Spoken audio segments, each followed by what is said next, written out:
The Sign of the Four by Sir Arthur Conan Doyle. Chapter 1. The Science of Deduction. Sherlock Holmes took his bottle from the corner of the mantelpiece and his hypodermic syringe from its neat morocco case. With his long, white, nervous fingers he adjusted the delicate needle and rolled back his left shirt cuff. For some little time his eyes rested thoughtfully upon the sinewy forearm and wrist, all dotted and scarred with innumerable puncture marks. Finally he thrust the sharp point home, pressed down the tiny piston, and sank back into the velvet-lined armchair with a long sigh of satisfaction. 3 times a day for many months I had witnessed this performance, but custom had not reconciled my mind to it. On the contrary, from day to day I had become more irritable at the sight, and my conscience swelled nightly within me at the thought that I had lacked the courage to protest. Again and again I had registered a vow that I should deliver my soul upon the subject, but there was that in the cool, nonchalant air of my companion which made him the last man with whom one would care to take anything approaching to a liberty.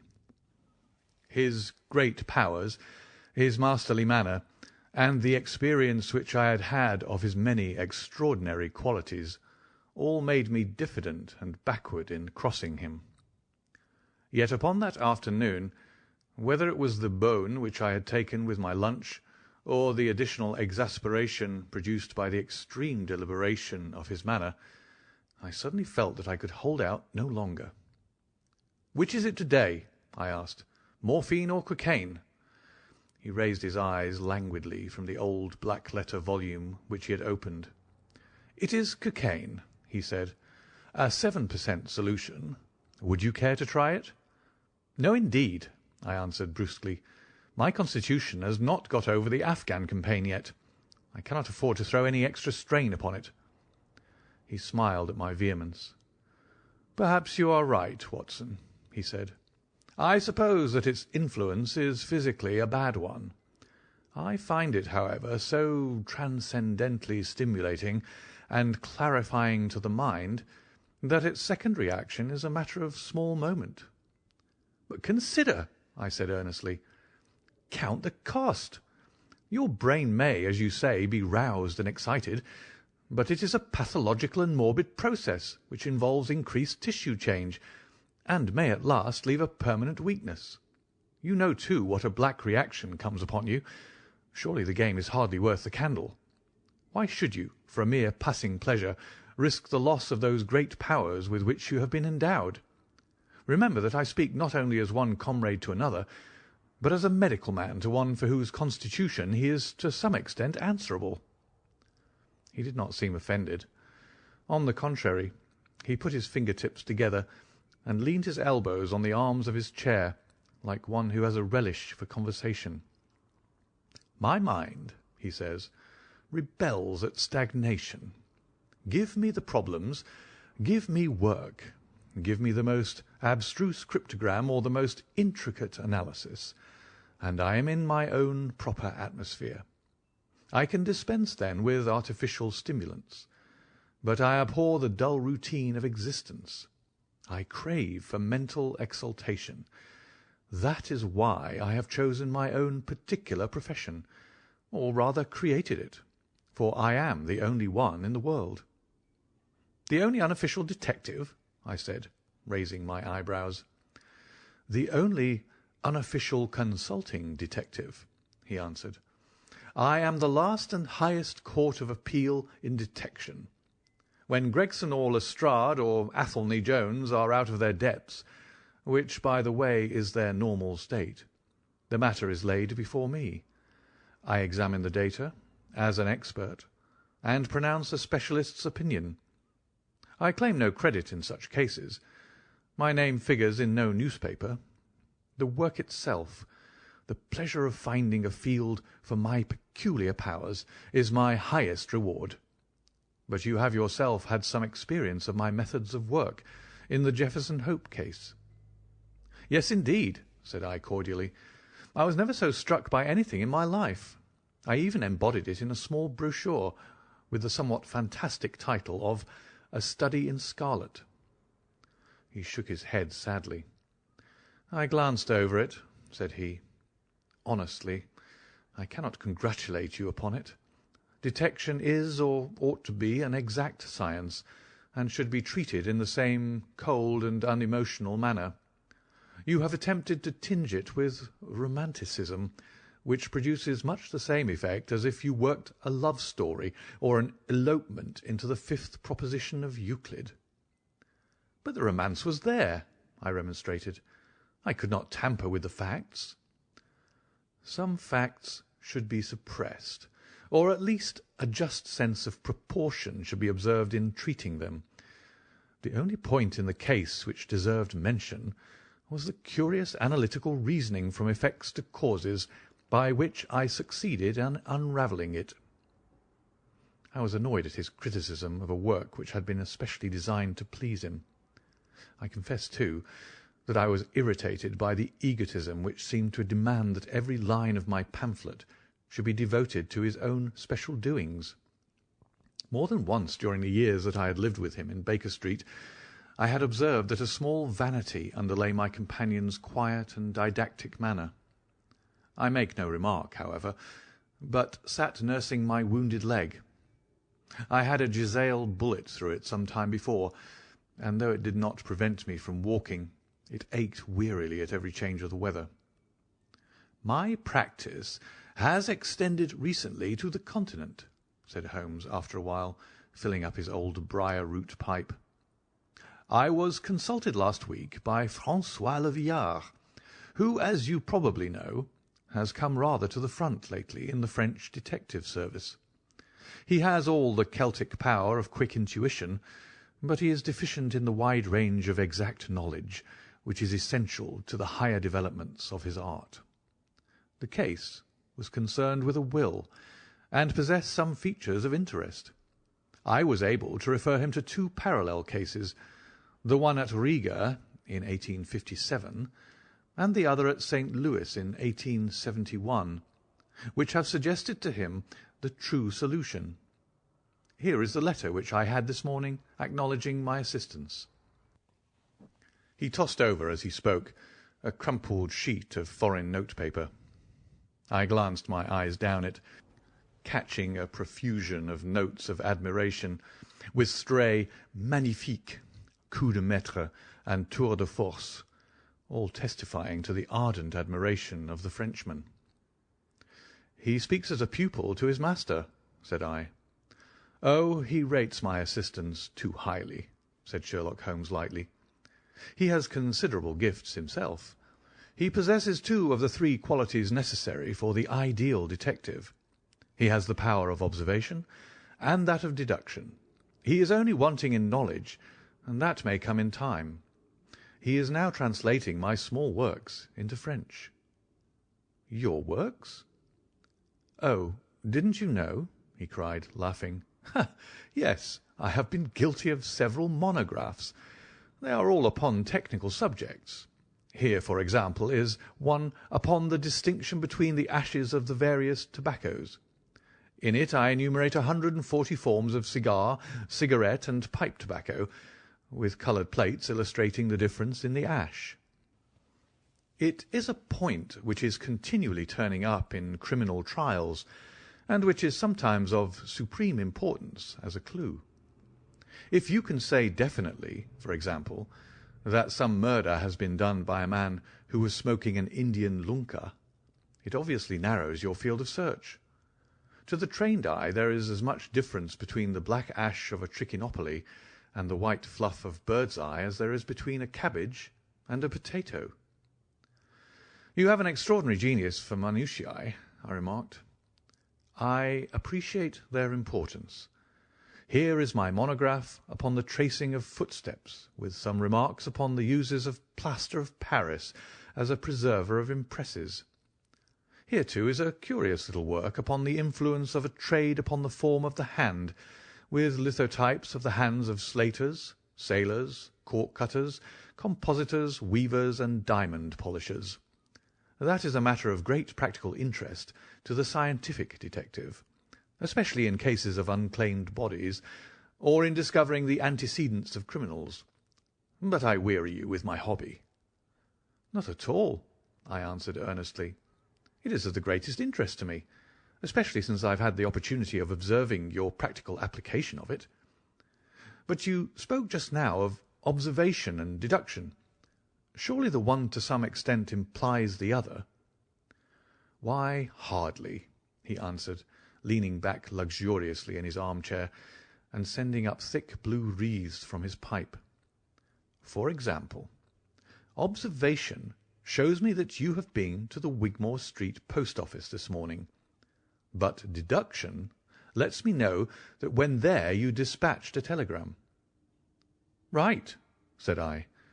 "Right on both points. But I confess that I don't see how you arrived at it. It was a sudden impulse on my part, and I have mentioned it to no one." "It is simplicity itself," he remarked, chuckling at my surprise. "So absurdly simple that an explanation is superfluous. And yet it may serve to define the limits of observation and of deduction.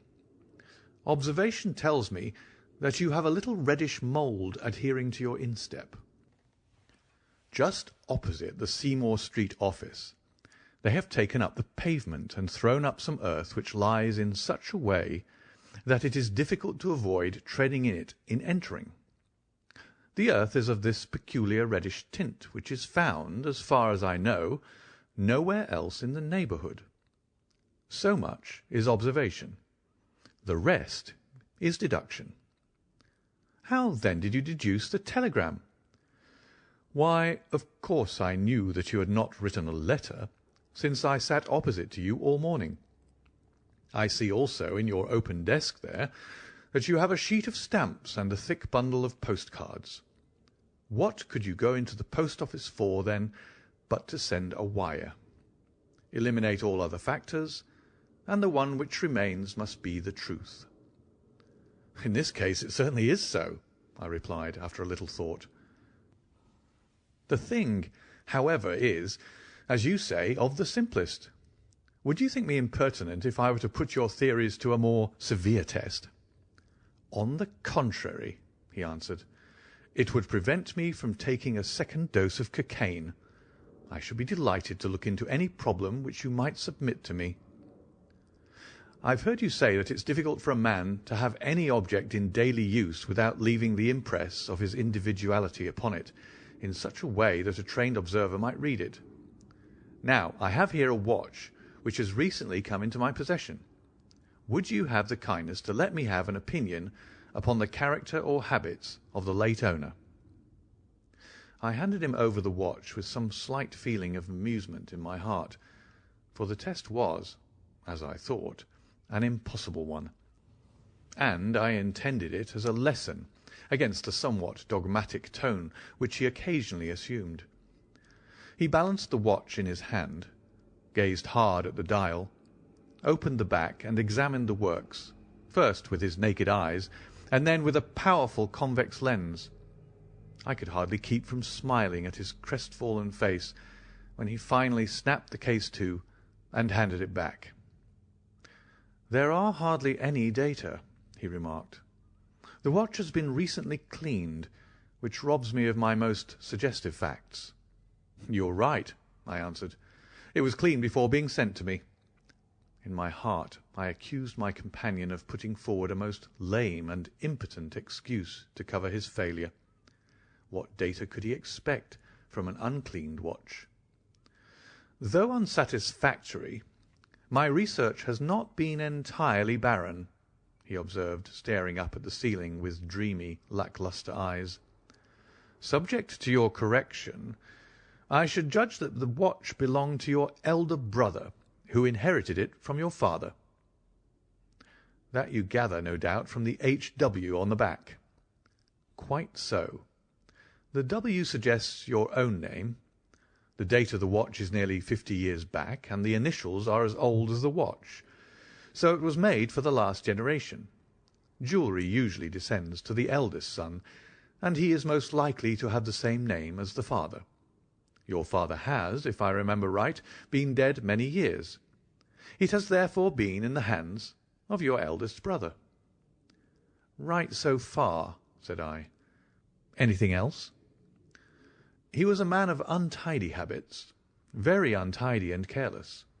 He was left with good prospects, but he threw away his chances, lived for some time in poverty with occasional short intervals of prosperity, and finally, taking to drink, he died. That is all I can gather." I sprang from my chair and limped impatiently about the room with considerable bitterness in my heart. "This is unworthy of you, Holmes," I said. "I could not have believed that you would have descended to this. You have made inquiries into the history of my unhappy brother, and you now pretend to deduce this knowledge in some fanciful way. You cannot expect me to believe that you've read all this from his old watch. It is unkind, and, to speak plainly, has a touch of charlatanism in it." "My dear doctor," said he kindly, "pray accept my apologies.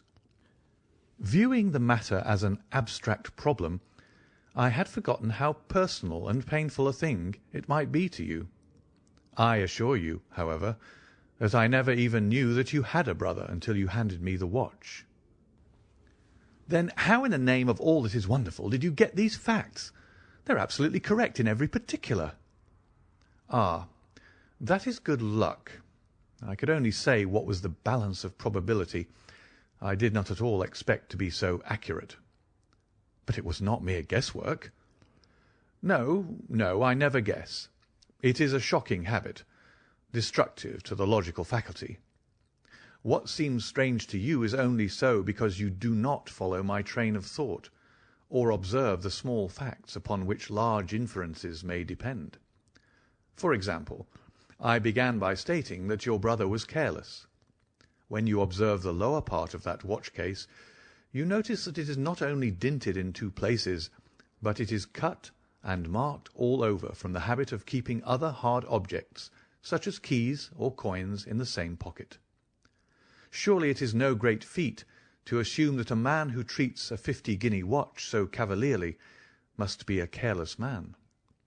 Neither is it a very far-fetched inference that a man who inherits one article of such value is pretty well provided for in other respects."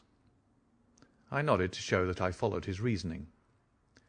"It is very customary for pawnbrokers in England, when they take a watch, to scratch the number of the ticket with a pinpoint upon the inside of the case. It is more handy than a label, as there is no risk of the number being lost or transposed. There are no less than 4 such numbers visible to my lens on the inside of this case. Inference, that your brother was often at low water. Secondary inference, that he had occasional bursts of prosperity, or he could not have redeemed the pledge. Finally, I ask you to look at the inner plate, which contains the keyhole. Look at the thousands of scratches all round the hole, marks where the key has slipped. What sober man's key could have scored those grooves? But you will never see a drunkard's watch without them. He winds it at night, and he leaves these traces of his unsteady hand. Where is the mystery in all this?" "It is as clear as daylight," I answered. "I regret the injustice which I did you. I should have had more faith in your marvellous faculty. May I ask whether you have any professional inquiry on foot at present?" "None. Hence the cocaine. I cannot live without brain work. What else is there to live for? Stand at the window here. Was ever such a dreary, dismal, unprofitable world? See how the yellow fog swirls down the street and drifts across the dun-coloured houses. What could be more hopelessly prosaic and material? What is the use of having powers, Doctor, when one has no field upon which to exert them?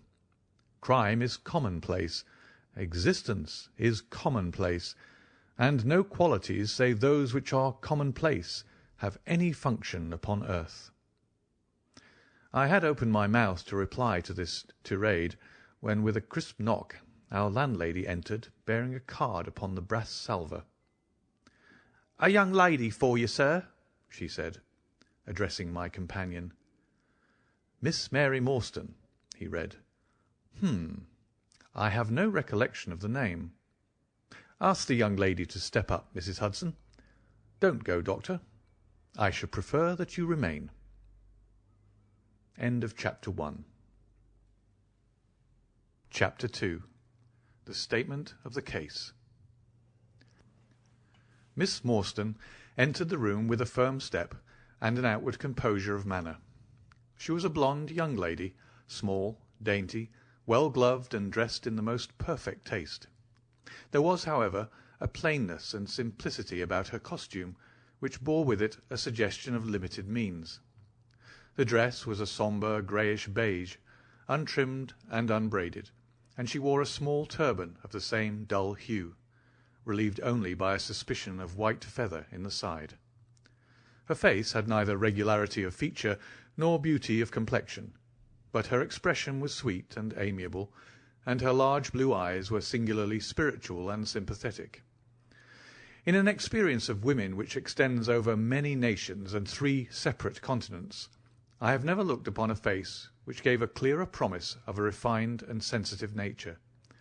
I could not but observe that as she took the seat which Sherlock Holmes placed for her, her lip trembled, her hand quivered, and she showed every sign of intense inward agitation.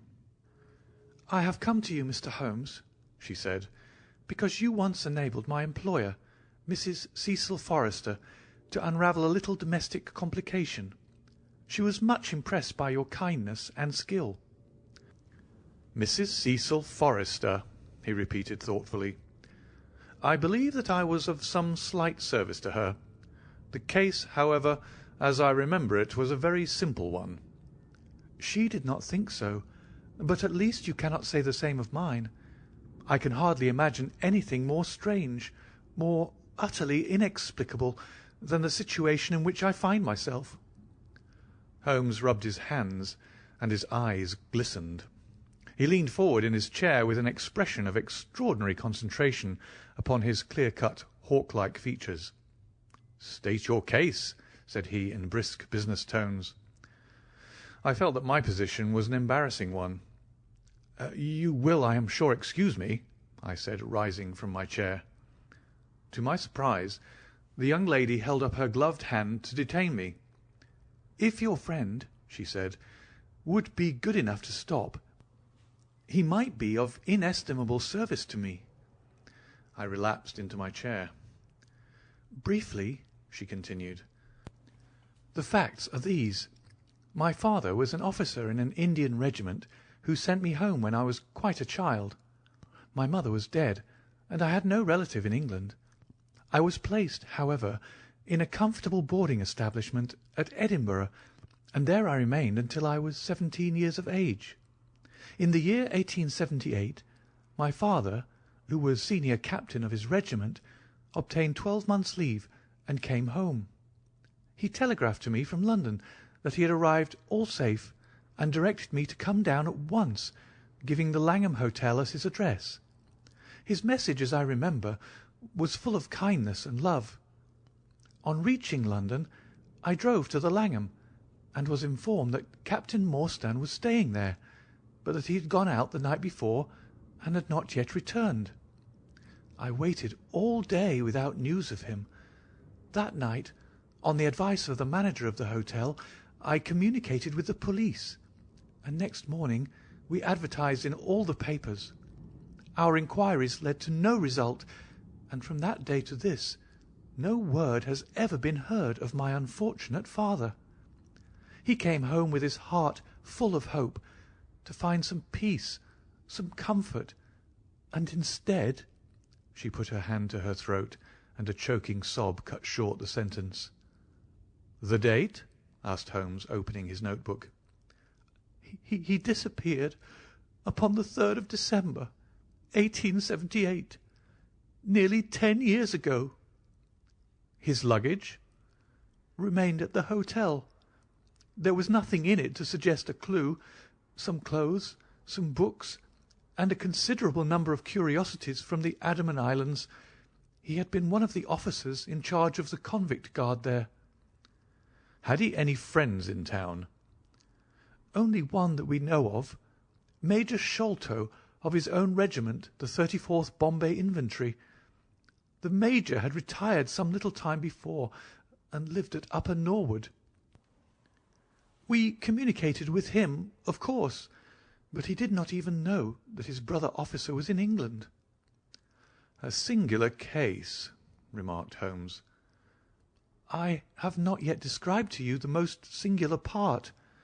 About 6 years ago, to be exact, upon the 4th of May, 1882, an advertisement appeared in the Times asking for the address of Miss Mary Morstan, and stating that it would be to her advantage to come forward. There was no name or address appended. I had at that time just entered the family of Mrs. Cecil Forrester in the capacity of governess. By her advice, I published my address in the advertisement column. The same day there arrived through the post a small cardboard box addressed to me, which I found to contain a very large and lustrous pearl. No word of writing was enclosed. Since then, every year, upon the same date, there has always appeared a similar box, containing a similar pearl, without any clue as to the sender. They have been pronounced by an expert to be of a rare variety and of considerable value. You can see for yourselves that they are very handsome." She opened a flat box as she spoke, and showed me 6 of the finest pearls that I had ever seen. "Your statement is most interesting," said Sherlock Holmes. "Has anything else occurred to you?" "Yes, and no later than today. That is why I have come to you. This morning I received this letter, which you will perhaps read for yourself." "Thank you," said Holmes. "The envelope too, please. Postmark London, S.W. Date July 7th. Man's thumb mark on corner. Probably postman. Best quality paper. Envelopes at 6pence a packet. Particular man in his stationery. No address. Be at the 3rd pillar from the left, outside the Lyceum Theatre tonight at 7 o'clock. If you are distrustful, bring 2 friends. You are a wronged woman, and you shall have justice. Do not bring police. If you do, all will be in vain. Your unknown friend." "Well, really, this is a very pretty little mystery. What do you intend to do, Miss Morstan?" "That is exactly what I want to ask you." "Then we shall most certainly go. You and I, and yes, why, Dr. Watson is the very man. Your correspondent says 2 friends. He and I have worked together before." "But would he come?" she asked, with something appealing in her voice and expression. "I should be proud and happy," said I fervently, "if I can be of any service." "You are both very kind," she answered. "I have led a retired life, and have no friends whom I could appeal to. If I am here at 6, it will do, I suppose." "You must not be later," said Holmes. "There is one other point, however. Is this handwriting the same as that upon the pearl box addresses?" "I have them here," she answered, producing 6 pieces of paper. "You are certainly a model client. You have the correct intuition. Let us see now." He spread out the papers upon the table, and gave little darting glances from one to the other. "They are disguised hands, except the letter," he said presently, "but there can be no question as to the authorship. See how the irrepressible Greek E will break out, and see the twirl of the final S. They are undoubtedly by the same person. I should not like to suggest false hopes, Miss Morstan, but is there any resemblance between this hand and that of your father?" "Nothing could be more unlike." "I expected to hear you say so. We shall look out for you, then, at 6. Pray allow me to keep the papers. I may look into the matter before then. It is only 3:30. Au revoir, then." "Au revoir," said our visitor, and with a bright, kindly glance from one to the other of us, she replaced her pearl box in her bosom and hurried away. Standing at the window, I watched her walking briskly down the street, until the grey turban and white feather were but a speck in the sombre crowd. "What a very attractive woman!" I exclaimed, turning to my companion. He had lit his pipe again, and was leaning back with drooping eyelids. "Is she?" he said languidly. "I did not observe." "You really are an automaton, a calculating machine," I cried. "There's something positively inhuman in you at times." He smiled gently. "It is of the first importance," he said, "not to allow your judgment to be biased by personal qualities. A client is to me a mere unit, a factor in a problem. The emotional qualities are antagonistic to clear reasoning. I assure you that the most winning woman I ever knew was hanged for poisoning 3 little children for their insurance money, and the most repellent man of my acquaintance is a philanthropist who has spent nearly $250,000 upon the London poor. In this case, however, I never make exceptions. An exception disproves the rule. Have you ever had occasion to study character in handwriting? What do you make of this fellow's scribble?" "It is legible and regular," I answered. "A man of business habits and some force of character." Holmes shook his head. "Look at his long letters," he said. "They hardly rise above the common herd. That D might be an A, and that L an E. Men of character always differentiate their long letters, however illegibly they may write. There is vacillation in his Ks, and self-esteem in his capitals. I am going out now. I have some few references to make. Let me recommend this book, one of the most remarkable ever penned.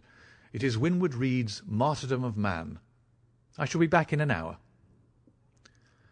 I sat in the window with the volume in my hand, but my thoughts were far from the daring speculations of the writer. My mind ran upon our late visitor, her smiles, the deep rich tones of her voice, the strange mystery which overhung her life. If she was 17 at the time of her father's disappearance, she must be 27 now, a sweet age when youth has lost its self-consciousness and become a little sobered by experience. So I sat and mused until such dangerous thoughts came into my head that I hurried away to my desk and plunged furiously into the latest treatise upon pathology. What was I, an army surgeon with a weak leg and a weaker banking account, that I should dare to think of such things? She was a unit, a factor, nothing more. If my future were black, it was better surely to face it like a man than to attempt to brighten it by mere will-o'-the-wisps of the imagination. End of Chapter 2. Chapter 3. In Quest of a Solution. It was 5:30 before Holmes returned. He was bright, eager, and in excellent spirits, a mood which in his case alternated with fits of the blackest depression. "There is no great mystery in this matter," he said, taking the cup of tea which I had poured out for him. "The facts appear to admit of only one explanation." "What, you've solved it already?" "Well, that would be too much to say. I have discovered a suggestive fact, that is all. It is, however, very suggestive. The details are still to be added. I have just found, on consulting the back files of the Times, that Major Sholto, of Upper Norwood, late of the 34th Bombay Infantry, died upon the 28th of April, 1882. I may be very obtuse, Holmes, but I fail to see what this suggests." "No? You surprise me. Look at it in this way, then. Captain Morstan disappears. The only person in London whom he could have visited is Major Sholto. Major Sholto denies having heard that he was in London. 4 years later, Sholto dies. Within a week of his death, Captain Morstan's daughter receives a valuable present, which is repeated from year to year, and now culminates in a letter which describes her as a wronged woman. What wrong can it refer to except this deprivation of her father? And why should the presents begin immediately after Sholto's death, unless it is that Sholto's heir knows something of the mystery and desires to make compensation? Have you any alternative theory which will meet the facts?" But what a strange compensation! And how strangely made! Why, too, should he write a letter now, rather than 6 years ago? Again, the letter speaks of giving her justice. What justice can she have? It is too much to suppose that her father is still alive. There is no other injustice in her case that you know of. There are difficulties. There are certainly difficulties, said Sherlock Holmes pensively. But our expedition of tonight will solve them all. Ah, here is a four-wheeler, and Miss Morstan is inside. Are you all ready? Then we had better go down, for it is a little past the hour. I picked up my hat and my heaviest stick, but I observed that Holmes took his revolver from his drawer and slipped it into his pocket. It was clear that he thought that our night's work might be a serious one. Miss Morstan was muffled in a dark cloak, and her sensitive face was composed but pale. She must have been more than woman if she did not feel some uneasiness at the strange enterprise upon which we were embarking, yet her self-control was perfect, and she readily answered the few additional questions which Sherlock Holmes put to her. "Major Sholto was a very particular friend of Papa's," she said. "His letters were full of allusions to the Major. He and Papa were in command of the troops at the Andaman Islands, so they were thrown a great deal together. By the way, a curious paper was found in Papa's desk which no one could understand. I don't suppose that it is of the slightest importance, but I thought you might care to see it, so I brought it with me. It is here." Holmes unfolded the paper carefully and smoothed it out upon his knee. He then very methodically examined it all over with his double lens. "It is paper of native Indian manufacture," he remarked. "It has at some time been pinned to a board. The diagram upon it appears to be a plan of part of a large building with numerous halls, corridors, and passages. At one point is a small cross done in red ink, and above it is a 337 from left in faded pencil writing. In the left-hand corner is a curious hieroglyphic like 4 crosses in a line with their arms touching. Beside it is written in very rough and coarse characters the sign of the 4, Jonathan Small, Mahomet Singh, Abdullah Khan, Dost Akbar. No, I confess that I do not see how this bears upon the matter, yet it is evidently a document of importance. It has been kept carefully in a pocket-book, for the one side is as clean as the other." "It was in this pocket-book that we found it." "Preserve it carefully, then, Miss Morstan, for it may prove to be of use to us. I begin to suspect that this matter may turn out to be much deeper and more subtle than I at first supposed. I must reconsider my ideas." He leaned back in the cab, and I could see by his drawn brow and his vacant eye that he was thinking intently. Miss Morstan and I chatted in an undertone about our present expedition and its possible outcome, but our companion maintained his impenetrable reserve until the end of our journey.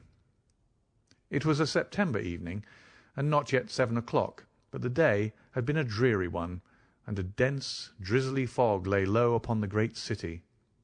Mud-coloured clouds drooped sadly over the muddy streets.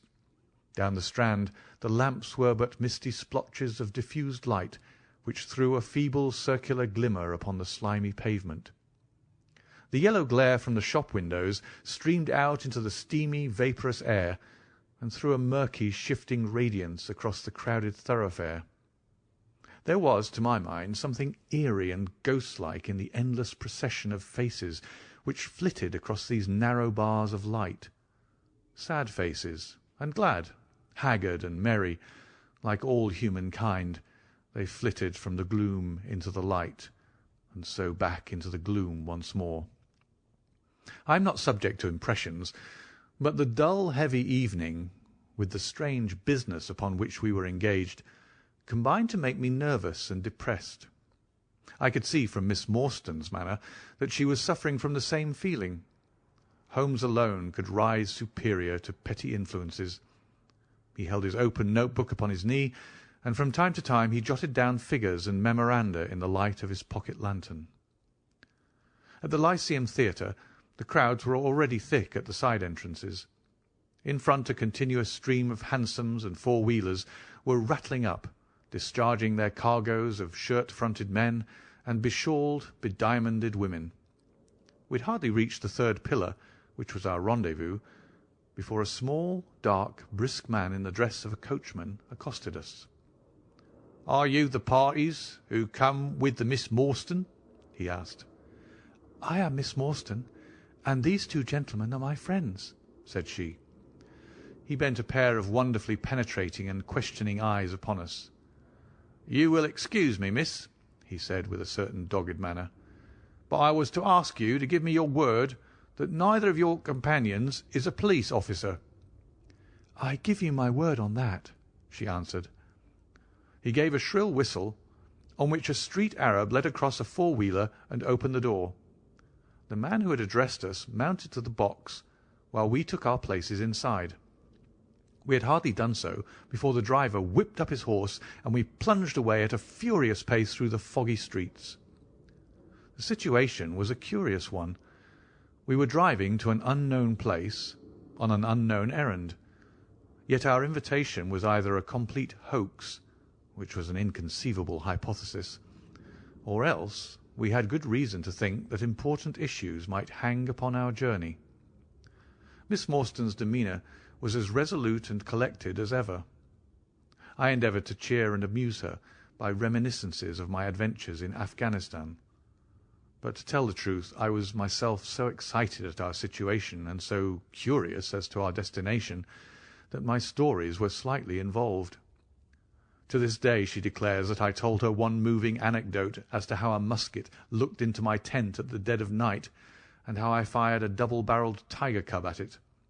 At first I had some idea as to the direction in which we were driving, but soon, what with our pace, the fog, and my own limited knowledge of London, I lost my bearings and knew nothing, save that we seemed to be going a very long way.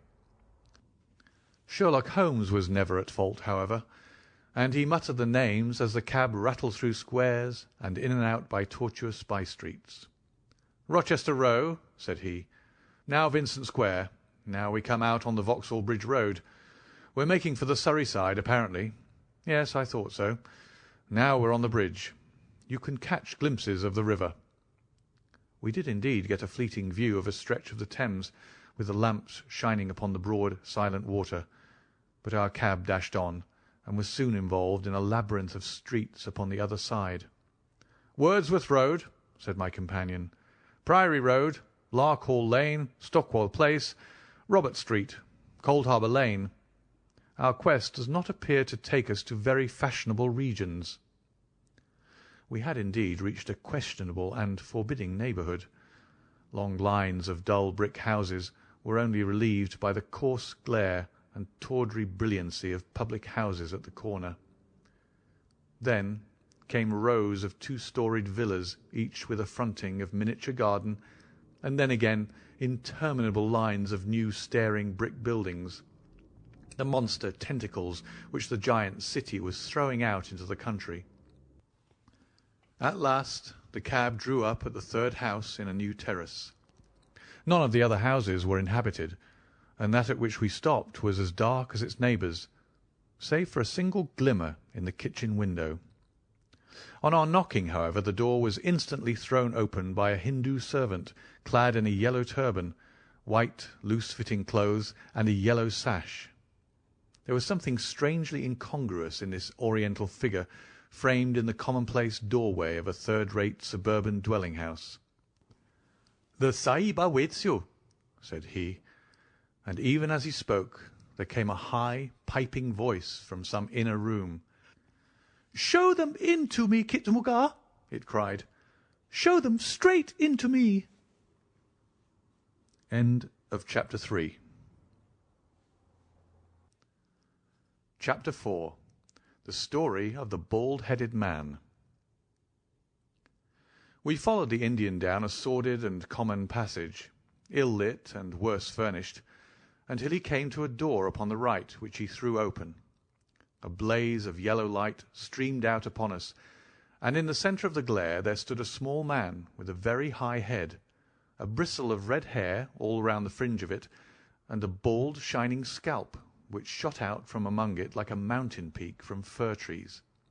He writhed his hands together as he stood, and his features were in a perpetual jerk, now smiling, now scowling, but never for an instant in repose.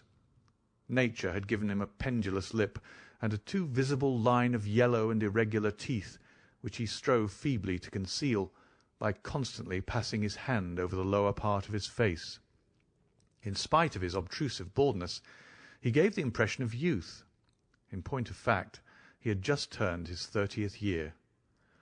"Your servant, Miss Morstan," he kept repeating in a thin, high voice. "Your servant, gentlemen. Pray step into my little sanctum. A small place, miss, but furnished to my own liking. An oasis of art in the howling desert of South London." We were all astonished by the appearance of the apartment into which he invited us. In that sorry house it looked as out of place as a diamond of the first water in a setting of brass. The richest and glossiest of curtains and tapestries draped the walls, looped back here and there to expose some richly mounted painting or oriental vase. The carpet was of amber and black, so soft and so thick that the foot sank pleasantly into it, as into a bed of moss. 2 great tiger skins thrown athwart it increased the suggestion of Eastern luxury, as did a huge hookah which stood upon a mat in the corner. A lamp in the fashion of a silver dove was hung from an almost invisible golden wire in the centre of the room. As it burned, it filled the air with a subtle and aromatic odour. "Mr. Thaddeus Sholto," said the little man, still jerking and smiling. "That is my name. You are Miss Morstan, of course. And these gentlemen?" "This is Mr. Sherlock Holmes, and this is Dr. Watson." "Ah, doctor, hey?" cried he, much excited. "Have you your stethoscope? Might I ask you, would you have the kindness? I have grave doubts as to my mitral valve. If you would be so very good. The aortic I may rely upon, but I should value your opinion upon the mitral." I listened to his heart as requested, but was unable to find anything amiss, save indeed that he was in an ecstasy of fear, for he shivered from head to foot. "It appears to be normal," I said. "You have no cause for uneasiness." "You will excuse my anxiety, Miss Morstan," he remarked airily. "I am a great sufferer, and I have long had suspicions as to that valve. I am delighted to hear that they are unwarranted. Had your father, Miss Morstan, refrained from throwing a strain upon his heart, he might have been alive now." I could have struck the man across the face, so hot was I at this callous and off-hand reference to so delicate a matter. Miss Morstan sat down, and her face grew white to the lips. "I knew in my heart that he was dead," said she.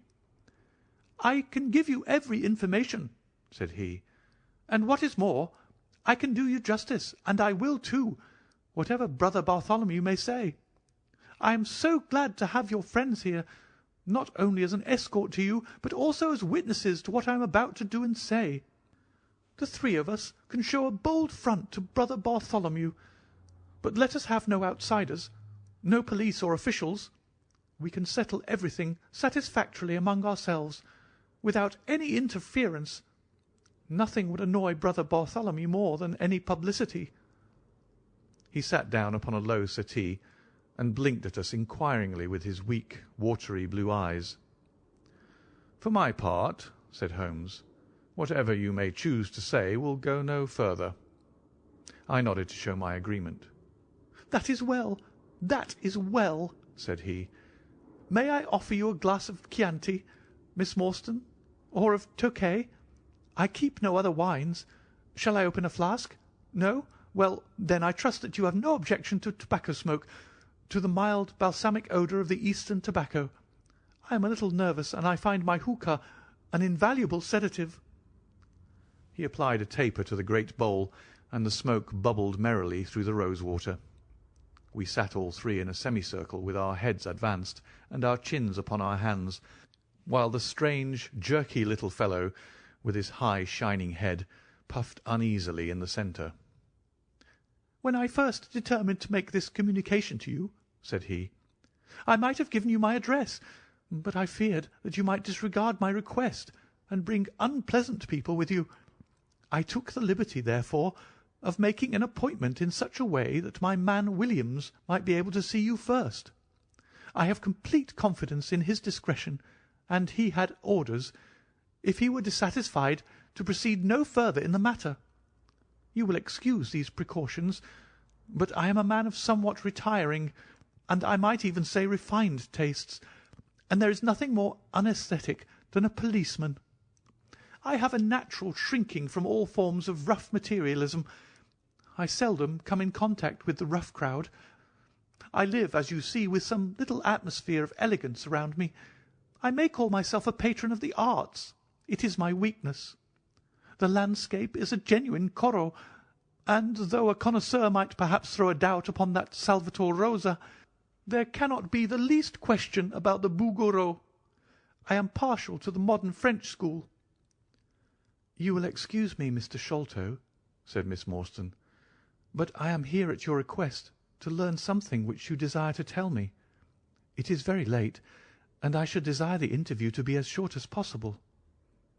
"At the best it must take some time," he answered, "for we shall certainly have to go to Norwood and see Brother Bartholomew. We shall all go and try if we can get the better of Brother Bartholomew. He is very angry with me for taking the course which has seemed right to me. I had quite high words with him last night. You cannot imagine what a terrible fellow he is when he's angry." "If we're to go to Norwood, it would perhaps be as well to start at once," I ventured to remark. He laughed until his ears were quite red. "That would hardly do," he cried. "I don't know what he would say if I brought you in that sudden way. No, I must prepare you by showing you how we all stand to each other. In the first place, I must tell you that there are several points in the story of which I am myself ignorant. I can only lay the facts before you as far as I know them myself. My father was, as you may have guessed, Major John Sholto, once of the Indian Army. He retired some 11 years ago and came to live at Pondicherry Lodge in Upper Norwood.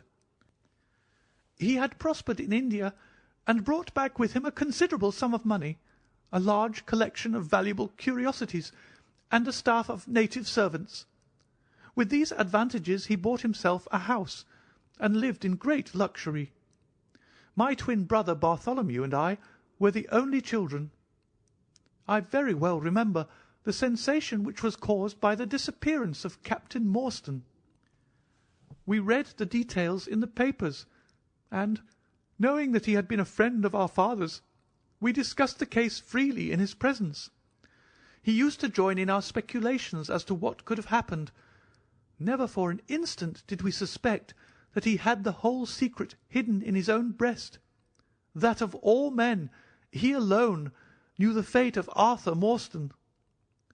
We did know, however, that some mystery, some positive danger, overhung our father. He was very fearful of going out alone, and he always employed 2 prize-fighters to act as porters at Pondicherry Lodge. Williams, who drove you tonight, was one of them. He was once lightweight champion of England. Our father would never tell us what it was he feared, but he had a most marked aversion to men with wooden legs. On one occasion he actually fired his revolver at a wooden-legged man, who proved to be a harmless tradesman canvassing for orders. We had to pay a large sum to hush the matter up.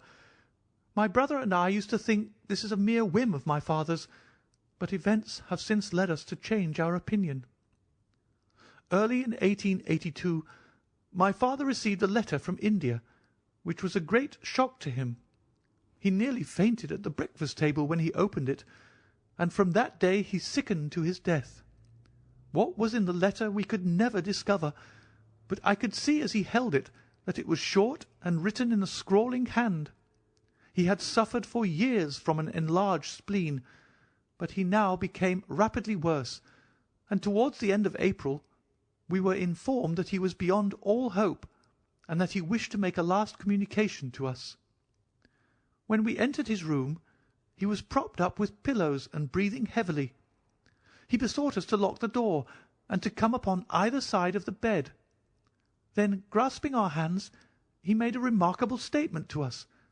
In a voice which was broken as much by emotion as by pain, I shall try and give it to you in his own very words.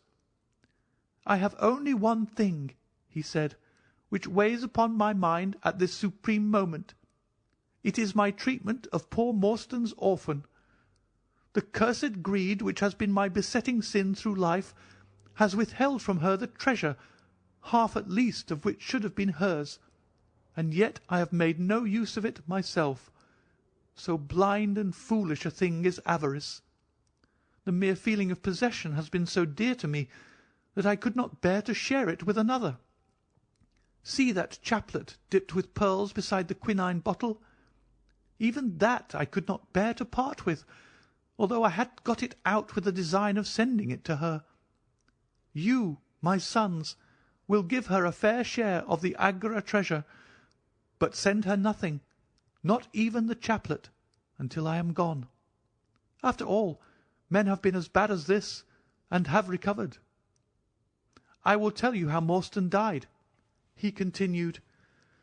"He had suffered for years from a weak heart, but he concealed it from everyone. I alone knew it. When in India, he and I, through a remarkable chain of circumstances, came into possession of a considerable treasure. I brought it over to England, and on the night of Morstan's arrival he came straight over here to claim his share.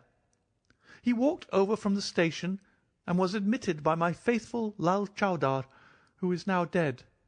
Morstan and I had a difference of opinion as to the division of the treasure, and we came to heated words.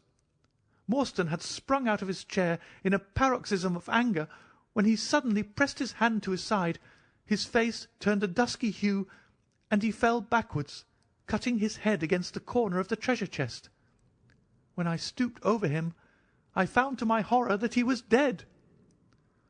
For a long time I sat half distracted, wondering what I should do. My first impulse was, of course, to call for assistance, but I could not but recognize that there was every chance that I would be accused of his murder.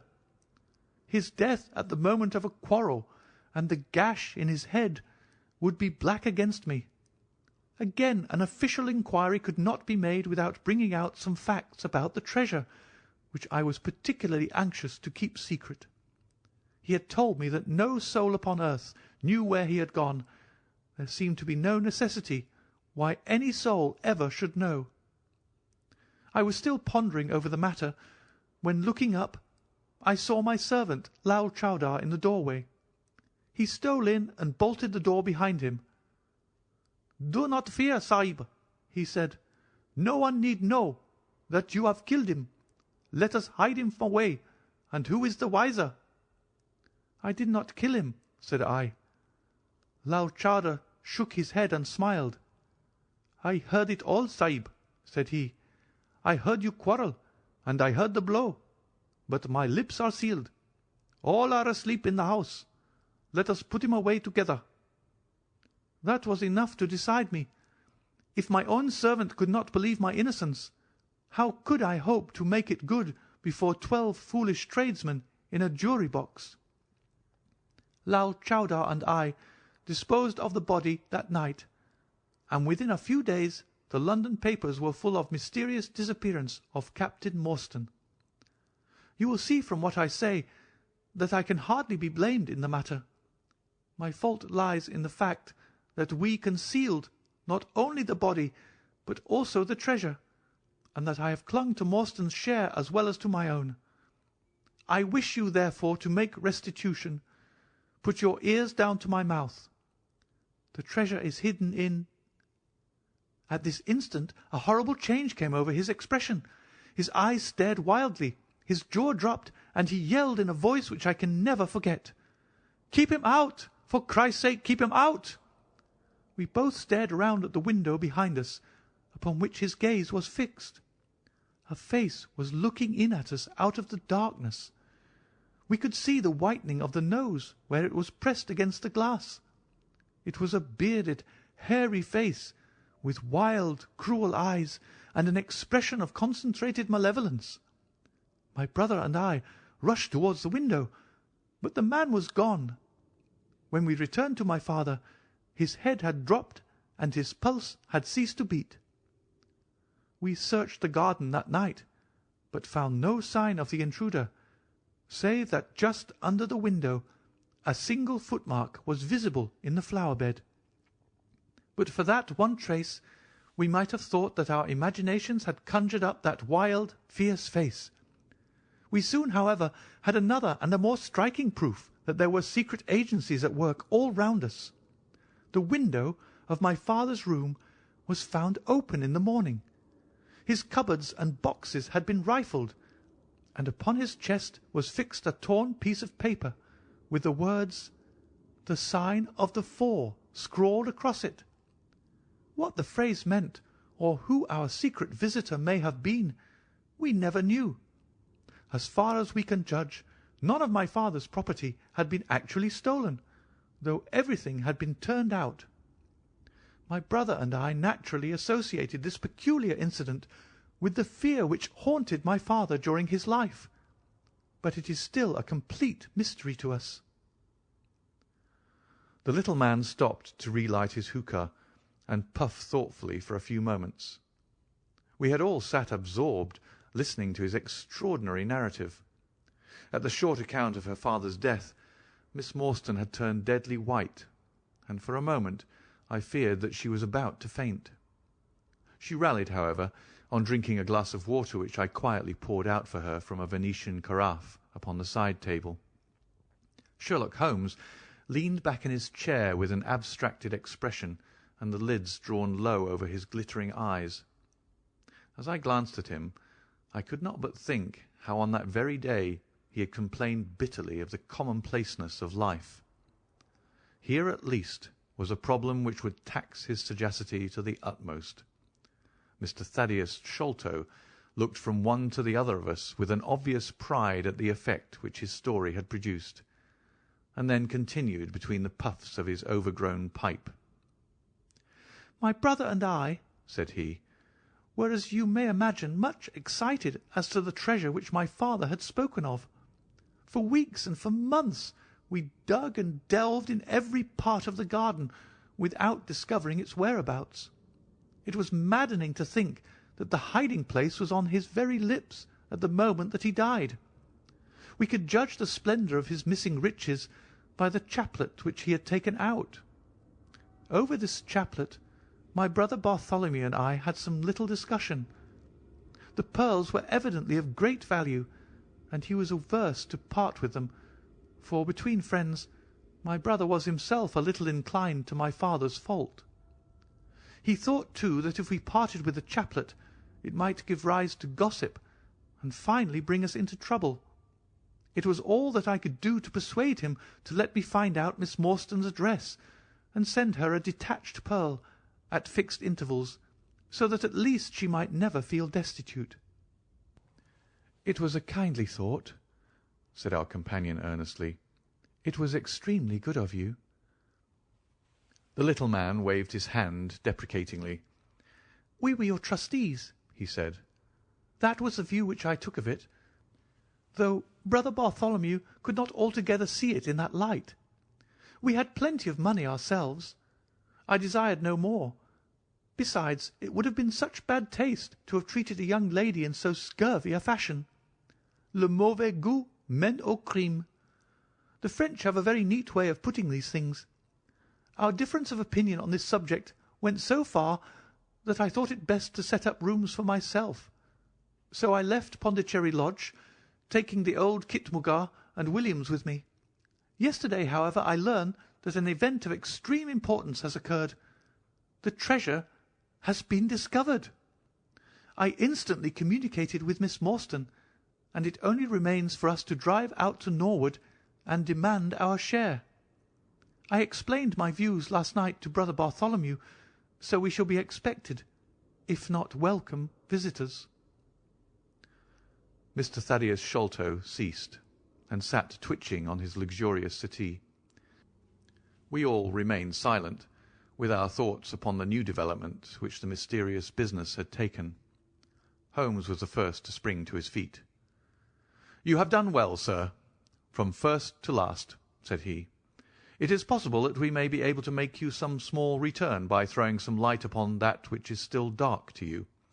But, as Miss Morstan remarked just now, it is late, and we had best put the matter through without delay." Our new acquaintance very deliberately coiled up the tube of his hookah, and produced from behind a curtain a very long, befrogged top-coat with astrakhan collar and cuffs. This he buttoned tightly up in spite of the extreme closeness of the night, and finished his attire by putting on a rabbit-skin cap with hanging lappets which covered the ears, so that no part of him was visible save his mobile and peaky face. "My health is somewhat fragile," he remarked, as he led the way down the passage. "I am compelled to be a valetudinarian." Our cab was awaiting us outside, and our programme was evidently prearranged, for the driver started off at once at a rapid pace. Thaddeus Sholto talked incessantly, in a voice which rose high above the rattle of the wheels. "Bartholomew is a clever fellow," said he. "How do you think he found out where the treasure was? He had come to the conclusion that it was somewhere indoors. So he worked out all the cubic space of the house and made measurements everywhere, so that not 1 inch should be unaccounted for.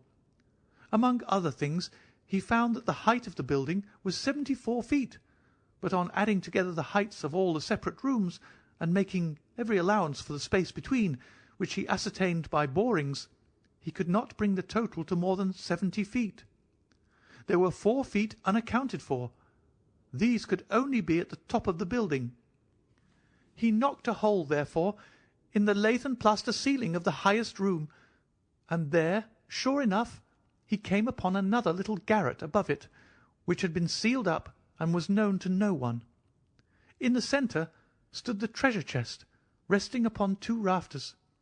He lowered it through the hole, and there it lies. He computes the value of the jewels at not less than 500,000 sterling. At the mention of this gigantic sum, we all stared at one another open-eyed. Miss Morstan, could we secure her rights, would change from a needy governess to the richest heiress in England. Surely it was the place of a loyal friend to rejoice at such news. Yet I am ashamed to say that selfishness took me by the soul, and that my heart turned as heavy as lead within me.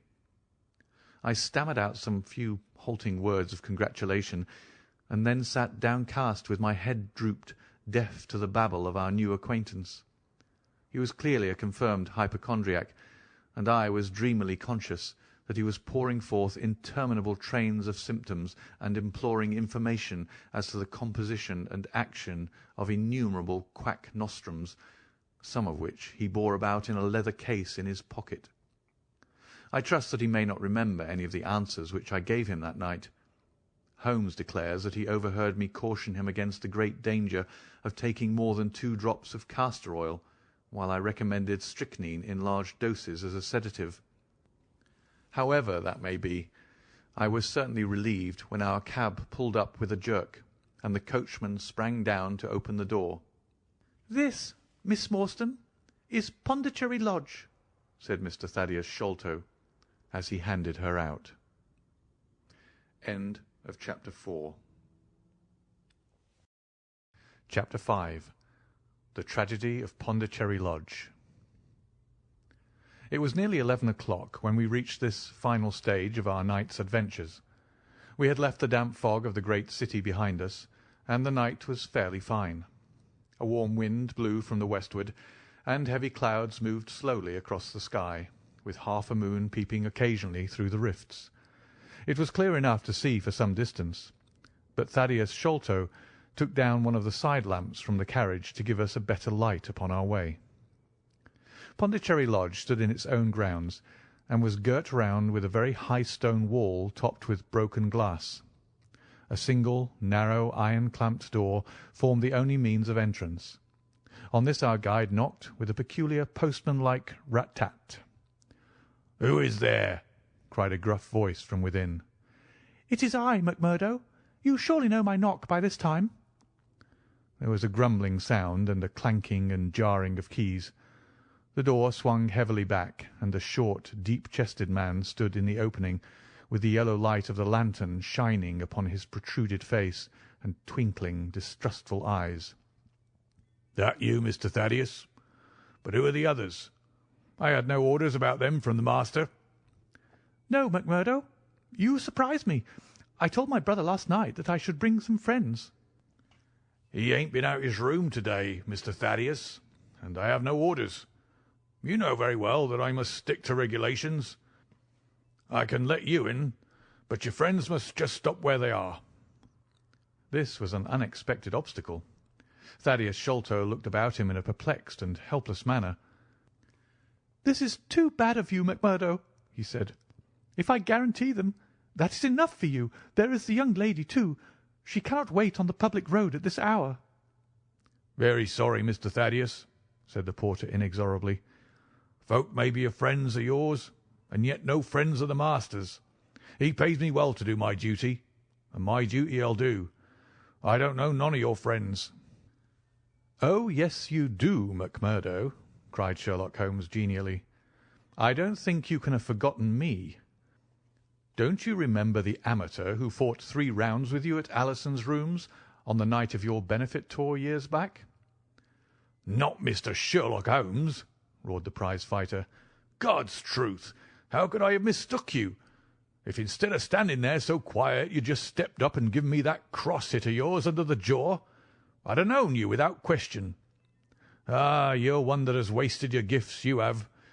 You might have aimed high if you'd joined the fancy." "You see, Watson, if all else fails me, I have still one of the scientific professions open to me," said Holmes, laughing. "Our friend won't keep us out in the cold now, I am sure." "In you come, sir, in you come, you and your friends," he answered. "Very sorry, Mr. Thaddeus, but orders are very strict. Had to be certain of your friends before I let 'em in." Inside, a gravel path wound through desolate grounds to a huge clump of a house, square and prosaic, all plunged in shadow save where a moonbeam struck one corner and glimmered in a garret window.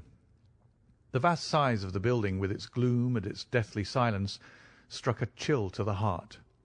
Even Thaddeus Sholto seemed ill at ease, and the lantern quivered and rattled in his hand. "I cannot understand it," he said. "There must be some mistake. I distinctly told Bartholomew that we should be here, and yet there is no light in his window. I do not know what to make of it." "Does he always guard the premises in this way?" asked Holmes. "Yes. He has followed my father's custom. He was the favourite son, you know, and I sometimes think that my father may have told him more than he ever told me. That is Bartholomew's window up there, where the moonshine strikes. It is quite bright, but there is no light from within, I think." "None," said Holmes, "but I see the glint of light in that little window beside the door." "Ah, that is the housekeeper's room. That is where old Mrs. Bernstone sits. She can tell us all about it, but perhaps you would not mind waiting here for a minute or two, for if we all go in together and she has no word of our coming, she may be alarmed. But hush! What is that?" He held up the lantern, and his hand shook until the circles of light flickered and wavered all around us. Miss Morstan seized my wrist, and we all stood with thumping hearts, straining our ears. From the great black house there sounded through the silent night the saddest and most pitiful of sounds, the shrill, broken whimpering of a frightened woman. "It is Mrs. Bernstone," said Sholto. "She is the only woman in the house. Wait here. I shall be back in a moment." He hurried for the door and knocked in his peculiar way. We could see a tall old woman admit him and sway with pleasure at the very sight of him. "Oh, Mr. Thaddeus, sir, I'm so glad you've come. I am so glad you've come, Mr. Thaddeus, sir." We heard her reiterated rejoicings until the door was closed and her voice died away into a muffled monotone. Our guide had left us the lantern. Holmes swung it slowly round and peered keenly at the house and at the great rubbish heaps which cumbered the grounds. Miss Morstan and I stood together, and her hand was in mine. A wondrous subtle thing is love, for here we were, two who had never seen each other before that day, between whom no word or even look of affection had ever passed, and yet now, in an hour of trouble, our hands instinctively sought for each other. I have marvelled at it since, but at the time it seemed the most natural thing that I should go out to her so, and, as she has often told me, there was in her also the instinct to turn to me for comfort and protection. So we stood hand in hand like two children, and there was peace in our hearts for all the dark things that surrounded us. "What a strange place," she said, looking round. "It looks as though all the moles in England have been let loose in it. I've seen something of the sort on the side of a hill near Ballarat, where the prospectors have been at work." "And from the same cause," said Holmes. "These are the traces of the treasure-seekers. You must remember that they were 6 years looking for it. No wonder that the grounds look like a gravel pit." At that moment the door of the house burst open, and Thaddeus Sholto came running out with his hands thrown forward and terror in his eyes. "There is something amiss with Bartholomew," he cried. "I am frightened. My nerves cannot stand it." He was indeed half blubbering with fear, and his twitching, feeble face, peeping out from the great Astrakhan collar, had the helpless, appealing expression of a terrified child. "Come into the house," said Holmes in his crisp, firm way. "Yes, do," pleaded Thaddeus Sholto. "I really do not feel equal to giving directions." We all followed him into the housekeeper's room, which stood upon the left-hand side of the passage. The old woman was pacing up and down with a scared look and restless, picking fingers, but the sight of Miss Morstan appeared to have a soothing effect upon her. "God bless your sweet, calm face," she cried with an hysterical sob. "It does me good to see you. Oh, but I have been sorely tried this day." Our companion patted her thin, work-worn hand, and murmured some few words of kindly, womanly comfort, which brought the colour back into the other's bloodless cheeks. "Master has locked himself in, and will not answer me," she explained.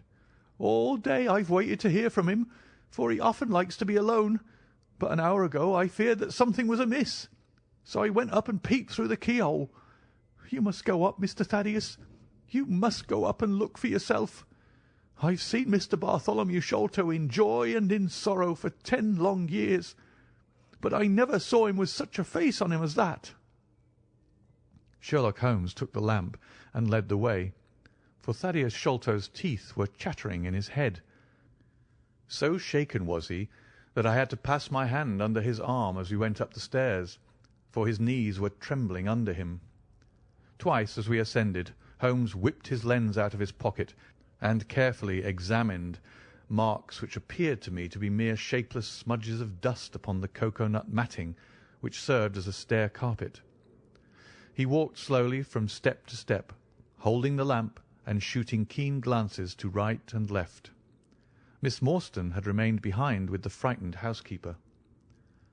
The third flight of stairs ended in a straight passage of some length, with a great picture in Indian tapestry upon the right of it, and 3 doors upon the left. Holmes advanced along it in the same slow and methodical way, while we kept close at his heels, with our long black shadows streaming backwards down the corridor.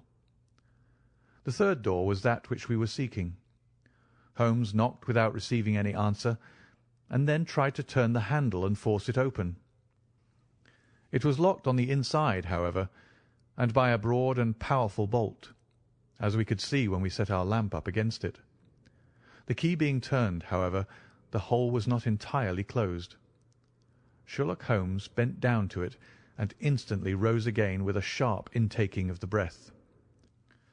"There is something devilish in this, Watson," said he, more moved than I had ever before seen him. "What do you make of it?" I stooped to the hole and recoiled in horror. Moonlight was streaming into the room, and it was bright with a vague and shifty radiance. Looking straight at me, and suspended as it were in the air, for all beneath was in shadow, there hung a face, the very face of our companion Thaddeus. There was the same high shining head, the same circular bristle of red hair, the same bloodless countenance.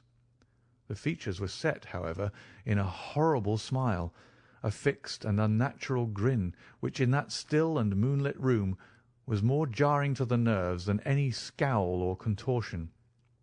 So like was the face to that of our little friend that I looked round at him to make sure that he was indeed with us. Then I recalled to mind that he had mentioned to us that his brother and he were twins. "This is terrible," I said to Holmes. "What is to be done?" "The door must come down," he answered, and springing against it, he put all his weight upon the lock. It creaked and groaned, but did not yield. Together we flung ourselves upon it once more, and this time it gave way with a sudden snap, and we found ourselves within Bartholomew Sholto's chamber. It appeared to have been fitted up as a chemical laboratory. A double line of glass-stoppered bottles was drawn up upon the wall opposite the door, and a table was littered over with Bunsen burners, test tubes, and retorts. In the corners stood carboys of acid in wicker baskets.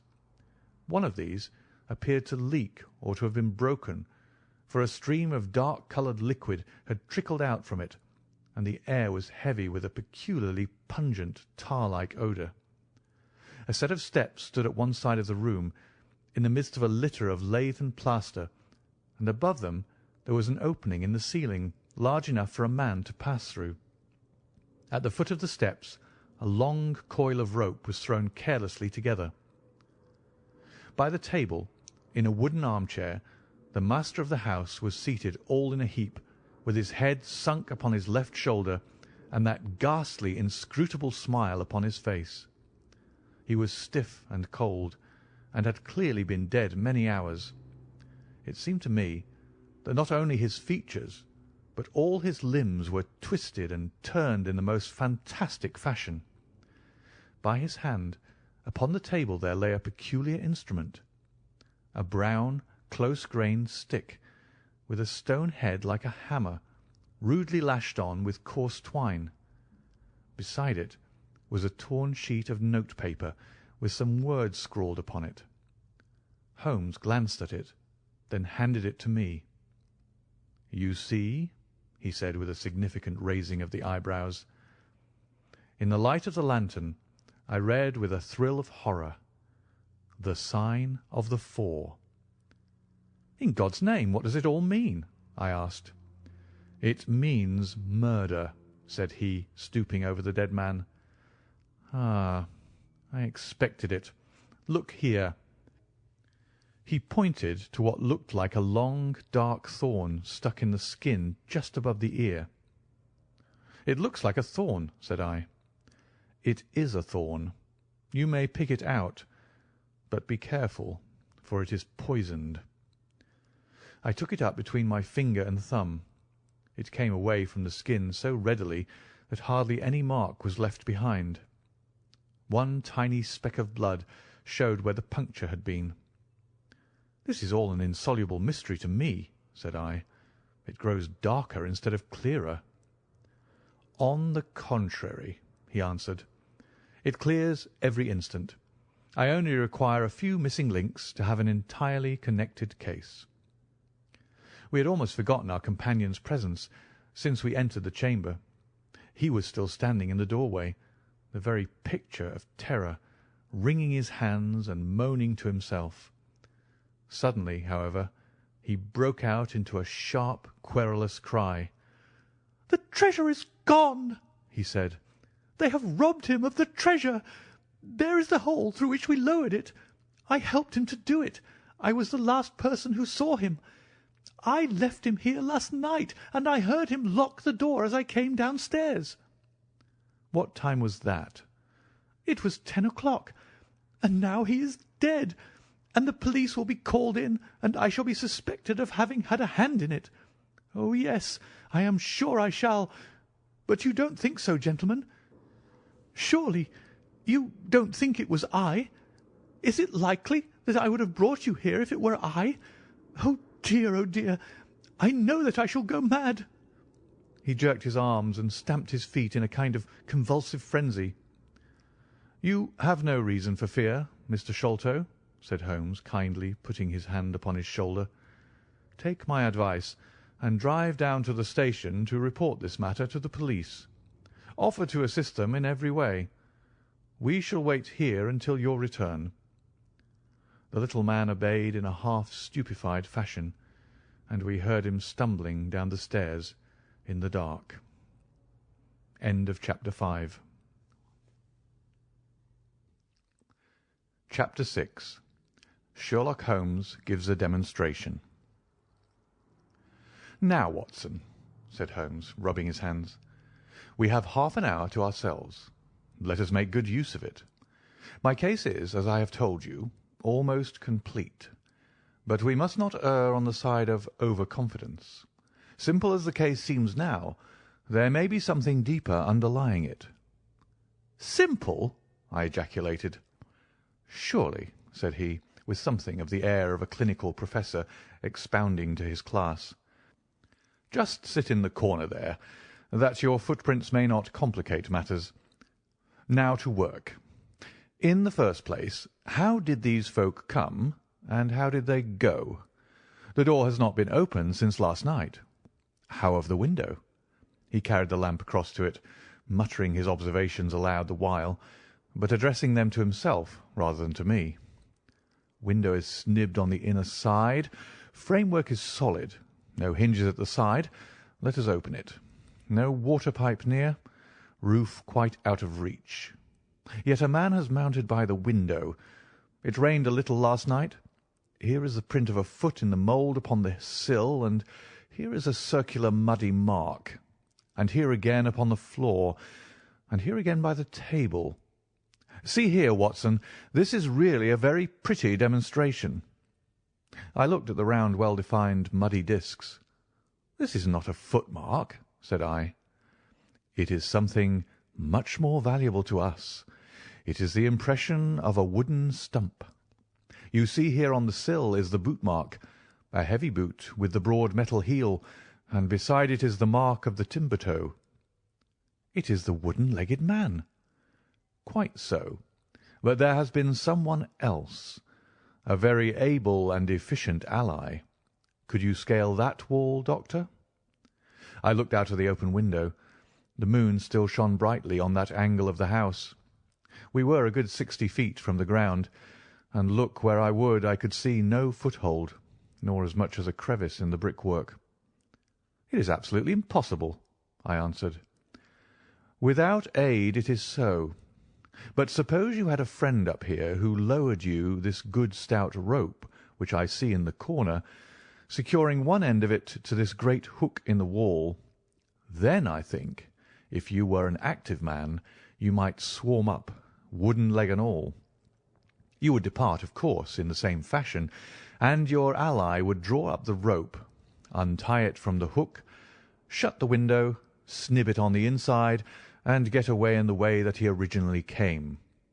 As a minor point, it may be noted," he continued, fingering the rope, "that our wooden-legged friend, though a fair climber, was not a professional sailor. His hands were far from horny. My lens discloses more than one blood mark, especially towards the end of the rope, from which I gather that he slipped down with such velocity that he took the skin off his hand." "This is all very well," said I, "but the thing becomes more unintelligible than ever. How about this mysterious ally? How came he into the room?" "Yes, the ally," repeated Holmes pensively. "There are features of interest about this ally. He lifts the case from the regions of the commonplace. I fancy that this ally breaks fresh ground in the annals of crime in this country, though parallel cases suggest themselves from India, and, if my memory serves me, from Senegambia." "How came he, then?" I reiterated. "The door's locked, the window is inaccessible. Was it through the chimney?" "The grate is much too small," he answered. "I had already considered that possibility." "How then?" I persisted. "You will not apply my precept," he said, shaking his head. "How often have I said to you that when you have eliminated the impossible, whatever remains, however improbable, must be the truth. We know that he did not come through the door, the window, or the chimney. We also know that he could not have been concealed in the room, as there is no concealment possible. Whence, then, did he come?" "He came through the hole in the roof!" I cried. "Of course he did. He must have done so. If you will have the kindness to hold the lamp for me, we shall now extend our researches to the room above, the secret room in which the treasure was found." He mounted the steps, and seizing a rafter with each hand, he swung himself up into the garret. Then, lying on his face, he reached down for the lamp and held it while I followed him. The chamber in which we found ourselves was about 10 feet one way and 6 the other. The floor was formed by the rafters, with thin lath and plaster between, so that in walking one had to step from beam to beam. The roof ran up to an apex, and was evidently the inner shell of the true roof of the house. There was no furniture of any sort, and the accumulated dust of years lay thick upon the floor. "Here you are, you see," said Sherlock Holmes, putting his hand against the sloping wall. "This is a trapdoor which leads out onto the roof. I can press it back, and here is the roof itself, sloping at a gentle angle. This, then, is the way by which number 1 entered. Let us see if we can find any other traces of his individuality." He held down the lamp to the floor, and as he did so I saw for the second time that night a startled, surprised look come over his face. For myself, as I followed his gaze, my skin was cold under my clothes. The floor was covered thickly with the prints of a naked foot, clear, well defined, perfectly formed, but scarce half the size of those of an ordinary man. "Holmes," I said in a whisper, "a child has done the horrid thing." He had recovered his self-possession in an instant. "I was staggered for the moment," he said, "but the thing is quite natural. My memory failed me, or I should have been able to foretell it. There is nothing more to be learned here. Let us go down."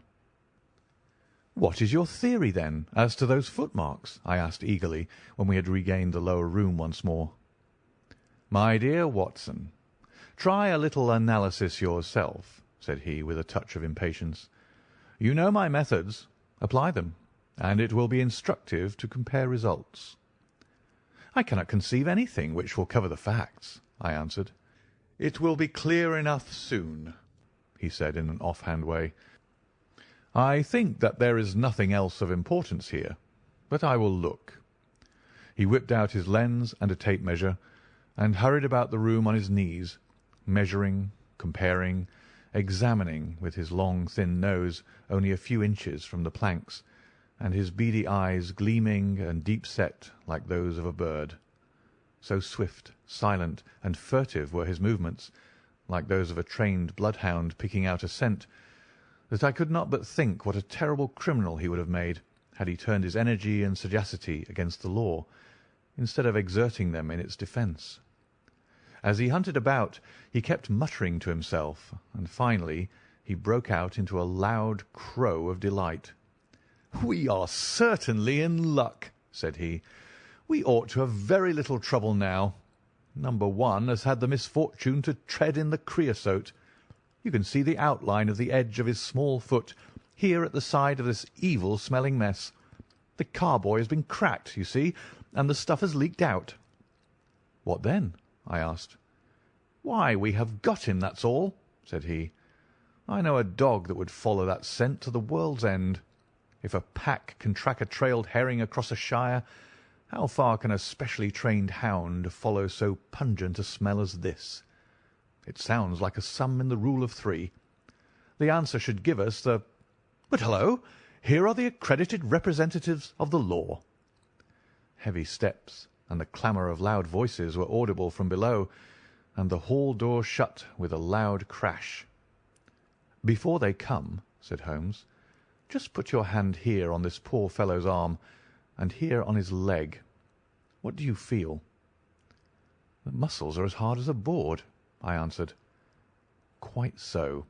They are in a state of extreme contraction, far exceeding the usual rigor mortis. Coupled with this distortion of the face, this Hippocratic smile, or rhesus sardonicus, as the old writers called it, what conclusion would it suggest to your mind?" "Death from some powerful vegetable alkaloid," I answered. "Some strychnine-like substance which would produce tetanus." That was the idea which occurred to me the instant I saw the drawn muscles of the face. On getting into the room, I at once looked for the means by which the poison had entered the system. As you saw, I discovered a thorn which had been driven or shot with no great force into the scalp. You observe that the part struck was that which would be turned towards the hole in the ceiling if the man were erect in his chair. Now examine the thorn." I took it up gingerly and held it in the light of the lantern. It was long, sharp, and black, with a glazed look near the point, as though some gummy substance had dried upon it. The blunt end had been trimmed and rounded off with a knife. "Is that an English thorn?" he asked. "No, it certainly is not." With all these data you should be able to draw some just inference. But here are the regulars, so the auxiliary forces may beat a retreat. As he spoke, the steps which had been coming nearer sounded loudly on the passage, and a very stout, portly man in a grey suit strode heavily into the room. He was red-faced, burly, and plethoric, with a pair of very small, twinkling eyes which looked keenly out from between swollen and puffy pouches. He was closely followed by an inspector in uniform and by the still palpitating Thaddeus Sholto. "Here's a business," he cried in a muffled, husky voice. "Here's a pre-business. But who are all these? Why, the house seems to be as full as a rabbit warren." "I think you must recollect me, Mr. Athelney Jones," said Holmes quietly. "Why, of course I do," he wheezed. "It's Mr. Sherlock Holmes, the theorist. Remember you? I'll never forget how you lectured us all on causes and inferences and effects in the Bishopgate's jewel case. It's true you set us on the right track, but you'll own now that it was more by good luck than good guidance." "It was a piece of very simple reasoning." "Oh, come now, come. Never be ashamed to own up. But what is all this? Bad business. Bad business. Stern facts here. No room for theories. How lucky that I happened to be out at Norwood over another case. I was at the station when the message arrived. What do you think the man died of?" "Oh, this is hardly a case for me to theorise over," said Holmes dryly. "No, no. Still, we can't deny that you hit the nail on the head sometimes. Dear me. Door locked, I understand. Jewels worth £500,000 missing. How was the window?" "Fastened, but there are steps on the sill." "Well, well. If it was fastened, the steps could have nothing to do with the matter. That's common sense. Man might have died in a fit, but then the jewels are missing. Ha! I have a theory. These flashes come upon me at times. Just step outside, Sergeant, and you, Mr. Sholto. Your friend can remain. What do you think of this, Holmes? Sholto was, on his own confession, with his brother last night. The brother died in a fit, on which Sholto walked off with the treasure. How's that?" On which the dead man very considerately got up and locked the door on the inside. There's a flaw there. Let us apply common sense to the matter. This Thaddeus Sholto was with his brother. There was a quarrel. So much we know. The brother is dead and the jewels are gone. So much also we know. No one saw the brother from the time Thaddeus left him. His bed had not been slept in. Thaddeus is evidently in a most disturbed state of mind. His appearance is, well, not attractive. You see that I'm weaving my web round Thaddeus. The net begins to close upon him. "You are not quite in possession of the facts yet," said Holmes. "This splinter of wood, which I have every reason to believe to be poisoned, was in the man's scalp, where you will see the mark. This card, inscribed as you see it, was on the table, and beside it lay this rather curious stone-headed instrument. How does all that fit into your theory?" "Confirms it in every respect," said the fat detective pompously. "House is full of Indian curiosities. Thaddeus brought this up, and if this splinter be poisonous, Thaddeus may as well have made murderous use of it as any other man. The card is some hocus-pocus. A blind, as like as not. The only question is, how did he depart? Ah, of course, there is a hole in the roof." With great activity, considering his bulk, he sprang up the steps and squeezed through into the garret, and immediately afterwards we heard his exulting voice proclaiming that he had found the trapdoor. "He can find something," remarked Holmes, shrugging his shoulders. "He has occasional glimmerings of reason. Il n'y a pas de sot si incommode que ceux qui ont de l'esprit." "You see," said Athelney Jones, reappearing down the steps again, "facts are better than mere theories after all. My view of the case is confirmed. There is a trapdoor communicating with the roof, and it is partly open." "It was I who opened it." "Oh, indeed. You did notice it, then?" He seemed a little crestfallen at the discovery. "Well, whoever noticed it, it shows how our gentleman got away, Inspector." "Yes, sir," from the passage. "Ask Mr. Sholto to step this way. Mr. Sholto, it is my duty to inform you that anything which you may say will be used against you. I arrest you in the Queen's name as being concerned in the death of your brother." "There now, didn't I tell you?" cried the poor little man, throwing out his hands and looking from one to the other of us. "Don't trouble yourself about it, Mr. Sholto," said Holmes. "I think that I can engage to clear you of the charge." "Don't promise too much, Mr. Theorist. Don't promise too much," snapped the detective. "You may find it a harder matter than you think." "Not only will I clear him, Mr. Jones, but I will make you a free present of the name and description of one of the two people who were in this room last night. His name, I have every reason to believe, is Jonathan Small. He is a poorly educated man, small, active, with his right leg off, and wearing a wooden stump which is worn away upon the inner side. His left boot has a coarse, square-toed sole, with an iron band around the heel. He is a middle-aged man, much sunburned, and has been a convict. These few indications may be of some assistance to you, coupled with the fact that there is a good deal of skin missing from the palm of his hand. The other man—" "Ah, the other man?" asked Athelney Jones in a sneering voice, but impressed none the less, as I could easily see, by the precision of the other's manner. "Is a rather curious person," said Sherlock Holmes, turning upon his heel. "I hope before very long to be able to introduce you to the pair of them. A word with you, Watson." He led me out to the head of the stair. "This unexpected occurrence," he said, "has caused us rather to lose sight of the original purpose of our journey." "I've just been thinking so," I answered. "It is not right that Miss Morstan should remain in this stricken house." "No, you must escort her home. She lives with Mrs. Cecil Forrester in Lower Camberwell, so it is not very far.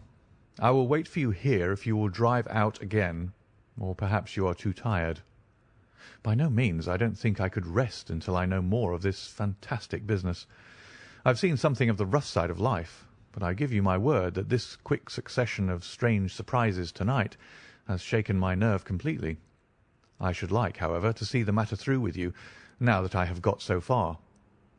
"Your presence will be of great service to me," he answered. "We shall work the case out independently, and leave this fellow Jones to exult over any mare's nest which he may choose to construct. When you have dropped Miss Morstan, I wish you to go on to No. 3 Pinchin Lane, down near the water's edge at Lambeth. The third house on the right-hand side is a bird stuffer's. Sherman is the name. you will see a weasel holding a young rabbit in the window. Knock old Sherman up and tell him with my compliments that I want Toby at once. You will bring Toby back in the cab with you. A dog, I suppose? Yes, a queer mongrel with a most amazing power of scent. I would rather have Toby's help than that of the whole detective force of London. I shall bring him then, said I. It is 1 now. I ought to be back before 3, if I can get a fresh horse. And I, said Holmes, shall see what I can learn from Mrs. Bernstone, and from the Indian servant, who Mr. Thaddeus tells me sleeps in the next garret. Then I shall study the great Jones's methods, and listen to his not too delicate sarcasms. Wir sind gewohnt, dass die Menschen verhunnen, was sie nicht verstehen. Goethe is always pithy. End of chapter 6. Chapter 7. The episode of the barrel. The police had brought a cab with them, and in this I escorted Miss Morstan back to her home. After the angelic fashion of women, she had borne trouble with a calm face as long as there was someone weaker than herself to support, and I had found her bright and placid by the side of the frightened housekeeper. In the cab, however, she first turned faint, and then burst into a passion of weeping, so sorely had she been tried by the adventures of the night. She has told me since that she thought me cold and distant upon that journey. She little guessed the struggle within my breast, or the effort of self-restraint which held me back. My sympathies and my love went out to her, even as my hand had in the garden. I felt that years of the conventionalities of life could not teach me to know her sweet, brave nature, as had this one day of strange experiences. Yet there were 2 thoughts which sealed the words of affection upon my lips. She was weak and helpless, shaken in mind and nerve. It was to take her at a disadvantage to obtrude love upon her at such a time. Worse still, she was rich.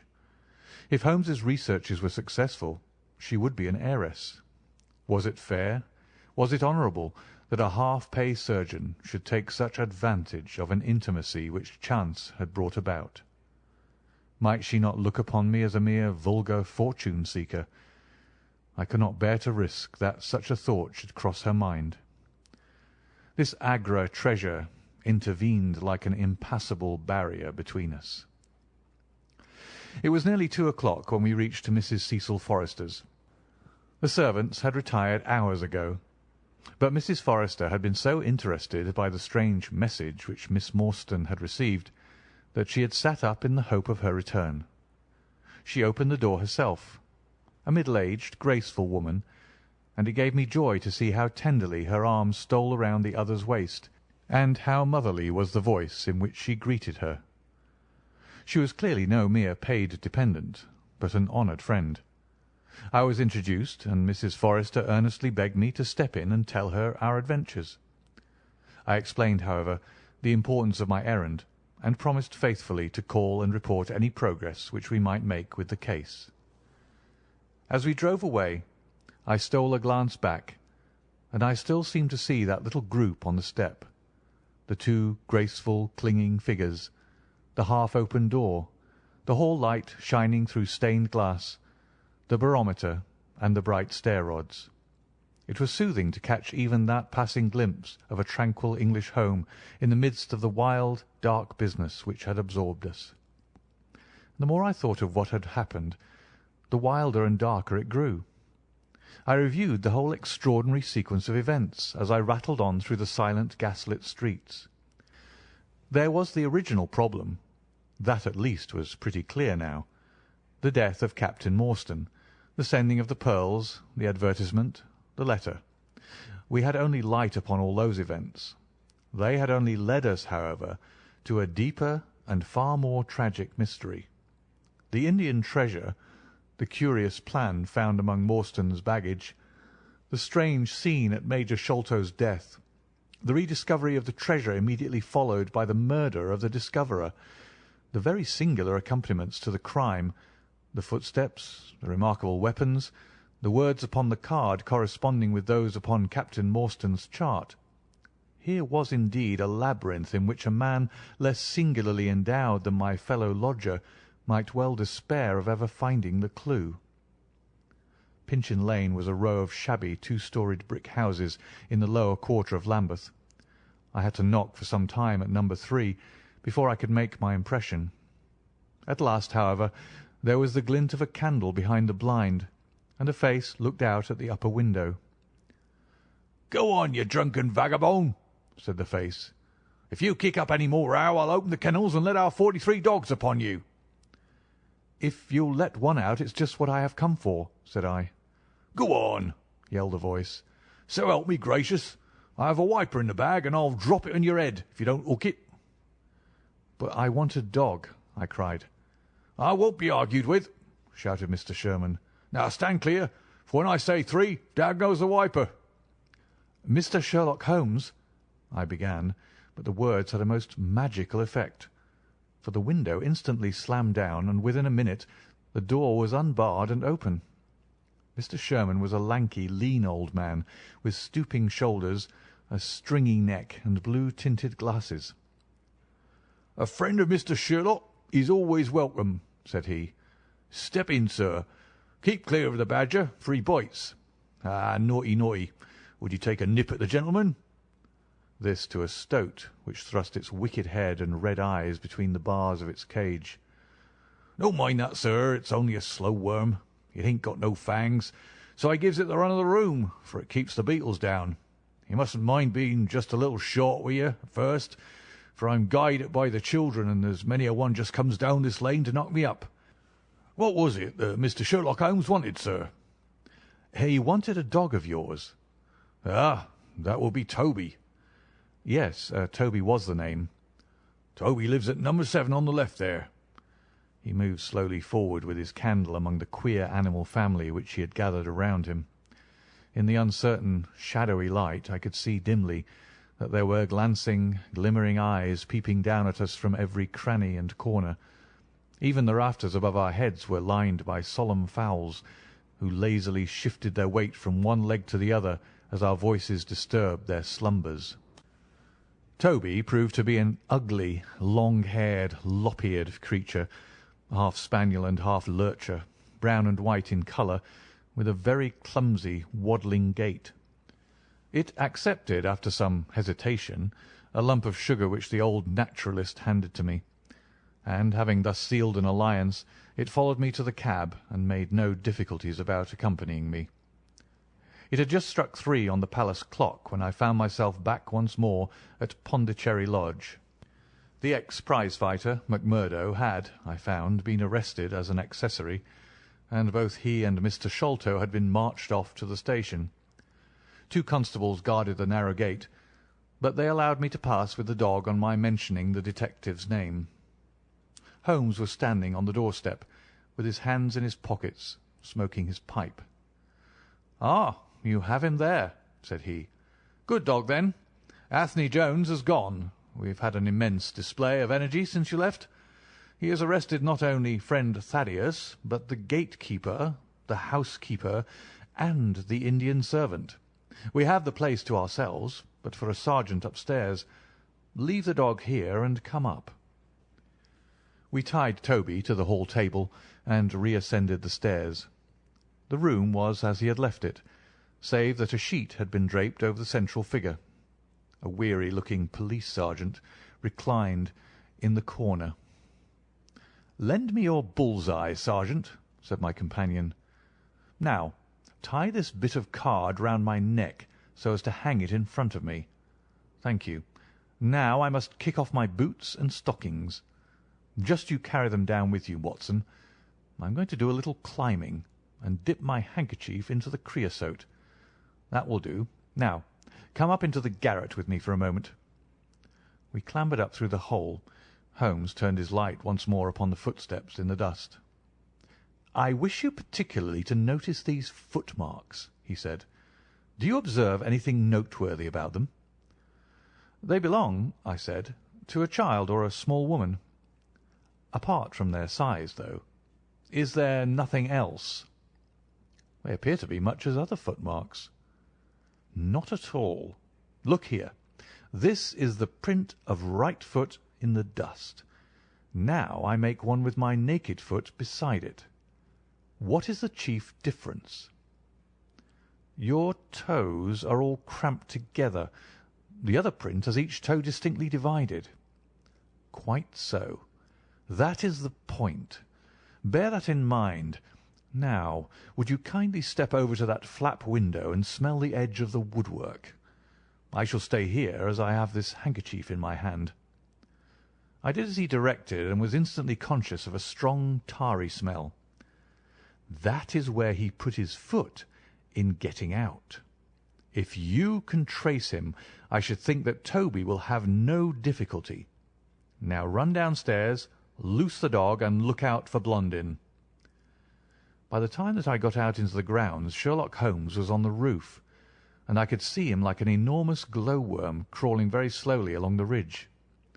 I lost sight of him behind a stack of chimneys, but he presently reappeared and then vanished once more upon the opposite side. When I made my way round there, I found him seated at one of the corner eaves. "That's you, Watson," he cried. "Yes. This is the place. What is that black thing down there?" "A water barrel."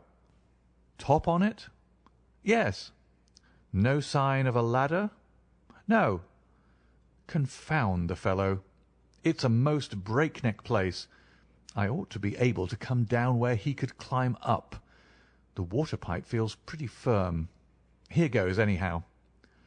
There was a scuffling of feet, and the lantern began to come steadily down the side of the wall. Then with a light spring he came on to the barrel, and from there to the earth. "It was easy to follow him," he said, drawing on his stockings and boots. "Tiles were loosened the whole way along, and in his hurry he had dropped this. It confirms my diagnosis, as you doctors express it." The object which he held up to me was a small pocket or pouch woven out of coloured grasses, and with a few tawdry beads strung around it. In shape and size it was not unlike a cigarette case. Inside were half a dozen spines of dark wood, sharp at one end and rounded at the other, like that which had struck Bartholomew Sholto. "They are hellish things," said he. "Look out that you don't prick yourself. I'm delighted to have them, for the chances are that they are all he has. There is the less fear of you or me finding one in our skin before long. I would sooner face a Martini bullet myself. Are you game for a 6-mile trudge, Watson?" "Certainly," I answered. "Your leg will stand it?" "Oh, yes." "Here you are, doggy. Good old Toby. Smell it, Toby, smell it." He pushed the creosote handkerchief under the dog's nose, while the creature stood with its fluffy legs separated, and with a most comical cock to its head, like a connoisseur sniffing the bouquet of a famous vintage. Holmes then threw the handkerchief to a distance, fastened a stout cord to the mongrel's collar, and led him to the foot of the water barrel.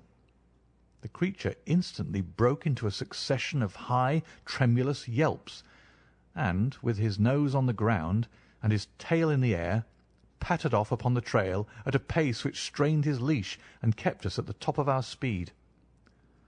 The east had been gradually whitening, and we could now see some distance in the cold grey light.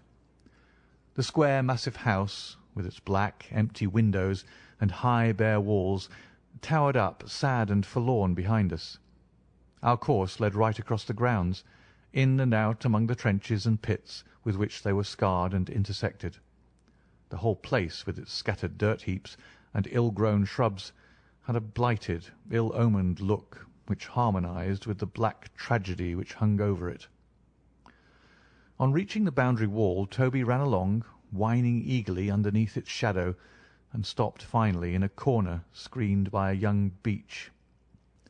Where the two walls joined, several bricks had been loosened, and the crevices left were worn down and rounded upon the lower side, as though they had frequently been used as a ladder.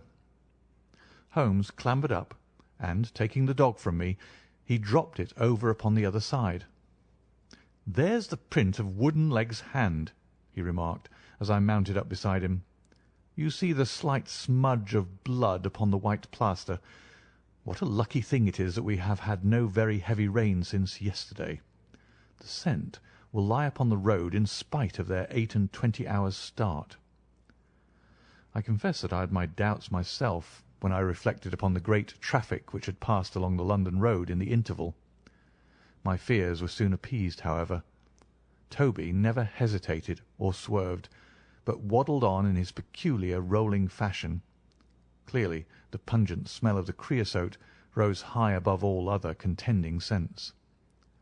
"Do not imagine," said Holmes, "that I depend for my success in this case upon the mere chance of one of these fellows having put his foot in the chemical. I have knowledge now which would enable me to trace them in many different ways. This, however, is the readiest, and, since fortune has put it into our hands, I should be culpable if I neglected it. It has, however, prevented the case from becoming the pretty little intellectual problem which it at one time promised to be. There might have been some credit to be gained out of it, but for this too palpable clue." "There is credit and to spare," said I. "I assure you, Holmes, that I marvel at the means by which you obtain your results in this case even more than I did in the Jefferson Hope murder. The thing seems to me to be deeper and more inexplicable. How, for example, could you describe with such confidence the wooden-legged man?" "Pah, my dear boy, it was simplicity itself. I don't wish to be theatrical. It is all patent and above board. Two officers who are in command of a convict guard learn an important secret as to buried treasure. A map is drawn for them by an Englishman named Jonathan Small. You remember that we saw the name upon the chart in Captain Morstan's possession. He had signed it in behalf of himself and his associates, the sign of the four, as he somewhat dramatically called it. Aided by this chart, the officers, or one of them, gets the treasure and brings it to England, leaving, we will suppose, some condition under which he received it unfulfilled. Now then, why did not Jonathan Small get the treasure himself? The answer is obvious. The chart is dated at a time when Morstan was brought into close association with convicts. Jonathan Small did not get the treasure because he and his associates were themselves convicts and could not get away. "But that's mere speculation," said I. "It is more than that. It is the only hypothesis which covers the facts. Let us see how it fits in with the sequel. Major Sholto remains at peace for some years, happy in the possession of his treasure. Then he receives a letter from India which gives him a great fright. What was that? A letter to say that the men whom he had wronged had been set free, or had escaped. That is much more likely, for he would have known what their term of imprisonment was. It would not have been a surprise to him. What does he do then? He guards himself against a wooden-legged man, a white man, mark you, for he mistakes a white tradesman for him and actually fires a pistol at him. Now only one white man's name is on the chart. The others are Hindus or Mohammedans. There is no other white man. Therefore we may say with confidence that the wooden-legged man is identical with Jonathan Small. Does the reasoning strike you as being faulty?" "No, it's clear and concise." "Well now, let us put ourselves in the place of Jonathan Small.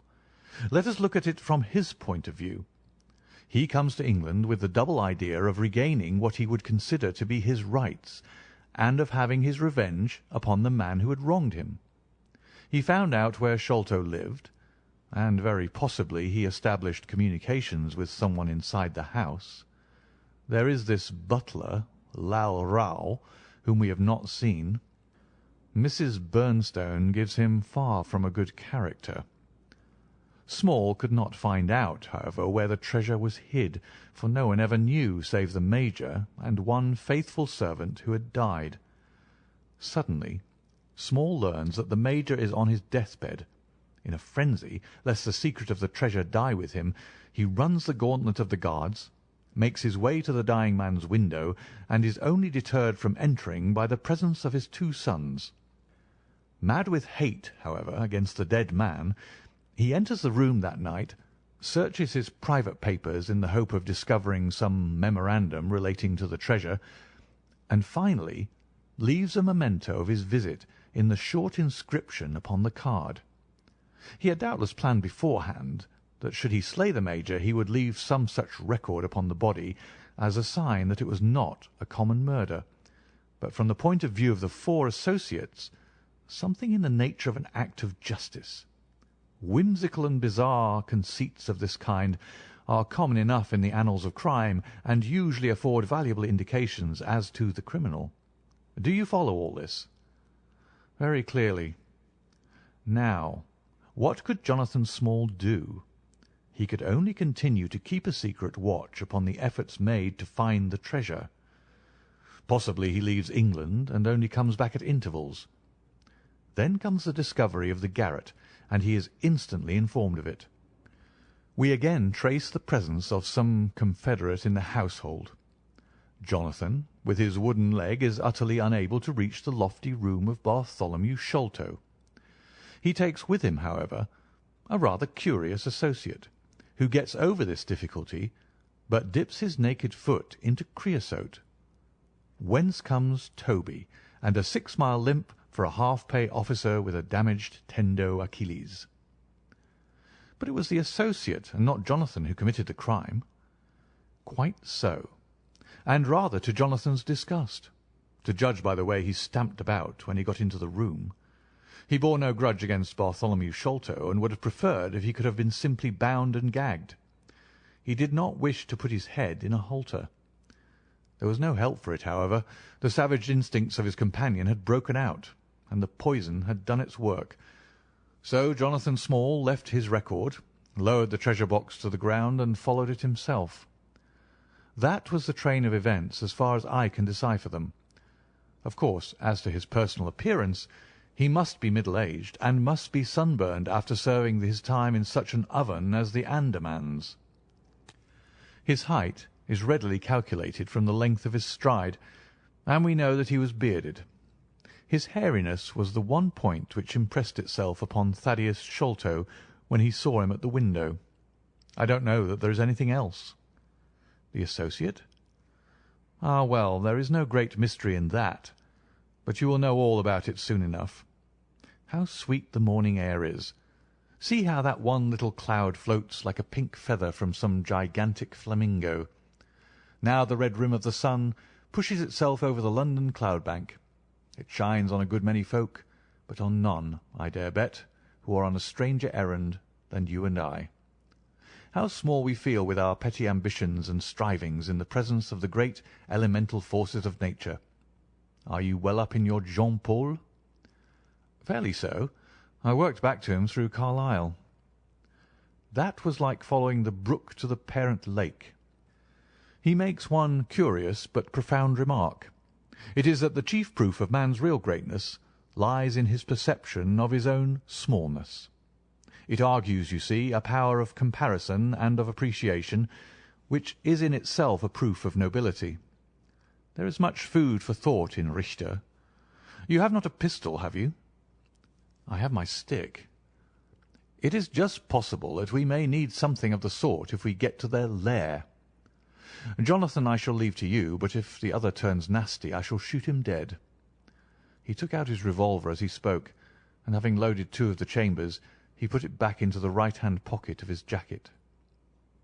We had during this time been following the guidance of Toby down the half-rural villa-lined roads which lead to the metropolis. Now, however, we were beginning to come among continuous streets, where labourers and dockmen were already astir, and slatternly women were taking down shutters and brushing doorsteps. At the square-topped corner public houses business was just beginning, and rough-looking men were emerging, rubbing their sleeves across their beards after their morning wet. Strange dogs sauntered up and stared wonderingly at us as we passed, but our inimitable Toby looked neither to the right nor to the left, but trotted onwards with his nose to the ground, and an occasional eager whine which spoke of a hot scent. We had traversed Streatham, Brixton, Camberwell, and now found ourselves in Kennington Lane, having borne away through the side streets to the east of the Oval. The men whom we pursued seemed to have taken a curiously zigzag road, with the idea probably of escaping observation. They had never kept to the main road if a parallel side street would serve their turn. At the foot of Kennington Lane they had edged away to the left through Bond Street and Miles Street.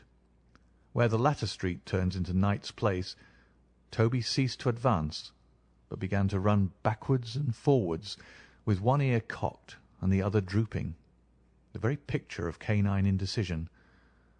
Then he waddled round in circles, looking up to us from time to time as if asking for sympathy in his embarrassment. "What the deuce is the matter with the dog?" growled Holmes. "They surely would not take a cab or go off in a balloon." "Perhaps they stood here for some time," I suggested. "Ah, it's all right. He's off again," said my companion in a tone of relief. He was indeed off, for after sniffing around again he suddenly made up his mind and darted away with an energy and determination such as he had not yet shown. The scent appeared to be much hotter than before, for he had not even to put his nose on the ground, but tugged at his leash and tried to break into a run. I could see by the gleam in Holmes's eyes that he thought we were nearing the end of our journey. Our course now ran down 9 Elms until we came to Broderick and Nelson's large timber yard, just past the White Eagle Tavern. Here the dog, frantic with excitement, turned down through the side gate into the enclosure where the sawyers were already at work.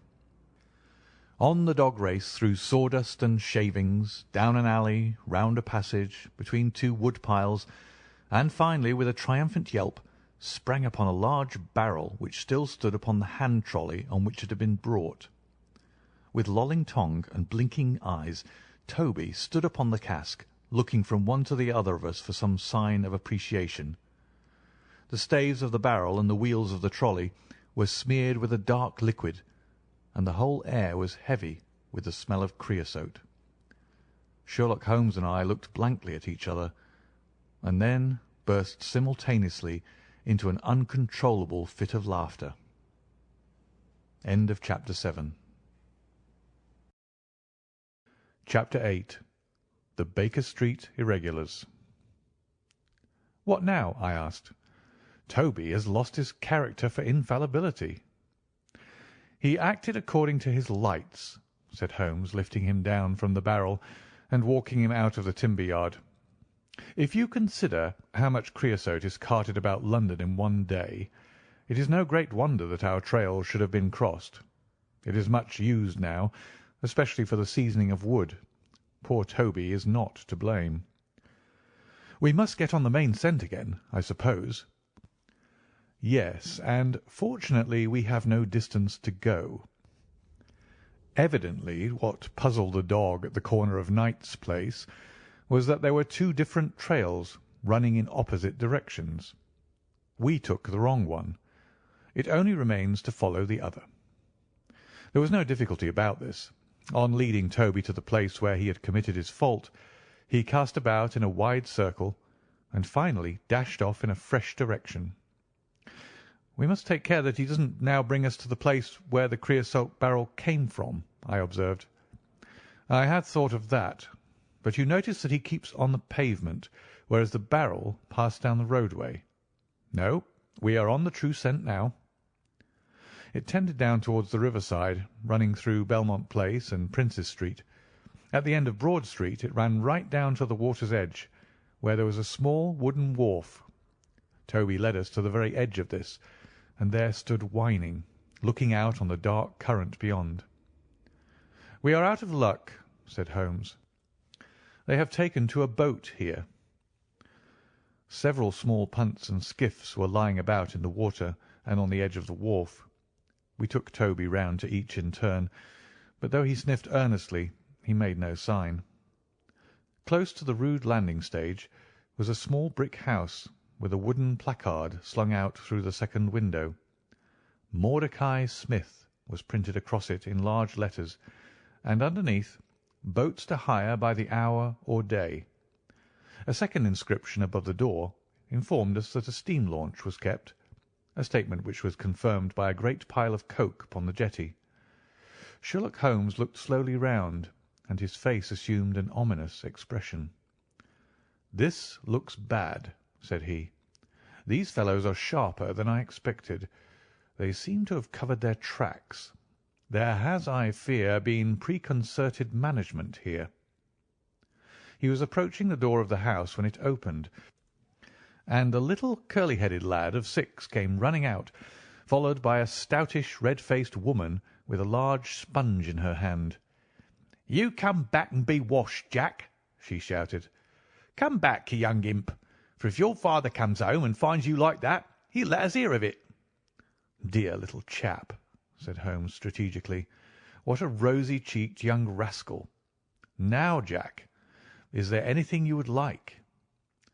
The youth pondered for a moment. "I'd like a shilling," said he. "Nothing you would like better?" "I'd like 2 shilling better," the prodigy answered after some thought. "Here you are, then. Catch. A fine child, Mrs. Smith." "Lord bless you, sir, he is that, and forward. He gets a'most too much for me to manage, especially when my man is away days at a time." "Away, is he?" said Holmes in a disappointed voice. "I am sorry for that, for I wanted to speak to Mr. Smith." "He's been away since yesterday morning, sir, and truth to tell, I'm beginning to feel frightened about him. But if it was about a boat, sir, maybe I could serve as well." "I wanted to hire the steam launch." "Why, bless you, sir, it is in the steam launch that he's gone. That's what puzzles me, for I know there ain't more coals in her than would take her to about Woolwich and back.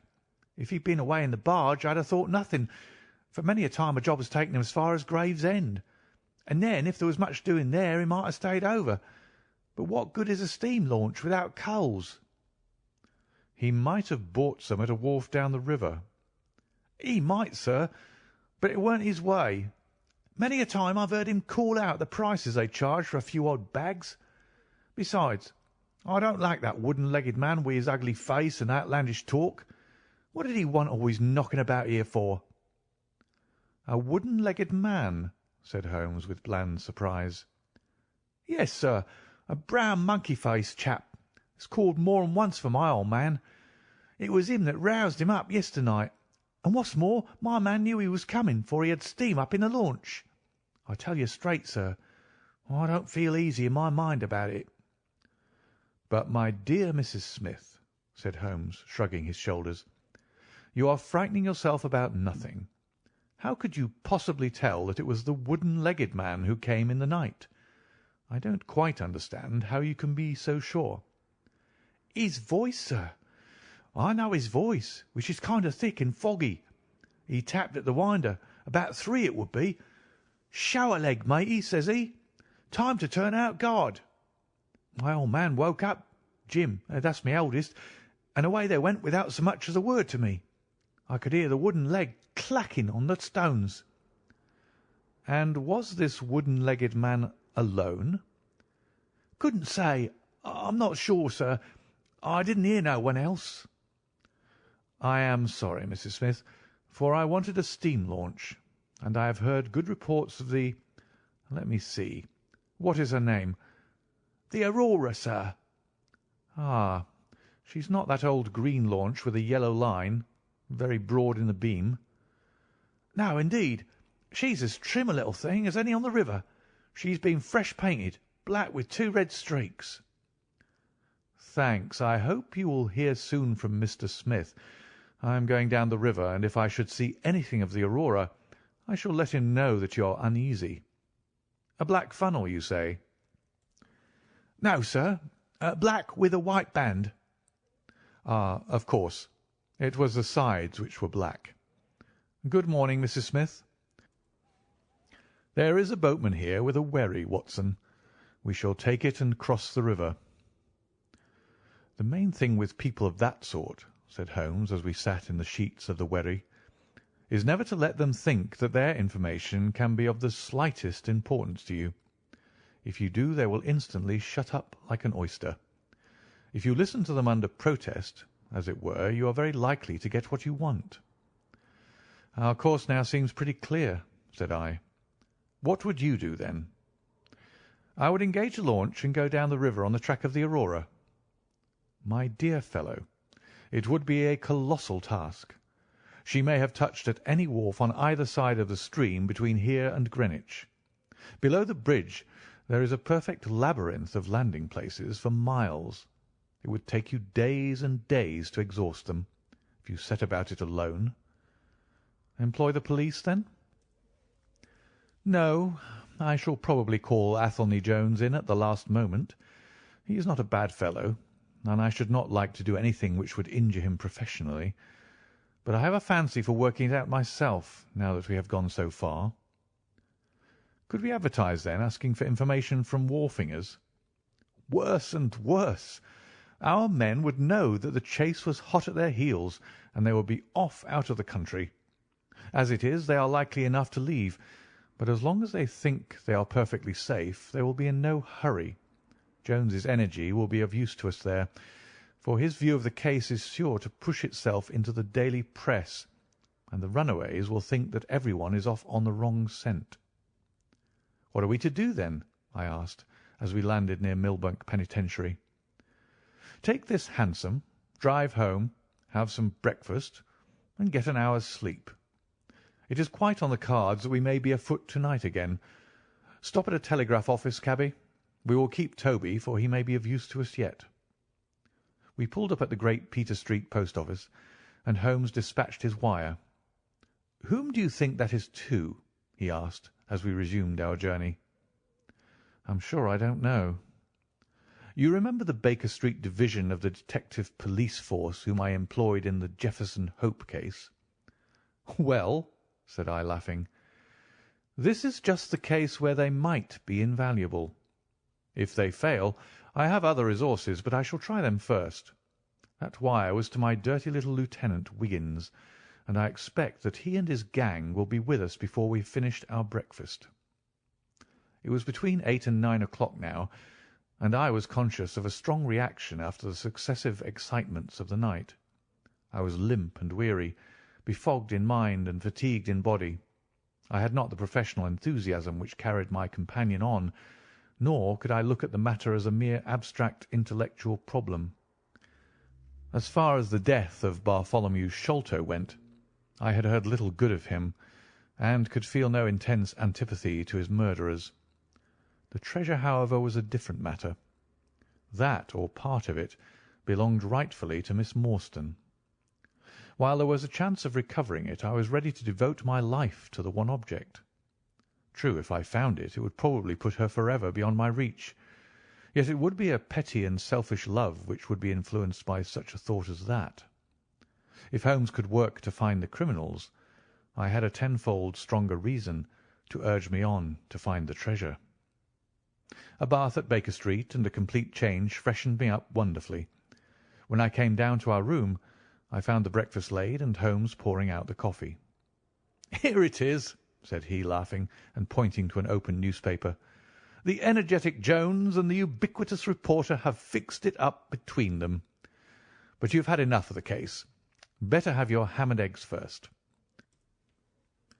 I took the paper from him and read the short notice, which was headed "Mysterious Business at Upper Norwood." "About 12 o'clock last night," said the Standard, "Mr. Bartholomew Sholto of Pondicherry Lodge, Upper Norwood, was found dead in his room under circumstances which point to foul play. As far as we can learn, no actual traces of violence were found upon Mr. Sholto's person, but a valuable collection of Indian gems, which the deceased gentleman had inherited from his father, has been carried off. The discovery was first made by Mr. Sherlock Holmes and Dr. Watson, who had called at the house with Mr. Thaddeus Sholto, brother of the deceased. By a singular piece of good fortune, Mr. Athelney Jones, the well-known member of the detective police force, happened to be at the Norwood police station, and was on the ground within half an hour of the first alarm. His trained and experienced faculties were at once directed towards the detection of the criminals, with the gratifying result that the brother, Thaddeus Sholto, has already been arrested, together with the housekeeper, Mrs. Bernstone, an Indian butler named Lal Rao, and a porter or gatekeeper named McMurdo.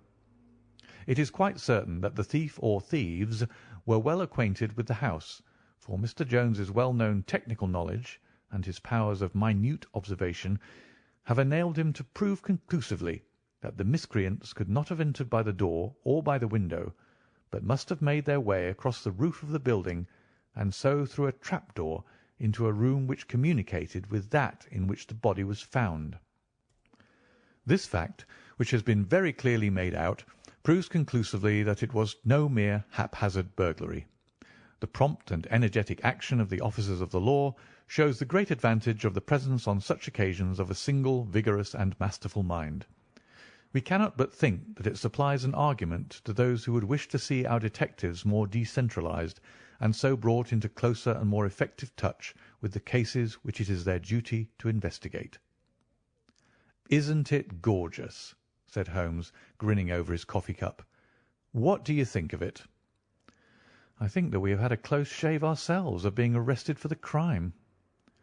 "So do I. I wouldn't answer for our safety now, if he should happen to have another of his attacks of energy." At this moment there was a loud ring at the bell, and I could hear Mrs. Hudson, our landlady, raising her voice in a wail of expostulation and dismay. "By heavens, Holmes," I said, half rising, "I believe that they are really after us." "No, it's not quite so bad as that. It is the unofficial force, the Baker Street Irregulars."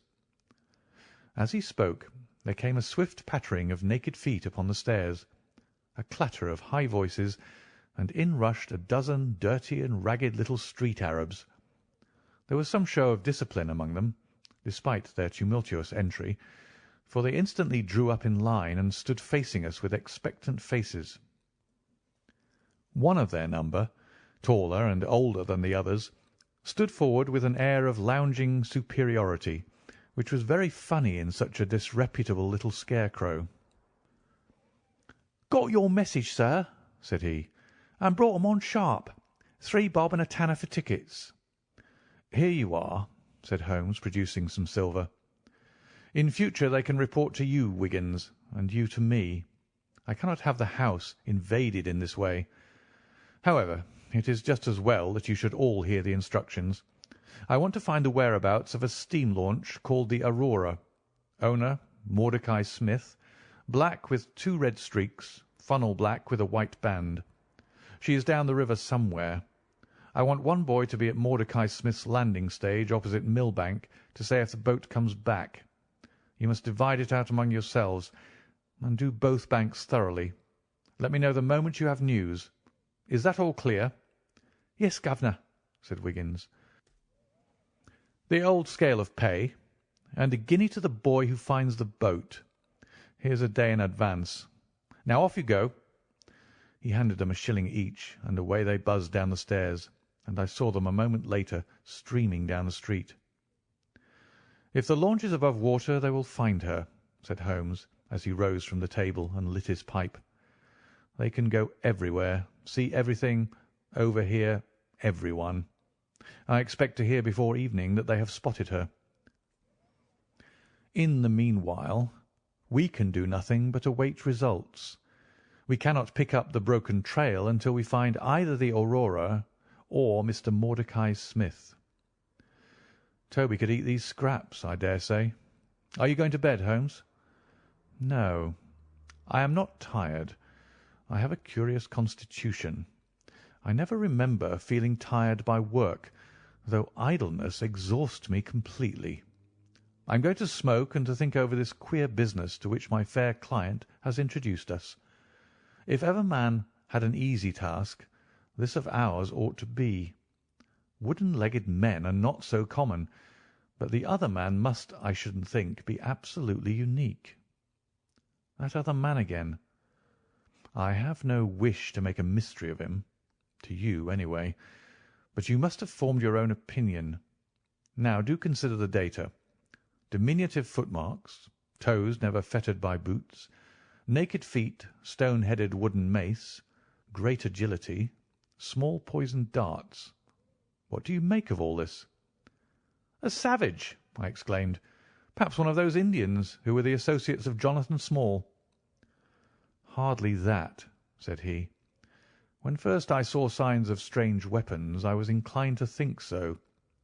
But the remarkable character of the footmarks caused me to reconsider my views. Some of the inhabitants of the Indian Peninsula are small men, but none could have left such marks as that. The Hindu proper has long and thin feet. The sandal-wearing Mohammedan has the great toe well separated from the others, because the thong is commonly passed between. These little darts, too, could only be shot in one way. They are from a blowpipe.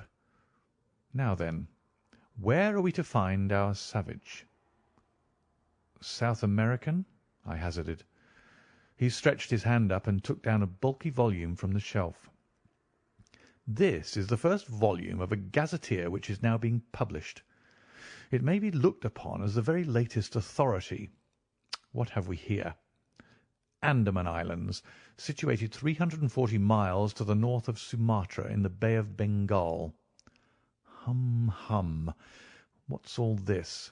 Moist climate, coral reefs, sharks, Port Blair, convict barracks, Rutland Island, cottonwoods. Ah, here we are.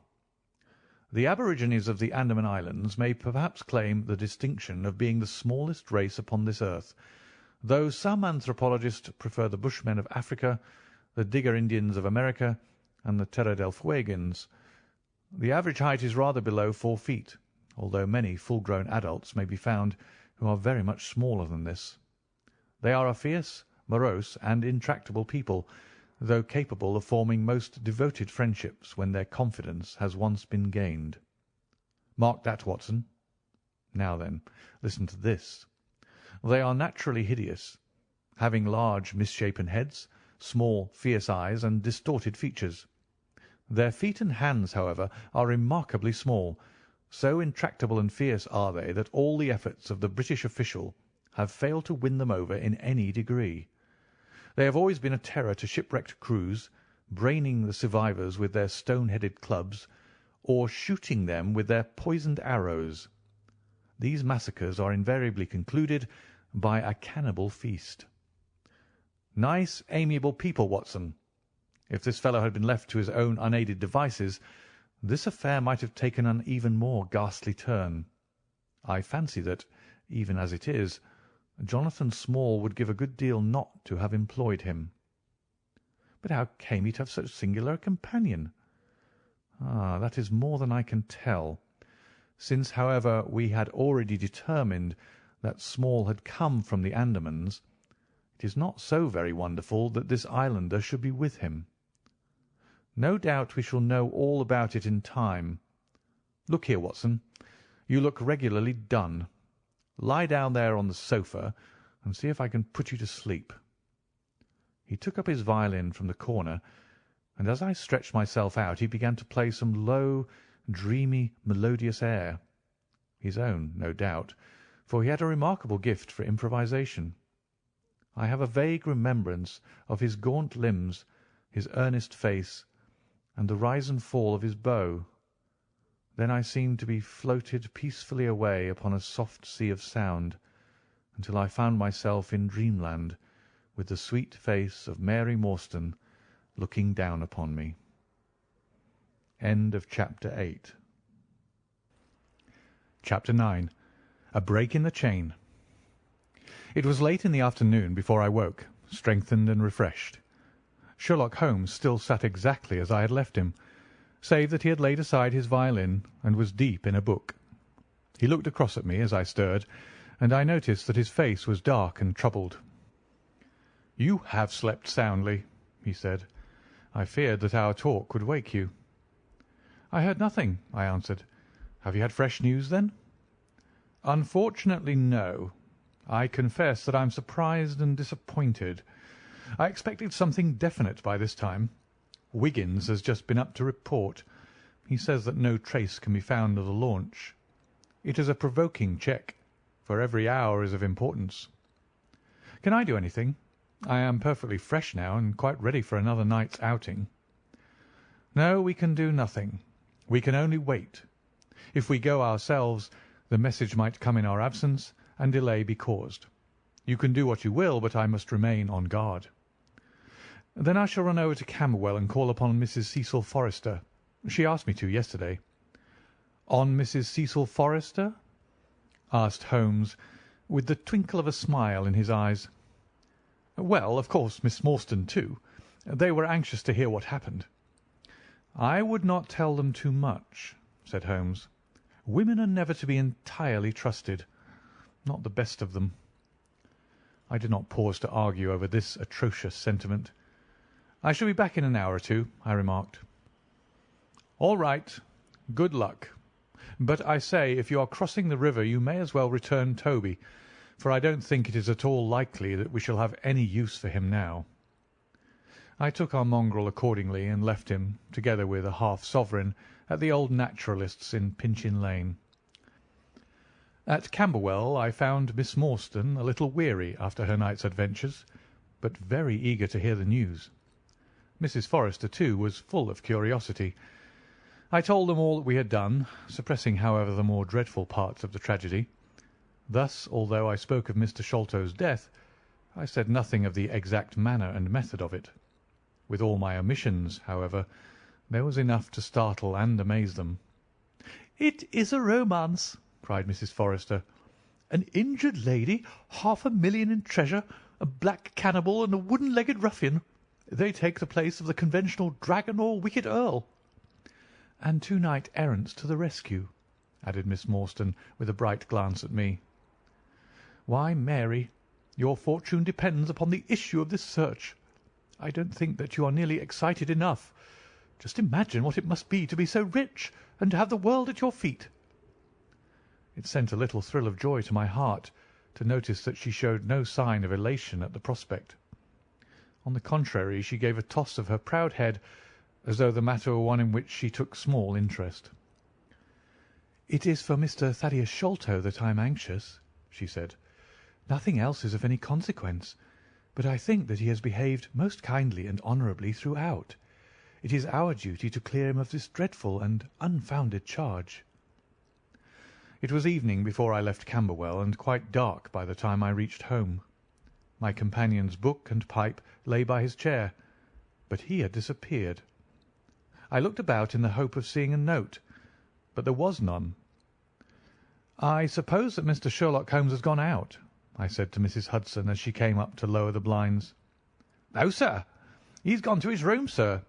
Do you know, sir," sinking her voice into an impressive whisper, "I'm afraid for his health." "Why so, Mrs. Hudson?" "Well, he's that strange, sir. After you was gone, he walked and he walked, up and down until I was weary of the sound of his footstep. Then I heard him talking to himself and muttering, and every time the bell rang out he came on the stairhead with, 'What is that, Mrs. Hudson?' And now he's slammed off to his room, but I can hear him walking away the same as ever. I hope he's not going to be ill, sir. I ventured to say something to him about cooling medicine, but he turned on me, sir, with such a look that I don't know how ever I got out of the room." "I don't think that you have any cause to be uneasy, Mrs. Hudson," I answered. "I've seen him like this before. He has some small matter upon his mind which makes him restless." I tried to speak lightly to our worthy landlady, but I was myself somewhat uneasy when through the long night I still from time to time heard the dull sound of his tread, and knew how his keen spirit was chafing against this involuntary inaction. At breakfast time he looked worn and haggard, with a little fleck of feverish colour upon either cheek. "You're knocking yourself up, old man," I remarked. "I heard you marching about in the night." "No, I could not sleep," he answered. "This infernal problem is consuming me. It is too much to be balked by so petty an obstacle. When all else had been overcome, I know the men, the launch, everything, and yet I can get no news. I have set other agencies at work and used every means at my disposal. The whole river has been searched on either side, but there is no news, nor has Mrs. Smith heard of her husband. I shall come to the conclusion soon that they have scuttled the craft, but there are objections to that. Or that Mrs. Smith has put us on a wrong scent. No, I think that may be dismissed. I had inquiries made, and there is a launch of that description." "Could it have gone up the river?"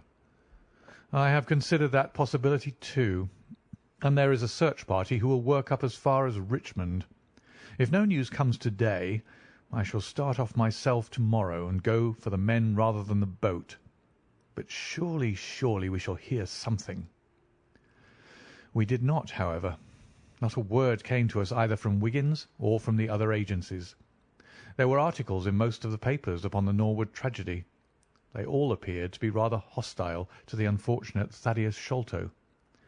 No fresh details were to be found, however, in any of them, save that an inquest was to be held upon the following day.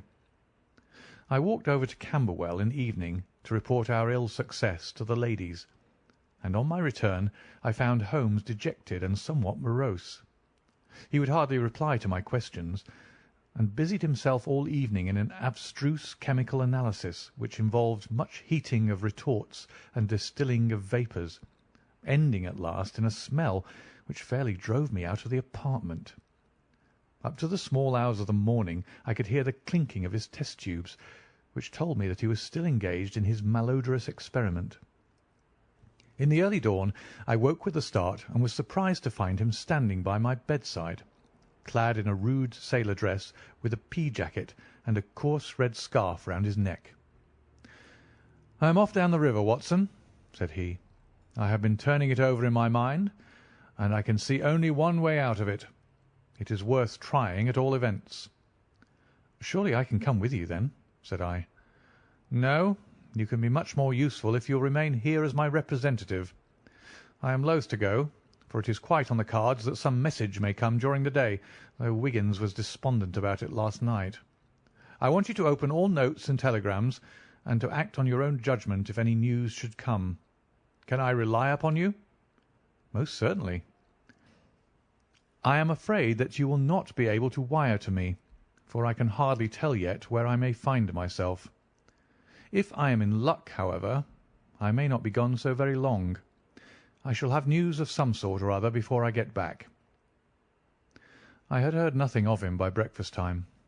On opening the Standard, however, I found that there was a fresh allusion to the business. "With reference to the Upper Norwood tragedy," it remarked, "we have reason to believe that the matter promises to be even more complex and mysterious than was originally supposed. Fresh evidence has shown that it is quite impossible that Mr. Thaddeus Sholto could have been in any way concerned in the matter. He and the housekeeper, Mrs. Bernstone, were both released yesterday evening.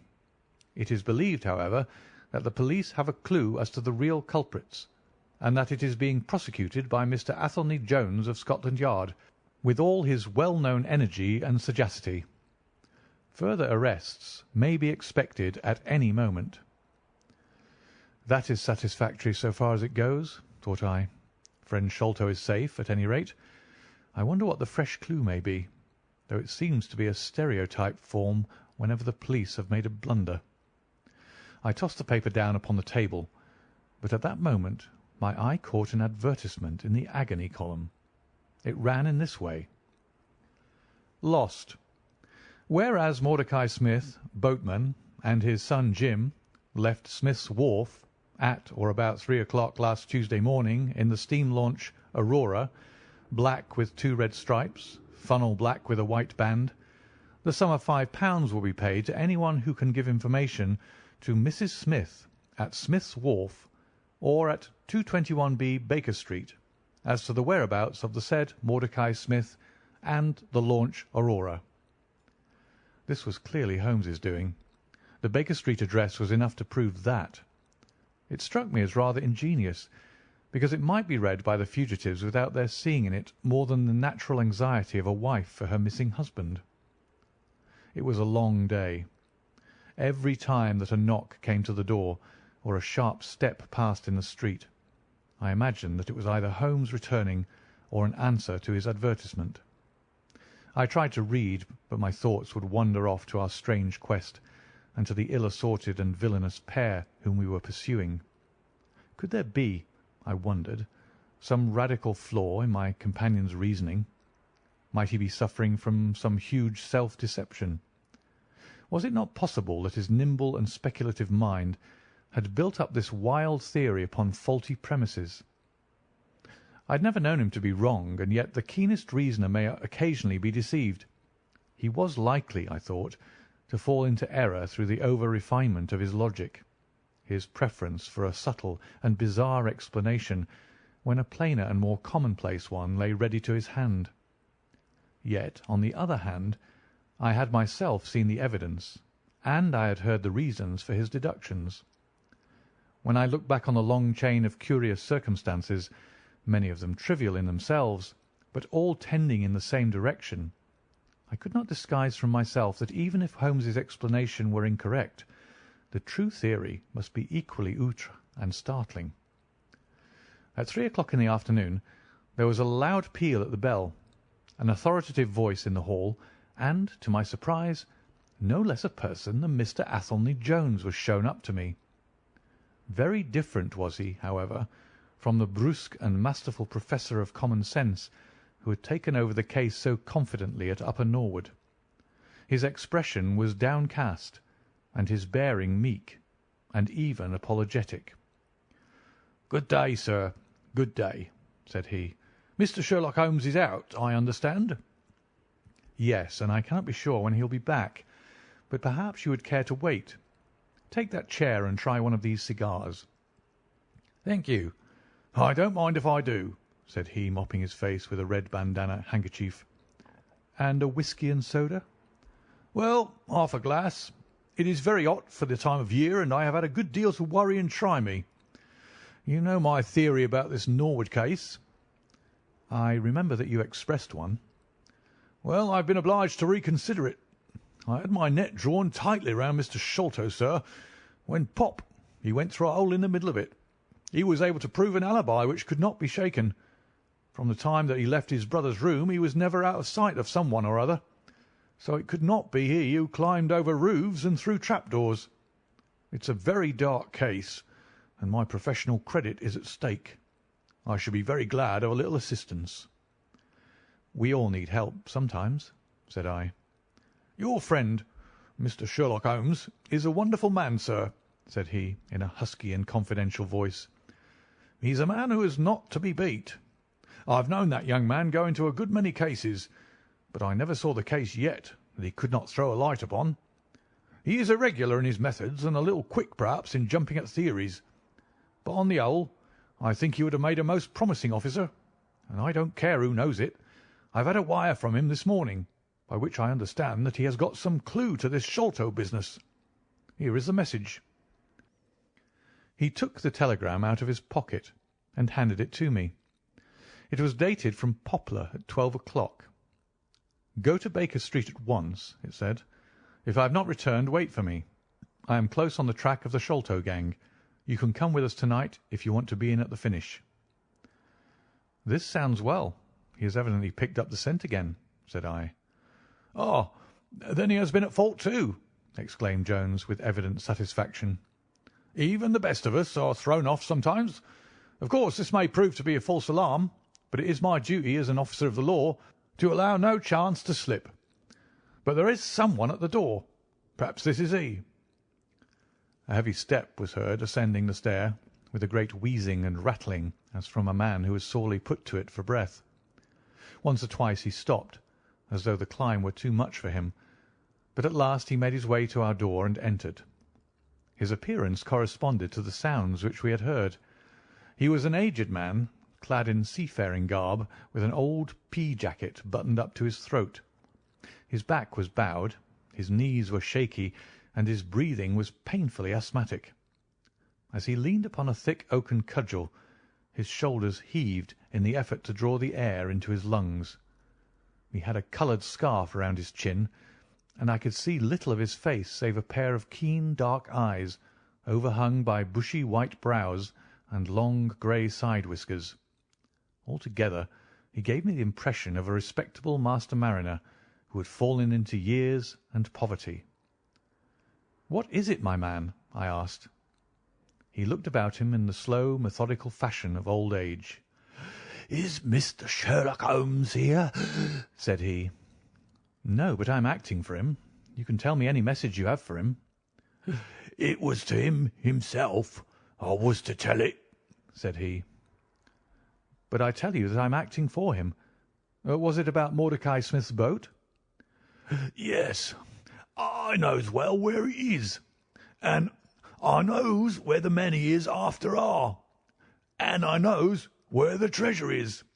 I knows all about it." "Then tell me, and I shall let him know." "It was to him I was to tell it," he repeated with the petulant obstinacy of a very old man. "Well, you must wait for him." "No, no, I ain't going to lose a whole day to please no one. If Mr. Holmes ain't here, then Mr. Holmes must find it all out for himself. I don't care about the look of either of you, and I won't tell a word." He shuffled towards the door, but Athelney Jones got in front of him. "Wait a bit, my friend," said he. "You have important information, and you must not walk off. We shall keep you whether you like it or not until our friend returns." The old man made a little run towards the door, but as Athelney Jones put his broad back up against it, he recognised the uselessness of resistance. "Pretty sore treatment, this," he cried, stamping his stick. "I come here to see a gentleman, and you two, who I never saw in my life, seize me and treat me in this fashion." "You will be none the worse," I said. "We shall recompense you for the loss of your time. Sit over here on the sofa, and you will not have long to wait." He came across sullenly enough and seated himself with his face resting on his hands. Jones and I resumed our cigars and our talk. Suddenly, however, Holmes's voice broke in upon us. "I think that you might offer me a cigar too," he said. We both started in our chairs. There was Holmes sitting close to us with an air of quiet amusement. "Holmes!" I exclaimed. "You here? But where's the old man?" "Here is the old man," said he, holding out a heap of white hair. "Here he is, wig, whiskers, eyebrows, and all. I thought my disguise was pretty good, but I hardly expected that it would stand that test." "Ah, you rogue!" cried Jones, highly delighted. "You would have made an actor, and a rare one.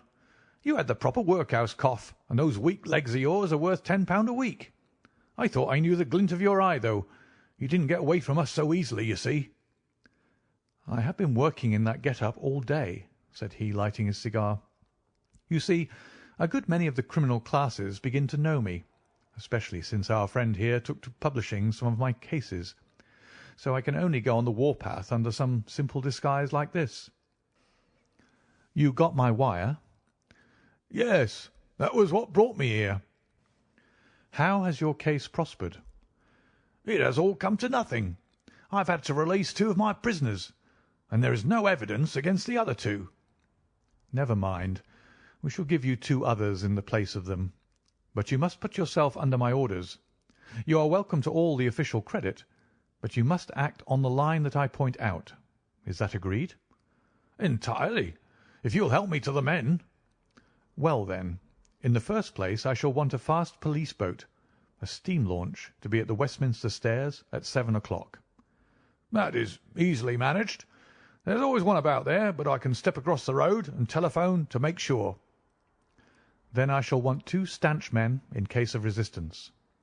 "There will be 2 or 3 in the boat. What else?" "When we secure the men we shall get the treasure.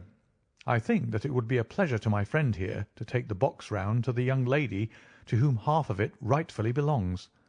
Let her be the first to open it. Eh, Watson?" "It would be a great pleasure to me." "Rather an irregular proceeding," said Jones, shaking his head. "However, the whole thing is irregular, and I suppose we must wink at it. The treasure must afterwards be handed over to the authorities until after the official investigation." "Certainly. That is easily managed. One other point.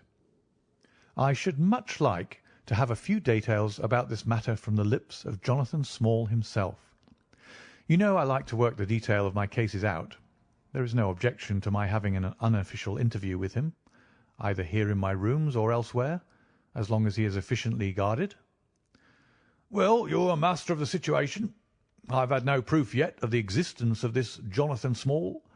However, if you can catch him, I don't see how I can refuse you an interview with him." "That is understood, then." "Perfectly. Is there anything else?" "Only that I insist upon your dining with us. It will be ready in half an hour. I have oysters and a brace of grouse, with something a little choice in white wines. Watson, you have never yet recognised my merits as a housekeeper. End of Chapter 9. Chapter 10. The End of the Islander. Our meal was a merry one. Holmes could talk exceedingly well when he chose, and that night he did choose. He appeared to be in a state of nervous exaltation. I have never known him so brilliant. He spoke on a quick succession of subjects, on miracle plays, on medieval pottery, on Stradivarius violins, on the Buddhism of Ceylon, and on the warships of the future, handling each as though he had made a special study of it. His bright humour marked the reaction from his black depression of the preceding days. Athelney Jones proved to be a sociable soul in his hours of relaxation, and faced his dinner with the air of a bon vivant. For myself, I felt elated at the thought that we were nearing the end of our task, and I caught something of Holmes's gaiety. None of us alluded during dinner to the cause which had brought us together. When the cloth was cleared, Holmes glanced at his watch and filled up 3 glasses with port. "One bumper," said he, "to the success of our little expedition. And now it is high time we were off. Have you a pistol, Watson?" "I have my old service revolver in my desk." "You had best take it, then. It is well to be prepared. I see that the cab is at the door. I ordered it for 6:30. It was little past 7 before we reached the Westminster Wharf, and found our launch awaiting us. Holmes eyed it critically. "Is there anything to mark it as a police boat?" "Yes, that green lamp at the side." "Then take it off." The small change was made, we stepped on board, and the ropes were cast off. Jones, Holmes, and I sat in the stern. There was one man at the rudder, one to tend the engines, and 2 burly police inspectors forward. "Where to?" asked Jones. "To the Tower. Tell them to stop opposite Jacobson's Yard." Our craft was evidently a very fast one. We shot past the long lines of loaded barges as though they were stationary. Holmes smiled with satisfaction as we overhauled a river steamer and left her behind us. "We ought to be able to catch anything on the river," he said. "Well, hardly that, but there are not many launches to beat us." "We shall have to catch the Aurora, and she has a name for being a clipper. I will tell you how the land lies, Watson. You recollect how annoyed I was at being balked by so small a thing?" "Yes." "Well, I gave my mind a thorough rest by plunging into a chemical analysis. One of our greatest statesmen has said that a change of work is the best rest. So it is. When I had succeeded in dissolving the hydrocarbon which I was at work at, I came back to our problem of the Sholtos, and thought the whole matter out again. My boys had been up the river and down the river without result. The launch was not at any landing stage or wharf, nor had it returned. Yet it could hardly have been scuttled to hide their traces, though that always remained as a possible hypothesis if all else failed. I knew this man Small had a certain degree of low cunning, but I did not think him capable of anything in the nature of delicate finesse. That is usually a product of higher education.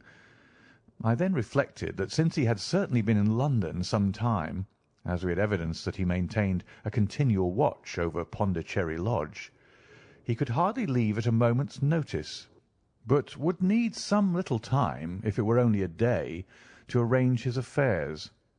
That was the balance of probability, at any rate. "It seems to me to be a little weak," said I. "It is more probable that he had arranged his affairs before ever he set out upon his expedition." "No, I hardly think so. This lair of his would be too valuable a retreat in case of need for him to give it up until he was sure that he could do without it. But a second consideration struck me. Jonathan Small must have felt that the peculiar appearance of his companion, however much he may have top-coated him, would give rise to gossip, and possibly be associated with this Norwood tragedy. He was quite sharp enough to see that. They had started from their headquarters under cover of darkness, and he would wish to get back before it was broad light. Now, it was past 3 o'clock, according to Mrs. Smith, when they got the boat. It would be quite bright, and people would be about in an hour or so. Therefore I argued that they did not go very far. They paid Smith well to hold his tongue, reserved his launch for the final escape, and hurried to their lodgings with the treasure box. In a couple of nights, when they had time to see what view the papers took, and whether there was any suspicion, they would make their way under cover of darkness to some ship at Gravesend or in the Downs, where no doubt they had already arranged for passages to America or the colonies. But the launch, they could not have taken that to their lodgings. Quite so. I argued that the launch must be no great way off, in spite of its invisibility. I then put myself in the place of Small, and looked at it as a man of his capacity would. He would probably consider that to send back the launch, or to keep it at a wharf, would make pursuit easy if the police did happen to get on his track. How then could he conceal the launch, and yet have her at hand when wanted? I wondered what I should do myself if I were in his shoes. I could only think of one way of doing it. I might land the launch over to some boat builder or repairer, with directions to make a trifling change in her. She would then be removed to his shed or yard, and so be effectually concealed, while at the same time I could have her at a few hours' notice. That seems simple enough. It is just these very simple things which are extremely liable to be overlooked. However, I determined to act on the idea. I started at once in this harmless seaman's rig, and inquired at all the yards down the river. I drew blank at 15, but at the 16th, Jacobson's, I learned that the Aurora had been handed over to them 2 days ago by a wooden-legged man, with some trivial directions as to her rudder. "There ain't naught amiss with her rudder," said the foreman. "There she lies, with the red streaks." At that moment who should come down but Mordecai Smith, the missing owner. He was rather the worse for liquor. I should not, of course, have known him, but he bellowed out his name and the name of his launch. "I want her to-night at 8 o'clock," said he. 8 o'clock sharp, mind, for I have 2 gentlemen who won't be kept waiting." They had evidently paid him well, for he was very flush of money, chucking shillings about to the men. I followed him some distance, but he subsided into an alehouse. So I went back to the yard, and happening to pick up one of my boys on the way, I stationed him as a sentry over the launch. He is to stand at water's edge and wave his handkerchief to us when they start. We shall be lying off in the stream, and it will be a strange thing if we do not take men, treasure, and all. "You have planned it all very neatly, whether they are the right men or not," said Jones. "But if the affair were in my hands, I should have had a body of police in Jacobson's yard and arrested them when they came down." Which would have been never. This man Small is a pretty shrewd fellow. He would send a scout on ahead, and if anything made him suspicious, lie snug for another week. "But you might have stuck to Mordecai Smith, and so been led to their hiding-place," said I. "In that case I would have wasted my day. I think that it is 100 to 1 against Smith knowing where they live. As long as he has liquor and a good pay, why should he ask questions? They send him messages what to do. No, I thought every possible course, and this is the best." While this conversation had been proceeding, we had been shooting the long series of bridges which span the Thames. As we passed the city, the last rays of the sun were gilding the cross upon the summit of St. Paul's. It was twilight before we reached the tower. "That is Jacobson's yard," said Holmes, pointing to a bristle of masts and rigging on the Surrey side. "Cruise gently up and down here under cover of this string of lighters." He took a pair of night glasses from his pocket and gazed some time at the shore. "I see my sentry at his post," he remarked, "but no sign of a handkerchief." "Suppose we go downstream a short way and lie in wait for them," said Jones eagerly. We were all eager by this time, even the policemen and stokers, who had a very vague idea of what was going forward. "We have no right to take anything for granted," Holmes answered. "It is certainly 10 to 1 that they go downstream, but we cannot be certain. From this point we can see the entrance of the yard, and they can hardly see us. It will be a clear night and plenty of light. We must stay where we are. See how the folk swarm over yonder in the gaslight. They are coming from work in the yard. Dirty-looking rascals, but I suppose every one has some little immortal spark concealed about him. You would not think it, to look at them. There is no a priori probability about it. A strange enigma is man. Someone calls him a soul concealed in an animal, I suggested. Winwood Reade is good upon the subject, said Holmes. He remarks that while the individual man is an insoluble puzzle, in the aggregate he becomes a mathematical certainty. You can, for example, never foretell what any one man will do, but you can say with precision what an average number will be up to. Individuals vary, but percentages remain constant. So says the statistician. But do I see a handkerchief? Surely there is a white flutter over yonder. Yes, it is your boy, I cried. I can see him plainly. And there is the Aurora, exclaimed Holmes, and going like the devil. Full speed ahead, engineer. Make after that launch with the yellow light. By heaven, I shall never forgive myself if she proves to have the heels of us. She had slipped unseen through the yard entrance and passed behind 2 or 3 small craft, so that she had fairly got her speed up before we saw her. Now she was flying down the stream, near into the shore, going at a tremendous rate. Jones looked gravely at her and shook his head. "She's very fast," he said. "I doubt if we shall catch her." "We must catch her," cried Holmes between his teeth. "Heap it on, stokers. Make her do all she can. If we burn the boat we must have them." We were fairly after her now. The furnaces roared and the powerful engines whizzed and clanked like a great metallic heart. Her sharp, steep prow cut through the river water and sent 2 rolling waves to right and to left of us. With every throb of the engines we sprang and quivered like a living thing.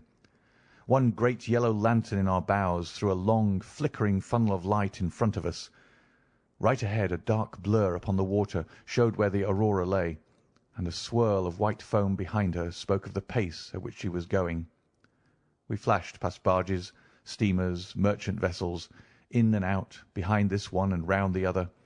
Voices hailed us out of the darkness, but still the Aurora thundered on, and still we followed close upon her track.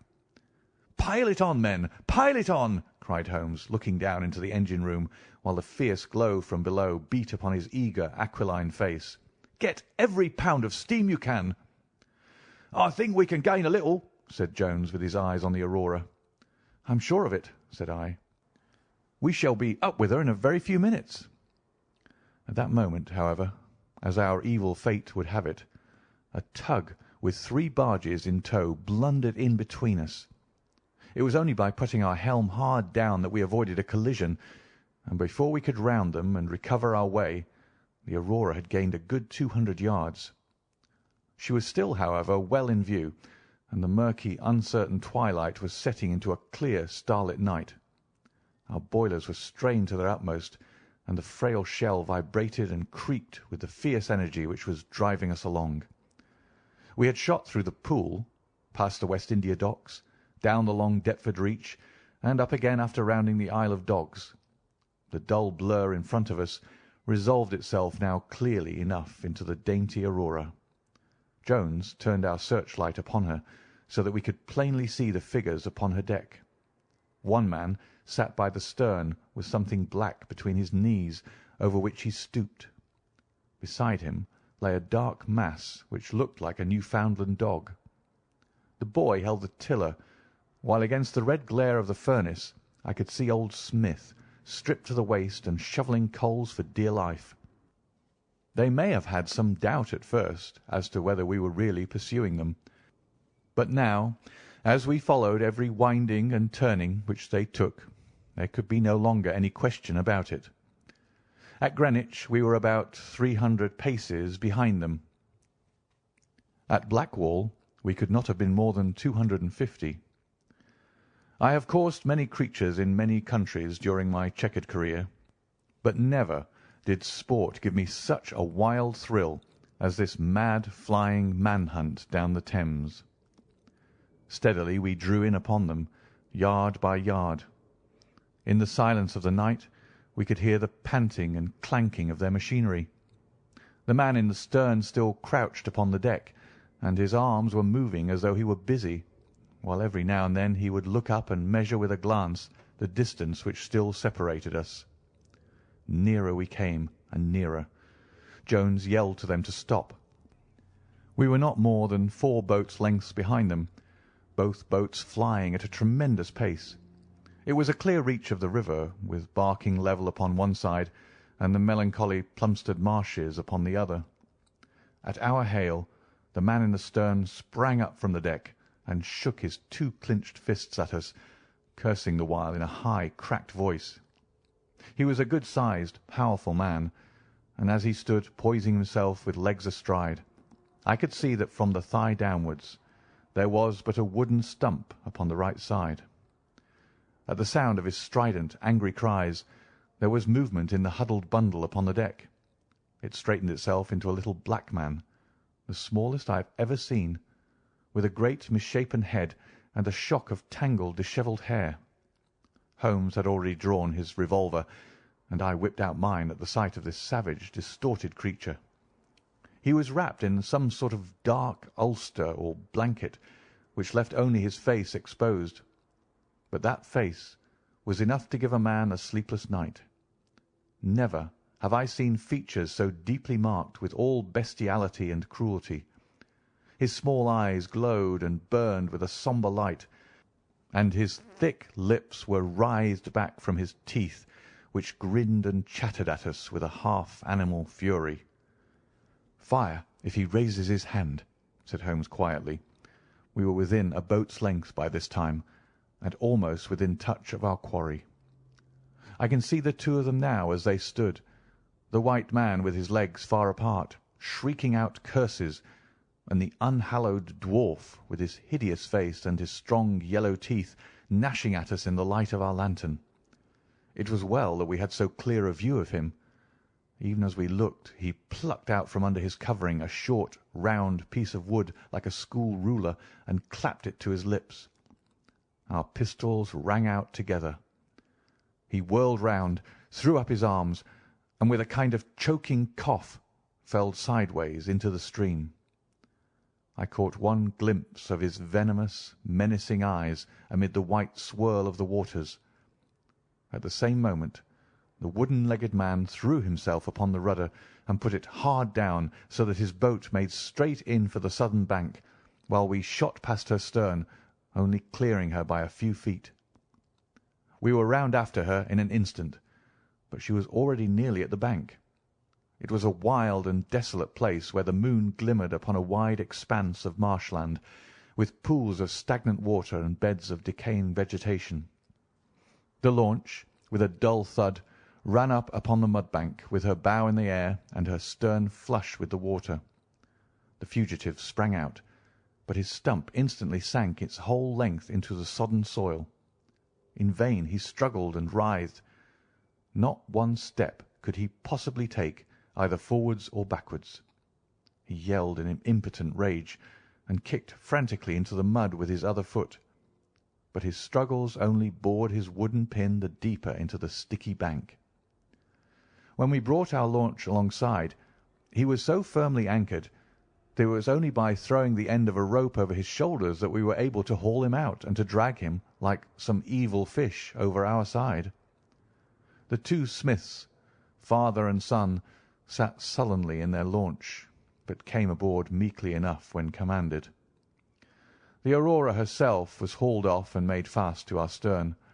A solid iron chest of Indian workmanship stood upon the deck.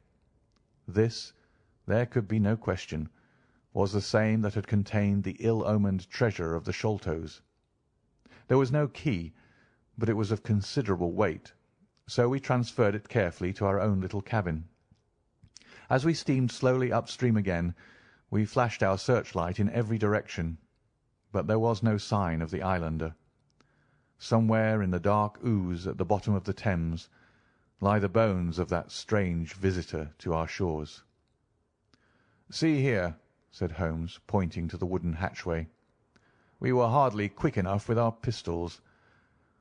There, sure enough, just behind where we had been standing, stuck one of those murderous darts which we knew so well. It must have whizzed between us at the instant that we fired. Holmes smiled at it and shrugged his shoulders in his easy fashion. But I confess that it turned me sick to think of the horrible death which had passed so close to us that night. End of chapter 10. Chapter 11. The Great Agra Treasure. Our captive sat in the cabin opposite to the iron box which he had done so much and waited so long to gain. He was a sunburned, reckless-eyed fellow with a network of lines and wrinkles all over his mahogany features, which told of a hard, open-air life. There was a singular prominence about his bearded chin, which marked a man who was not to be easily turned from his purpose. His age may have been 50 or thereabouts, for his black curly hair was thickly shot with grey. His face in repose was not an unpleasing one, though his heavy brows and aggressive chin gave him, as I had lately seen, a terrible expression when moved to anger. He sat now with his handcuffed hands upon his lap and his head sunk upon his breast, while he looked with his keen twinkling eyes at the box which had been the cause of his ill-doings. It seemed to me that there was more sorrow than anger in his rigid and contained countenance. Once he looked up at me with a gleam of something like humour in his eyes. "Well, Jonathan Small," said Holmes, lighting a cigar, "I am sorry that it has come to this." "And so am I, sir," he answered frankly. "I don't believe that I can swing over the job. I give you my word on the book that I never raised a hand against Mr. Sholto. It was that little hellhound Tonga who shot one of his cursed darts into him. I had no part in it, sir. I was as grieved as if it had been my blood relation. I welted the little devil with the slack end of the rope for it, but it was done, and I could not undo it again."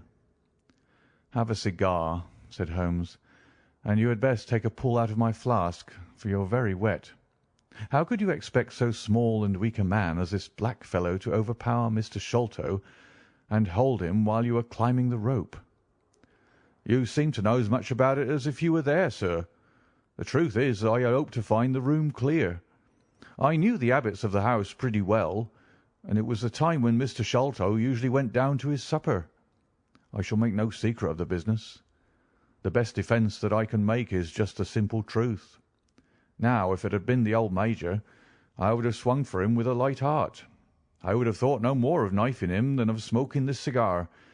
But it's cursed hard that I should be lagged over this young Sholto, with whom I had no quarrel whatever." "You are under the charge of Mr. Athelney Jones of Scotland Yard. He is going to bring you up to my rooms, and I shall ask you for a true account of the matter. You must make a clean breast of it, for if you do I hope that I may be of use to you. I think I can prove that the poison acts so quickly that the man was dead before ever you reached the room." "That he was, sir. I never got such a turn in my life as when I saw him grinning at me with his head on his shoulder as I climbed through the window. It fairly shook me, sir.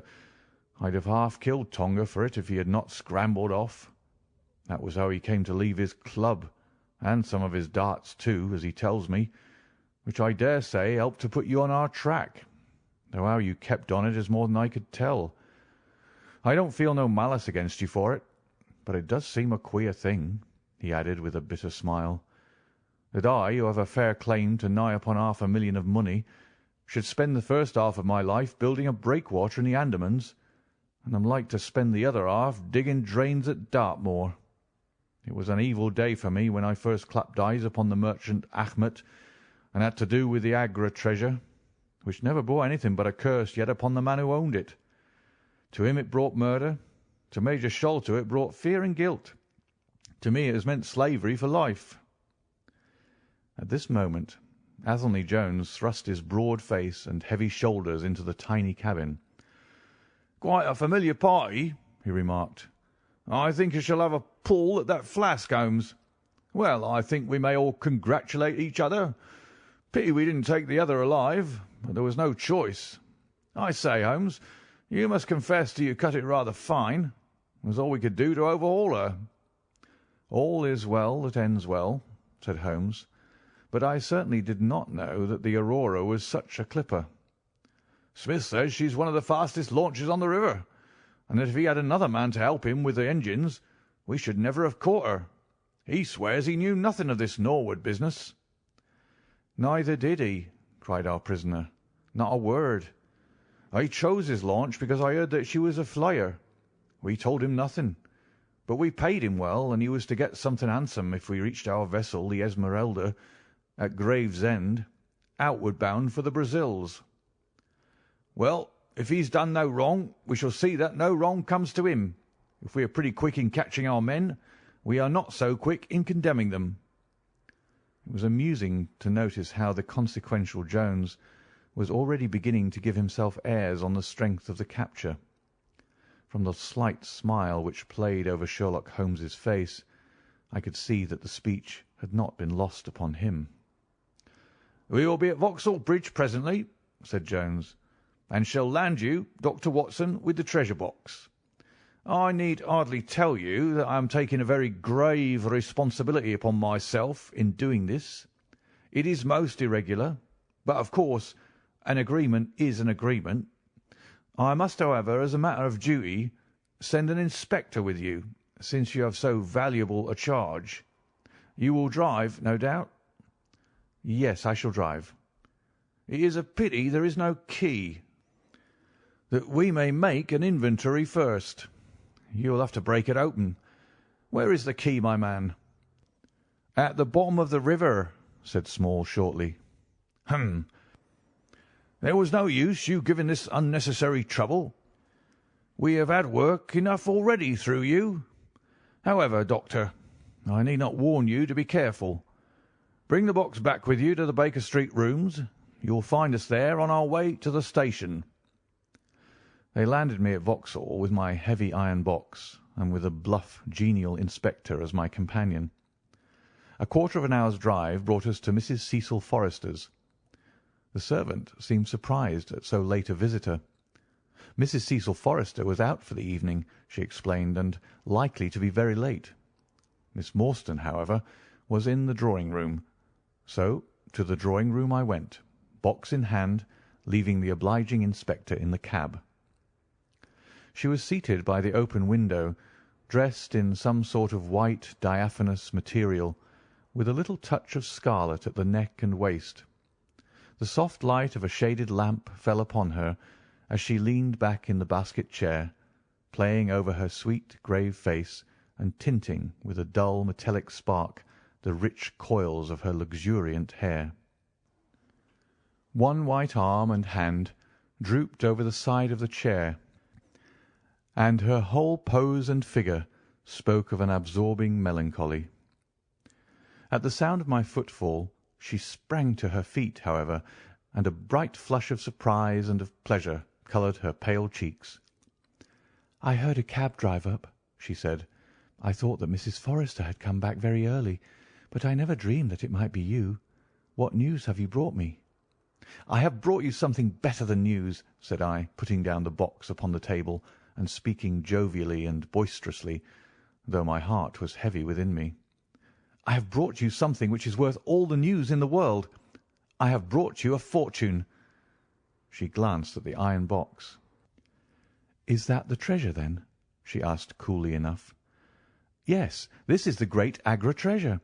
Half of it is yours and half is Thaddeus Sholto's. You will have a couple of 100,000 each. Think of that! An annuity of £10,000. There will be few richer young ladies in England.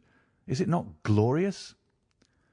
I think that I must have been rather overacting my delight, and that she detected a hollow ring in my congratulations, for I saw her eyebrows rise a little, and she glanced at me curiously. "If I have it," she said, "I owe it to you." "No, no," I answered, "not to me, but to my friend Sherlock Holmes. With all the will in the world I could never have followed up a clue which has taxed even his analytical genius. As it was, we very nearly lost it at the last moment." "Pray sit down and tell me all about it, Dr. Watson," said she. I narrated briefly what had occurred since I had seen her last. Holmes's new method of search, the discovery of the Aurora, the appearance of Athelney Jones, our expedition in the evening, and the wild chase down the Thames. She listened with parted lips and shining eyes to my recital of our adventures. When I spoke of the dart which had so narrowly missed us, she turned so white that I feared that she was about to faint. "It is nothing," she said, as I hastened to pour her out some water. "I am all right again. It was a shock to me to hear that I had placed my friends in such horrible peril." "That is all over," I answered. "It was nothing. I will tell you no more gloomy details. Let us turn to something brighter.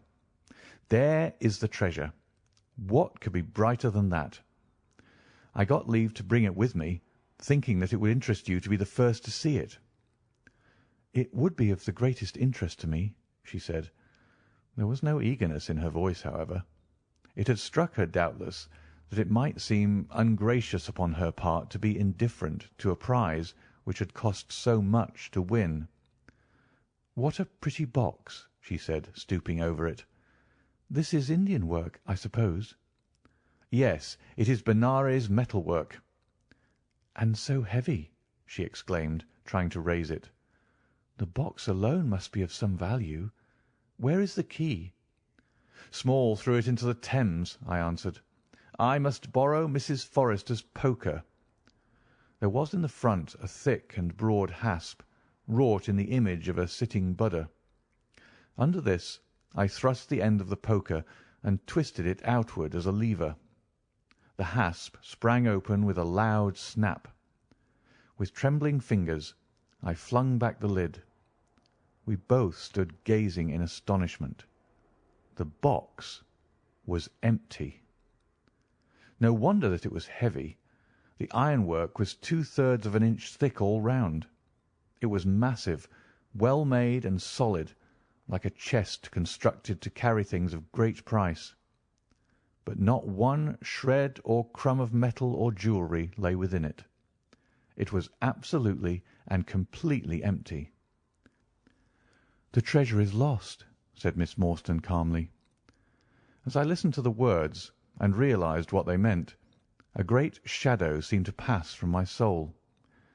I did not know how this Agra treasure had weighed me down until now that it was finally removed. It was selfish, no doubt, disloyal, wrong, but I could realize nothing save that the golden barrier was gone from between us. "Thank God!" I ejaculated from my very heart. She looked at me with a quick, questioning smile. "Why do you say that?" she asked. "Because you are within my reach again," I said, taking her hand. She did not withdraw it. "Because I love you, Mary, as truly as ever a man loved a woman. Because this treasure, these riches, sealed my lips. Now that they are gone, I can tell you how I love you. That is why I said, 'Thank God.'" "Then I say, 'Thank God,' too," she whispered, as I drew her to my side. Whoever had lost a treasure, I knew that night that I had gained one. End of chapter 11. Chapter 12. The Strange Story of Jonathan Small. A very patient man was that inspector in the cab, for it was a weary time before I rejoined him. His face clouded over when I showed him the empty box. "There goes the reward," said he gloomily. "Where there's no money there's no pay. This night's work would have been worth a tenner each to Sam Brown and me if the treasure had been there." "Mr. Thaddeus Sholto is a rich man," I said. "He'll see that you're rewarded, treasure or no." The inspector shook his head despondently, however.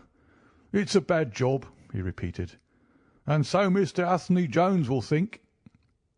His forecast proved to be correct, for the detective looked blank enough when I got to Baker Street and showed him the empty box. They had only just arrived, Holmes, the prisoner, and he, for they had changed their plans so far as to report themselves at a station upon the way. My companion lounged in his armchair with his usual listless expression, while Small sat stolidly opposite to him with his wooden leg cocked over his sound one. As I exhibited the empty box, he leaned back in his chair and laughed aloud. "This is your doing, Small," said Athelney Jones angrily.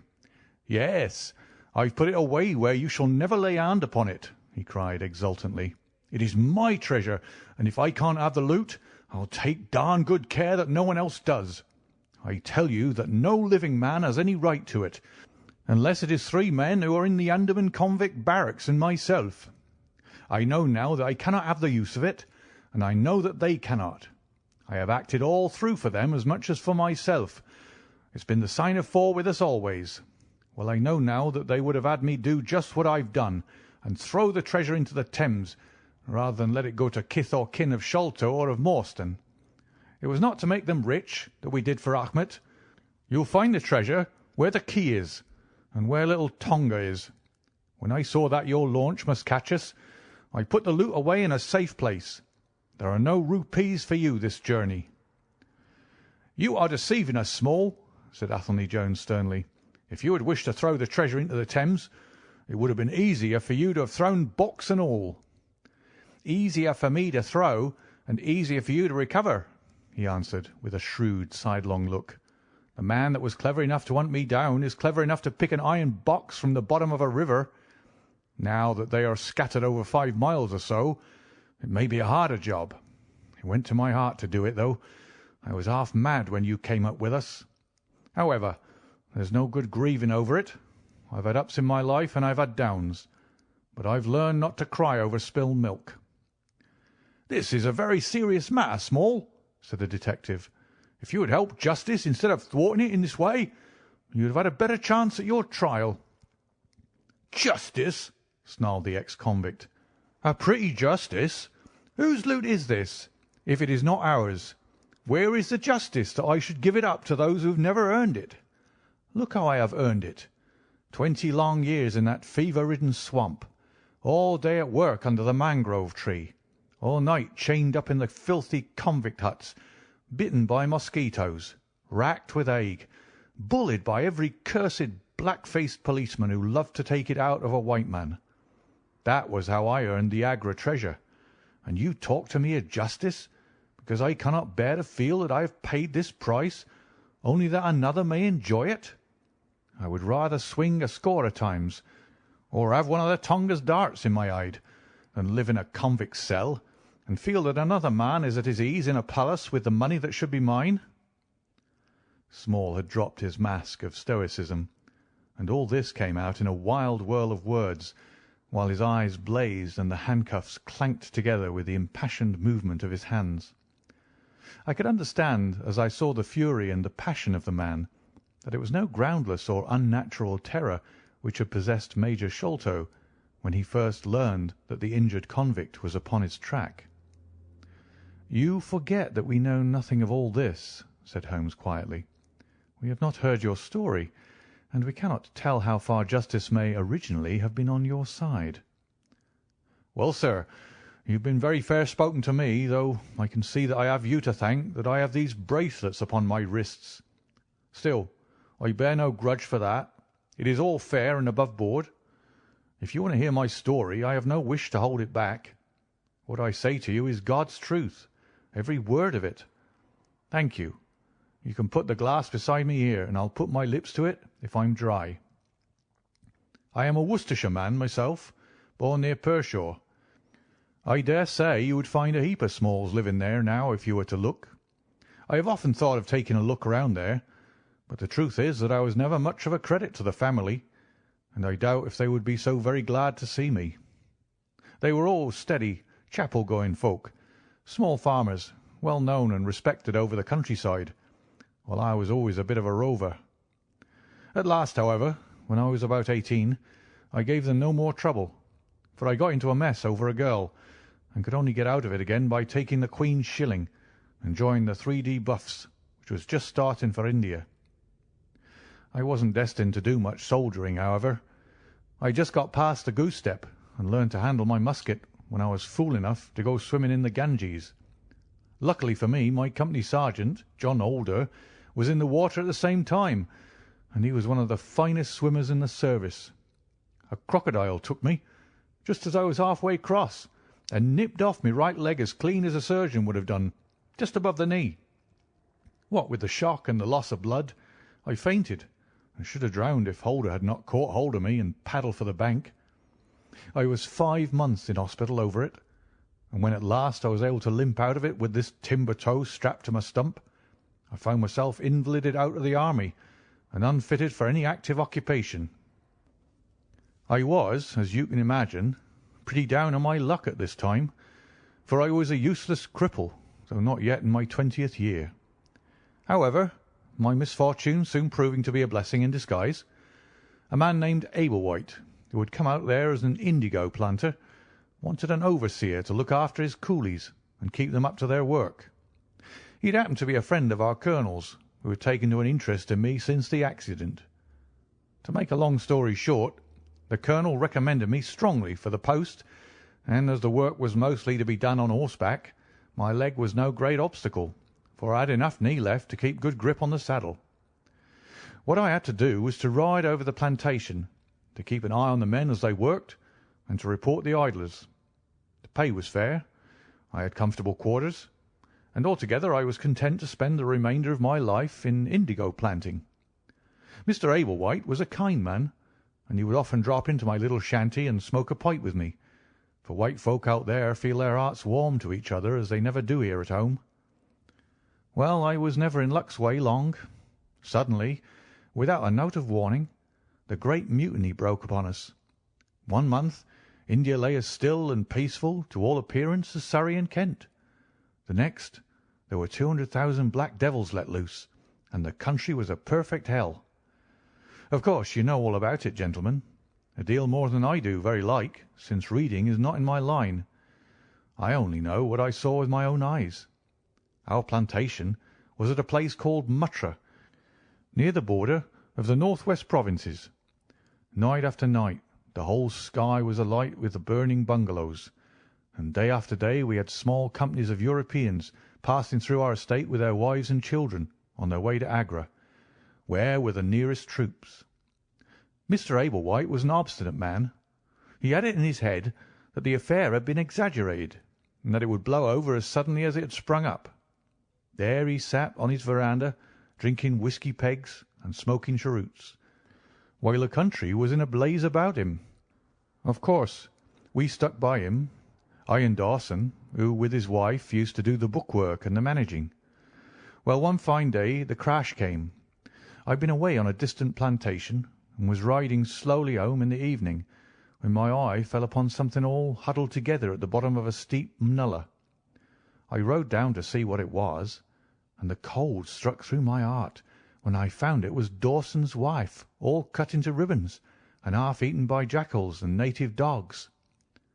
A little further up the road, Dawson himself was lying on his face, quite dead, with an empty revolver in his hand and 4 sepoys lying across each other in front of him. I reined up my horse, wondering which way I should turn, but at that moment I saw thick smoke curling up from Ablewhite's bungalow, and the flames beginning to burst through the roof. I knew then that I could do my employer no good, but would only throw my own life away if I meddled in the matter. From where I stood, I could see hundreds of the black fiends, with their red coats still on their backs, dancing and howling round the burning house. Some of them pointed at me, and a couple of bullets sang past my head. So I broke away across the paddy fields, and found myself late at night safe within the walls at Agra. As it proved, however, there was no great safety there either. The whole country was up like a swarm of bees. Wherever the English could collect in little bands, they held just the ground that their guns commanded. Everywhere else they were helpless fugitives. It was a fight of the millions against the hundreds, and the cruellest part of it was that these men that we fought against, foot, horse, and gunners, were our own picked troops, whom we had taught and trained, handling our own weapons and blowing our own bugle calls. At Agra there were the 3D Bengal Fusiliers, some Sikhs, 2 troops of horse, and a battery of artillery. A volunteer corps of clerks and merchants had been formed, and this I joined, wooden leg and all. We went out to meet the rebels at Shargunj early in July, and we beat them back for a time, but our powder gave out, and we had to fall back upon the city. Nothing but the worst news came to us from every side, which is not to be wondered at, for if you look at the map, you will see that we were right in the heart of it. Lucknow is rather better than 100 miles to the east, and Cawnpore about as far to the south. For every point on the compass there was nothing but torture and murder and outrage. The city of Agra is a great place, swarming with fanatics and fierce devil worshippers of all sorts. Our handful of men were lost among the narrow winding streets. Our leader moved across the river, therefore, and took up his position in the old fort at Agra. I don't know if any of you gentlemen have ever read or heard anything of that old fort. It is a very queer place, the queerest that ever I was in, and I have been in some rum corners too. First of all, it is enormous in size. I should think that the enclosure must be acres and acres. There is a modern part, which took all our garrison, women, children, stores, and everything else, with plenty of room over. But the modern part is nothing like the size of the old quarter, where nobody goes, and which is given over to the scorpions and the centipedes. It is all full of great deserted halls, and winding passages, and long corridors, twisting in and out, so that it is easy enough for folk to get lost in it. For this reason, it was seldom that anyone went into it, though now and again a party with torches might go exploring. The river washes along the front of the old fort, and so protects it. But on the sides and behind there are many doors, and these had to be guarded, of course, in the old quarter as well as in that which was actually held by our troops. We were short-handed, with hardly men enough to man the angles of the building, and to serve the guns. It was impossible for us, therefore, to station a strong guard at every one of the innumerable gates. What we did was to organize a central guardhouse in the middle of the fort, and to leave each gate under the charge of one white man and 2 or 3 natives. I was selected to take charge during certain hours of the night of a small isolated door upon the southwest side of the building. 2 Sikh troopers were placed under my command, and I was instructed, if anything went wrong, to fire my musket, when I might rely upon help coming at once from the central guard. As the guard was a good 200 paces away, however, and as the space between was cut up into a labyrinth of passages and corridors, I had great doubts as to whether they could arrive in time to be of any use in case of an actual attack. Well, I was pretty proud at having a small command given me, since I was a raw recruit, and a game-legged one at that. For 2 nights I kept the watch with my Punjabis. They were tall, fierce-looking chaps, Mahomet Singh and Abdullah Khan by name, both old fighting men, who had borne arms against us at Chilianwalla. They could talk English pretty well, but I could get little out of them. They preferred to stand together and jabber all night in their queer Sikh lingo. For myself, I used to stand outside the gateway, looking down on the broad winding river and on the twinkling lights of the great city. The beating of the drums, the rattle of the tom-toms, and the yells and howls of the rebels, drunk with opium and with bang, were enough to remind us all night of our dangerous neighbours across the stream. Every 2 hours the officer of the night used to come round to all the posts to make sure that all was well. The 3rd night of my watch was dark and dirty, with a small driving rain. It was dreary work standing in the gateway, hour after hour, in such weather. I tried again and again to make my Sikhs talk, but without much success. At 2 in the morning the rounds passed, and broke for a moment the weariness of the night.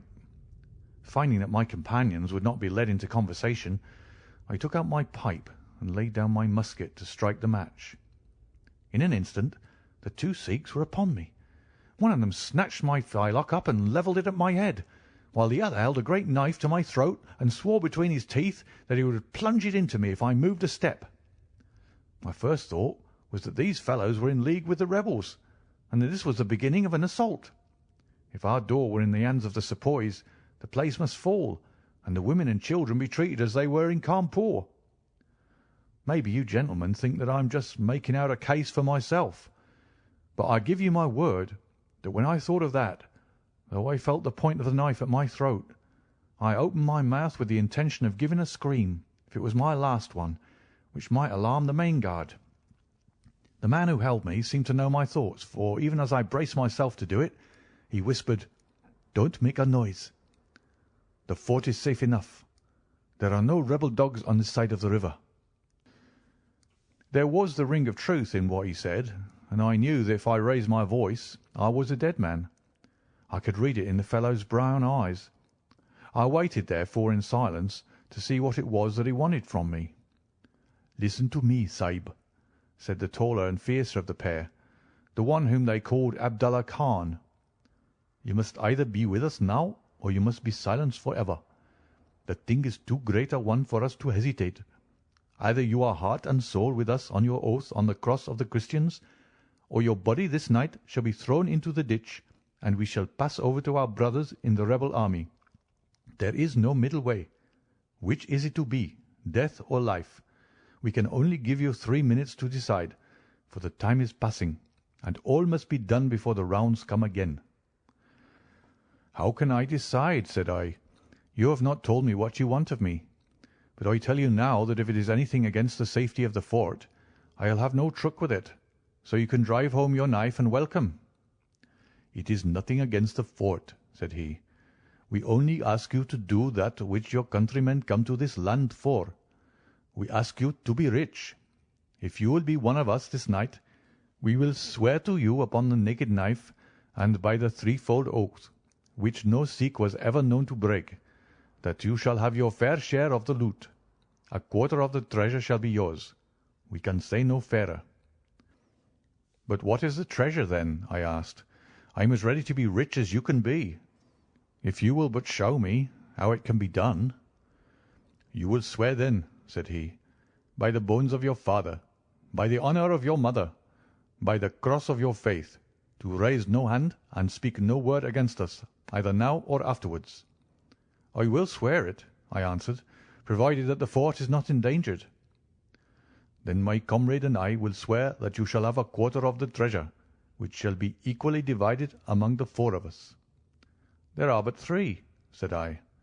"No, Dost Akbar must have his share." "We can tell the tale to you while we await them. Do you stand at the gate, Mahmud Singh, and give notice of their coming." "The thing stands thus, Sahib, and I tell it to you because I know that an oath is binding upon a Feringi, and that we may trust you.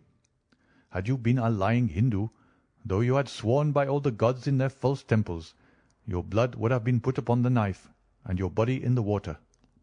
But the Sikh knows the Englishman, and the Englishman knows the Sikh. Hearken, then, to what I have to say. There is a Rajah in the northern provinces who has much wealth, though his lands are small.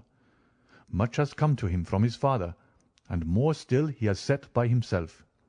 For he is of a low nature, and hoards his gold rather than spend it.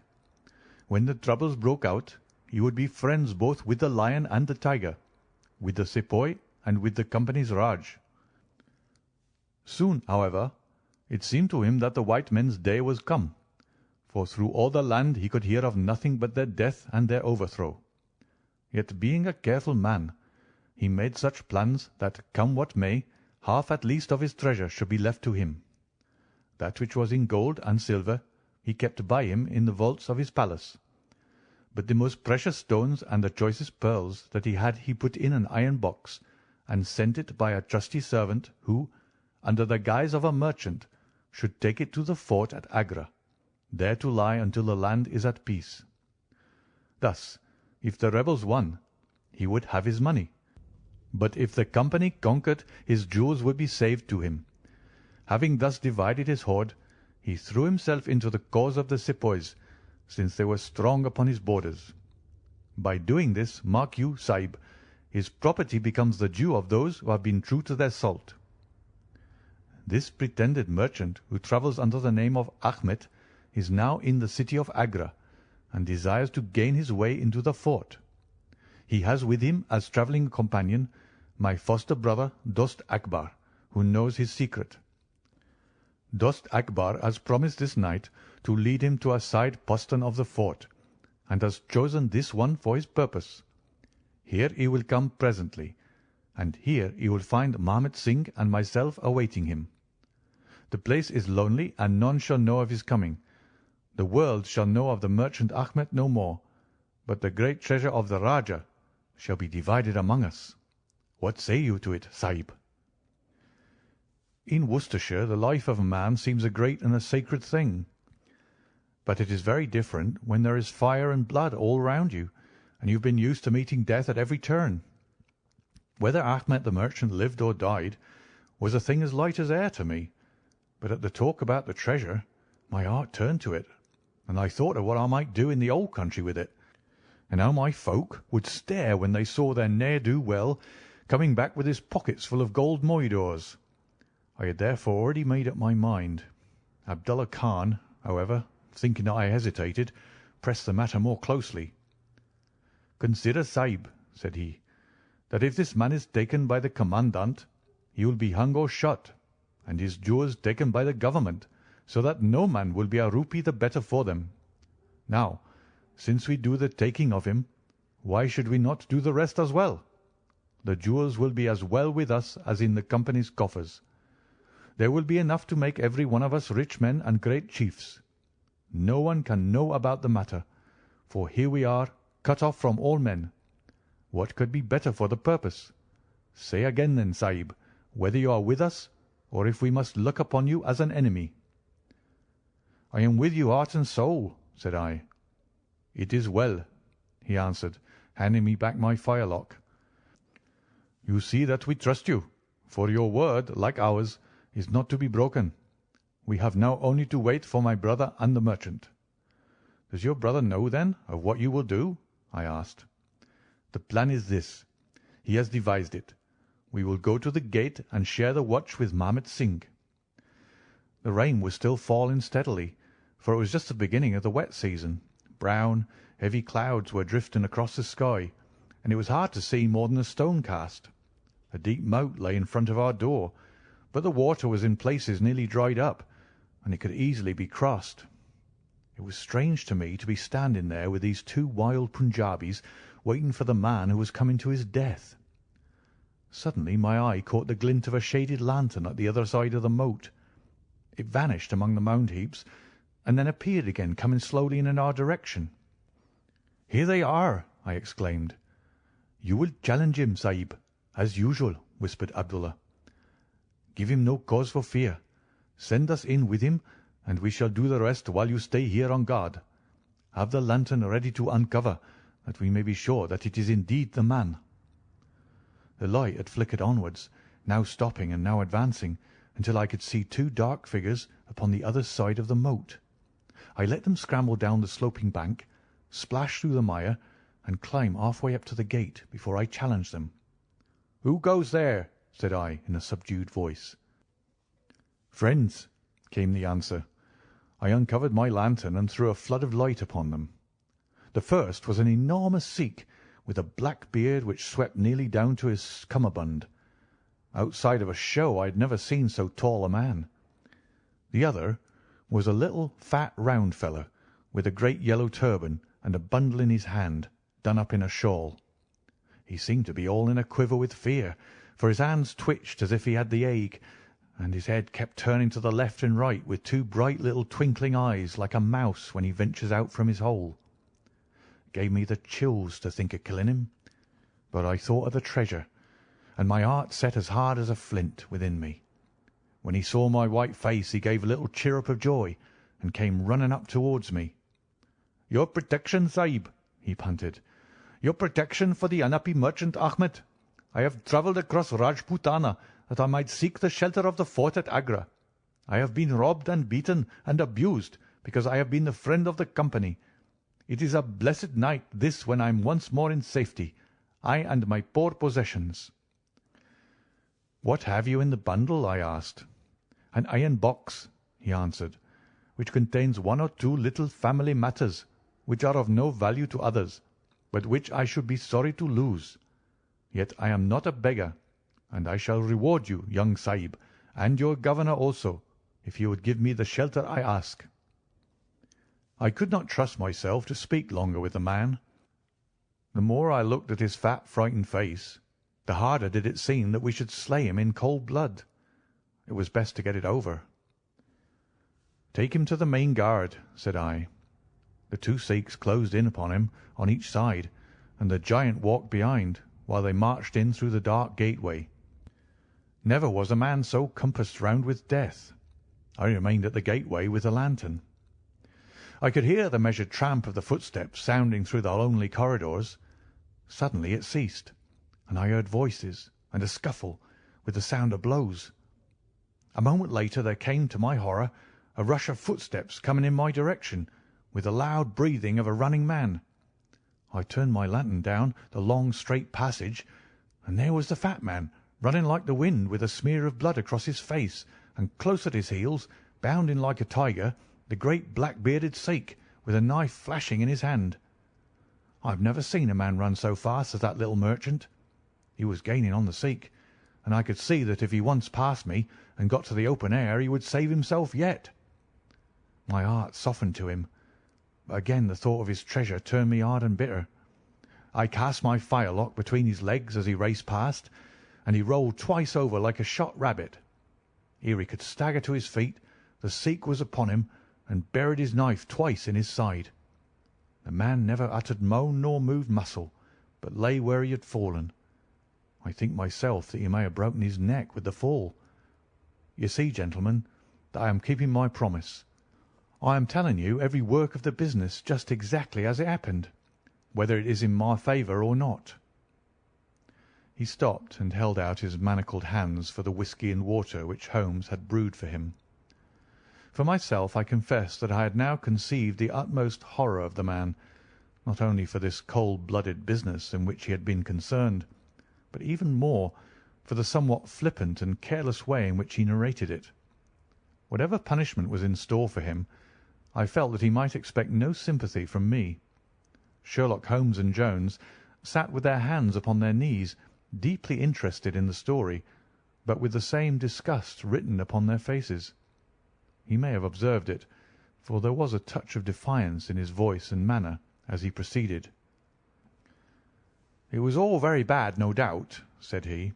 "I should like to know how many fellows in my shoes would have refused a share of this loot when they knew that they would have their throats cut for their pains. Besides, it was my life or his when once he was in the fort. If he had got out, the whole business would come to light, and I should have been court-martialed and shot as likely as not, for people were not very lenient at a time like that." "Go on with your story," said Holmes shortly. "Well, we carried him in, Abdullah Akbar and I. A fine weight he was, too, for all that he was so short. Mahmet Singh was left to guard the door. We took him to a place which Sikhs had already prepared. It was some distance off, where a winding passage leads to a great empty hall, the brick walls of which were all crumbling to pieces. The earth floor had sunk in at one place, making a natural grave, so we left Ahmet the merchant there, having first covered him over with loose bricks. This done, we all went back to the treasure. It lay where he had dropped it when he was first attacked. The box was the same which now lies upon the table. A key was hung by a silken cord to that carved handle upon the top. We opened it, and the light of the lantern gleamed upon a collection of gems such as I have read of and thought about when I was a little lad at Pershore. It was blinding to look upon them. When we had feasted our eyes, we took them all out and made a list of them. They were 143 diamonds of the first water, including one which was called, I believe, the Great Mogul, and is said to be the second largest stone in existence. Then there were 97 very fine emeralds and 170 rubies, some of which, however, were small. There were 40 carbuncles, 210 sapphires, 61 agates, and a great quantity of beryls, onyxes, cat's eyes, turquoises, and other stones, the very names of which I did not know at the time, though I have become more familiar with them since. Besides this, there were nearly 300 very fine pearls, 12 of which were set in a gold coronet. By the way, these last had been taken out of the chest and were not there when I recovered it. After we had counted our treasure, we put them back into the chest and carried them to the gateway to show them to Mahmet Singh. Then we solemnly renewed our oath to stand by each other and be true to our secret. We agreed to conceal our loot in a safe place until the country should be at peace again, and then to divide it equally among ourselves. There was no use dividing it at present, for if gems of such value were found upon us, it would cause suspicion, and there was no privacy in the fort nor any place where we could keep them. We carried the box, therefore, into the same hall where we buried the body, and there, under the certain bricks in the best preserved wall, we made a hollow and put our treasure. We made careful note of the place, and next day I drew 4 plans, one for each of us, and put the sign of the 4 of us at the bottom, for we had sworn that we should each always act for all, so that none might take advantage. That is an oath that I can put my hand to my heart and swear that I have never broken. Well, there's no use my telling you gentlemen what came of the Indian mutiny. After Wilson took Delhi and Sir Colin relieved Lucknow, the back of the business was broken. Fresh troops came pouring in, and Nana Sahib made himself scarce over the frontier. A flying column under Colonel Greathead came round to Agra and cleared the Pandys away from it. Peace seemed to be settling upon the country, and we 4 were beginning to hope that the time was at hand when we might safely go off with our shares of the plunder. In a moment, however, our hopes were shattered by our being arrested as the murderers of Achmet. It came about in this way. When the Rajah put his jewels into the hands of Achmet, he did it because he knew that he was a trusty man. They are suspicious folk in the East, however, so what does this Rajah do but take a second, even more trusty servant and set him to play the spy upon the first. This second man was ordered never to let Achmet out of his sight, and he followed him like his shadow. He went after him that night and saw him pass through the doorway. Of course, he thought he'd taken refuge in the fort, and applied for admission there himself next day, but couldn't find no trace of Achmet. This seemed to him so strange that he spoke about it to a sergeant of guards, who brought it to the ears of the commandant. A thorough search was quickly made, and the body was discovered. Thus, at the very moment that we thought that all was safe, we were all 4 seized and brought to trial on a charge of murder. 3 of us, because we had held the gate that night, and the 4th because he was known to have been in the company of the murdered man. Not a word about the jewels came out at the trial, for the Rajah had been deposed and driven out of India, so no one had any particular interest in them. The murder, however, was clearly made out, and it was certain that we must all have been concerned in it. The 3 Sikhs got penal servitude for life, and I was condemned to death, though my sentence was afterwards commuted into the same as the others. It was rather a queer position that we found ourselves in then. There we were all 4 tied by the leg and with precious little chance of ever getting out again, while we each held a secret which might have put each of us in a palace if we could only have made use of it. It was enough to make a man eat his heart out to have to stand the kick and the cuff of every petty jack in office, to have rice to eat and water to drink, when that gorgeous fortune was ready for him outside, just waiting to be picked up. It might have driven me mad, but I was always a pretty stubborn one, so I just held on and bided my time. At last it seemed to me to have come. I was changed from Agra to Madras, and from there to Blair Island in the Andamans. There are very few white convicts at this settlement, and as I had behaved well from the first, I soon found myself a sort of privileged person. I was given a hut in Hopetown, which is a small place on the slopes of Mount Harriet, and I was left pretty much to myself. 'Tis a dreary, fever-stricken place, and all behind our little clearings was infested with wild, cannibal natives, who were ready enough to blow a poisoned dart at us if they saw a chance. There was digging and ditching and yam planting, and a dozen other things to be done. So we were busy enough all day, though in the evening we had a little time to ourselves. Among other things, I learned to dispense drugs for the surgeon, and picked up a smattering of his knowledge. All the time I was on the lookout for a chance of escape, but it's hundreds of miles from any other land, and there's a little or no wind in those seas, so it was a terribly difficult job to get away. The surgeon, Dr. Somerton, was a fast, sporting young chap, and the other young officers would meet in his rooms of an evening and play cards. The surgery, where I used to make up my drugs, was next to his sitting-room, with a small window between us. Often, if I felt lonesome, I used to turn out the lamp in the surgery, and then, standing there, I could hear their talk and watch their play. I'm fond of a hand at cards myself, and it was almost as good as having one to watch the others. There was Major Sholto, Captain Morstan, and Lieutenant Bromley Brown, who were in command of the native troops, and there was the surgeon himself, and 2 or 3 prison officials, crafty old hands who played a nice sly safe game. A very snug little party they used to make.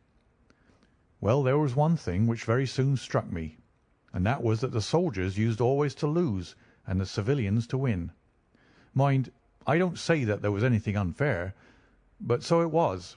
These prison chaps had done little else than play cards ever since they had been at the Andamans, and they knew each other's game to a point, while the others just played to pass the time and threw their cards down anyhow. Night after night the soldiers got up poorer men, and the poorer they got the more keen they were to play. Major Sholto was the hardest hit. He used to pay in notes and gold at first, but soon it came to notes of hand and for big sums. He sometimes would win for a few deals, just to give him heart, and then the luck would get set in against him worse than ever. All day he would wander about as black as thunder, and he took to drinking a good deal more than was good for him. One night he lost even more heavily than usual. I was sitting in my hut when he and Captain Morstan came stumbling along on the way to their quarters. They were bosom friends, those two, and never far apart. The Major was raving about his losses. "It's all up, Morstan," he was saying, as they passed my hut. "I shall have to send in my papers. I am a ruined man." "Nonsense, old chap," said the other, slapping him upon the shoulder. "I've had a nasty facer myself, but—" That was all I could hear, but it was enough to set me thinking. A couple of days later Major Sholto was strolling on the beach, so I took the chance of speaking to him. "I wish to have your advice, Major," said I. "Well, Small, what is it?" he asked, taking his cheroot from his lips. "I wanted to ask you, sir," said I, "who is the proper person to whom hidden treasure should be handed over? I know where £500,000 worth lies, and as I cannot use it myself, I thought perhaps the best thing I could do would be to hand it over to the proper authorities, and then perhaps they would get my sentence shortened for me." "£500,000, Small!" he gasped, looking hard at me to see if I was in earnest. "Quite that, sir, in jewels and pearls. It lies there ready for anyone, and the queer thing about it is that the real owner is outlawed and cannot hold property, so that it belongs to the first comer." "To Government, Small," he stammered, "to Government." But he said it in a halting fashion, and I knew in my heart that I had got to him. "You think, then, sir, that I should give the information to the Governor-General?" said I quietly. Well, you must not do anything rash, or that you might repent. Let me hear all about it, Small. Give me the facts." I told him the old story, with small changes so that he could not identify the places. When I had finished, he stood stock still and full of thought. I could see by the twitch of his lip that there was a struggle going on within him. "This is a very important matter, Small," he said at last. "You must not say a word to anyone about it, and I shall see you again soon." 2 nights later he and his friend Captain Morstan came to my hut in the dead of the night with a lantern.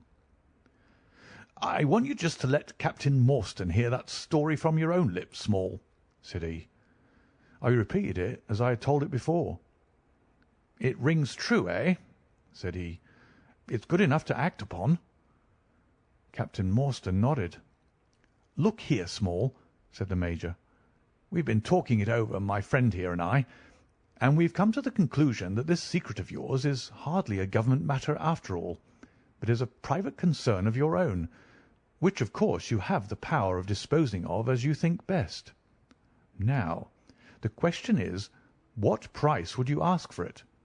We might be inclined to take it up and at least look into it, if we could agree as to terms."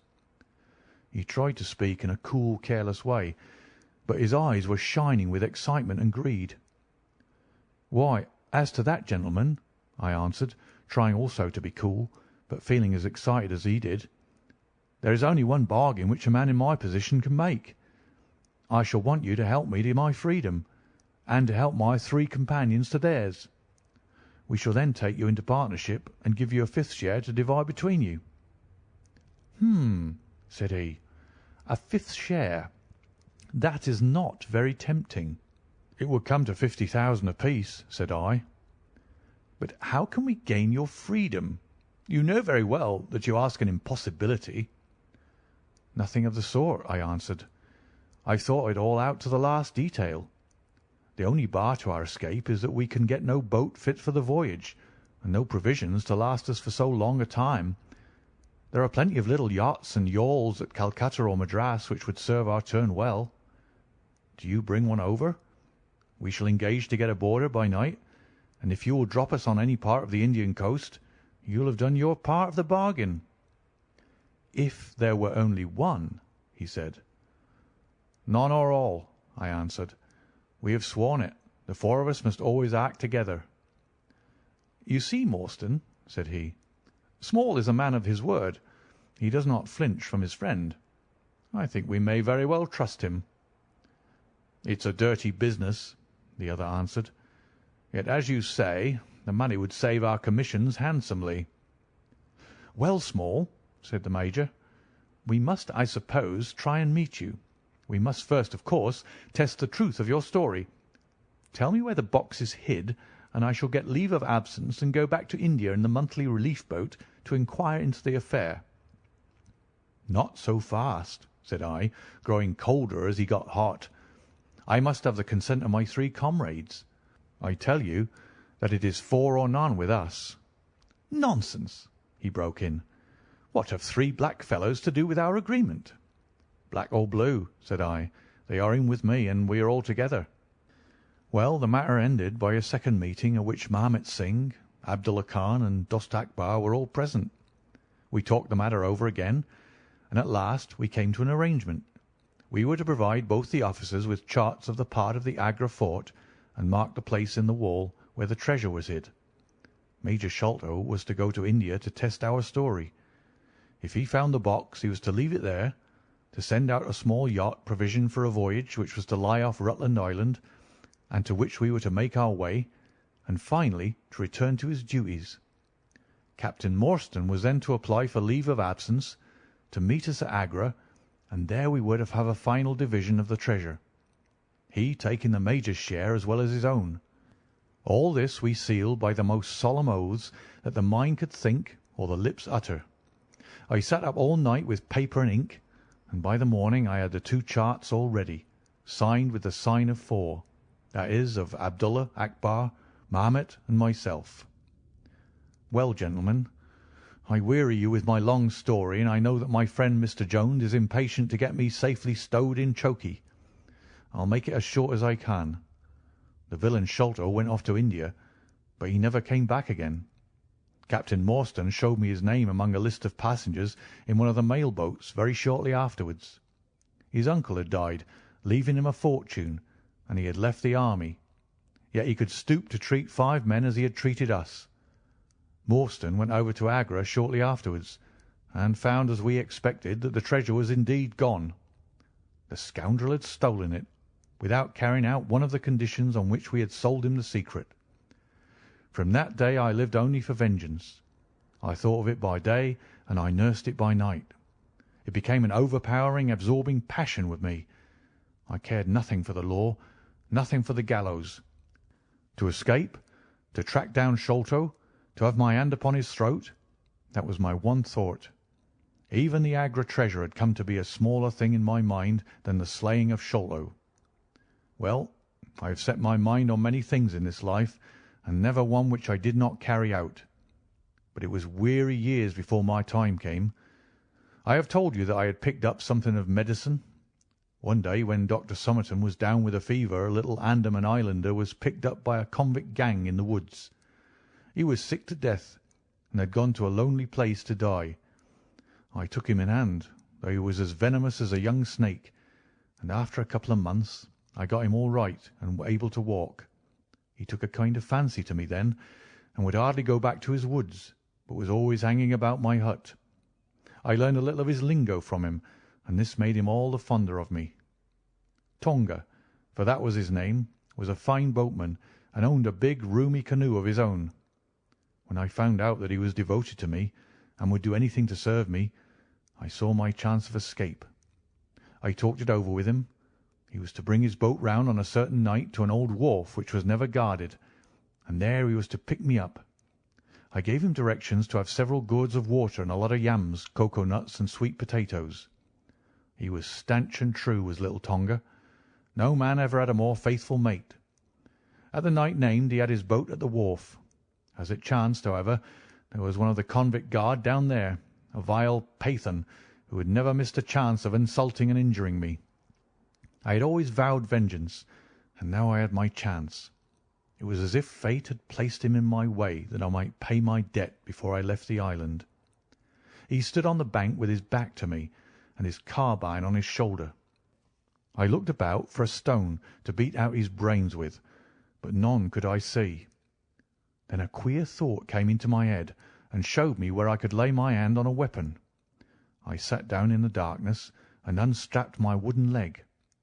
With 3 long hops I was on him. He put his carbine to his shoulder, and I struck him full and knocked the whole front of his skull in. You can see the split in the wood now where I hit him. We both went down together, for I could not keep my balance. But when I got up, I found him still lying quiet enough. I made for the boat, and in an hour we were well out at sea. Tonga had brought all his earthly possessions with him, his arms and his gods. Among other things, he had a long bamboo spear and some Andaman cocoa-nut matting, with which I made a sort of sail. For 10 days we were beaten about, trusting to luck, and on the 11th we were picked up by a trader which was going from Singapore to Jeddah with a cargo of Malay pilgrims. They were a rum crowd, and Tonga and I soon managed to settle down among them. They had one very good quality. They let you alone and asked no questions. Well, if I were to tell you all the adventures that my little chum and I went through, you would not thank me, for I would have you here until the sun was shining. Here and there we drifted about the world, something always turning up to keep us from London. All the time, however, I never lost sight of my purpose. I would dream of Sholto at night. 100 times I have killed him in my sleep. At last, however, some 3 or 4 years ago, we found ourselves in England. I had no great difficulty in finding where Sholto lived, and I set to work to discover whether he had realized the treasure or if he still had it. I made friends with someone who could help me. I name no names, for I don't want to get anyone else in a hole, and I soon found that he still had the jewels. Then I tried to get at him in many ways, but he was pretty sly, and had always 2 prize fighters besides his sons and his Khitmutgar on guard over him. One day, however, I got word that he was dying. I hurried at once to the garden, mad that he should slip out of my clutches like that, and, looking through the window, I saw him lying in his bed with his sons on each side of him. I'd have come through and taken my chance with the 3 of them, only even as I looked at him his jaw dropped and I knew that he was gone. I got into his room that same night, though, and I searched his papers to see if there was any record of where he had hidden our jewels. There was not a line, however, so I came away bitter and savage as a man could be. Before I left, I bethought me that if I ever met my Sikh friends again, it would be a satisfaction to know that I had left some mark of our hatred. So I scrawled down the sign of the 4 of us, as it had been on the chart, and I pinned it on his bosom. It was too much that he should be taken to the grave without some token from the men whom he had robbed and befooled. We earned a living at this time by my exhibiting poor Tonga at fairs and other such places as the Black Cannibal. He would eat raw meat and dance his war dance, so he always had a handful of pennies after a day's work. I still heard all the news from Pondicherry Lodge, and for some years there was no news to hear, except that they were hunting for the treasure. At last, however, came what we had waited for so long. The treasure had been found. It was up at the top of the house, in Mr. Bartholomew Sholto's chemical laboratory. I came at once and had a look at the place, but I could not see how with my wooden leg I was to make my way up to it. I learned, however, about a trapdoor in the roof, and also about Mr. Sholto's supper hour. It seemed to me that I could manage the thing easily through Tonga. I brought him out with me with a long rope wound around his waist.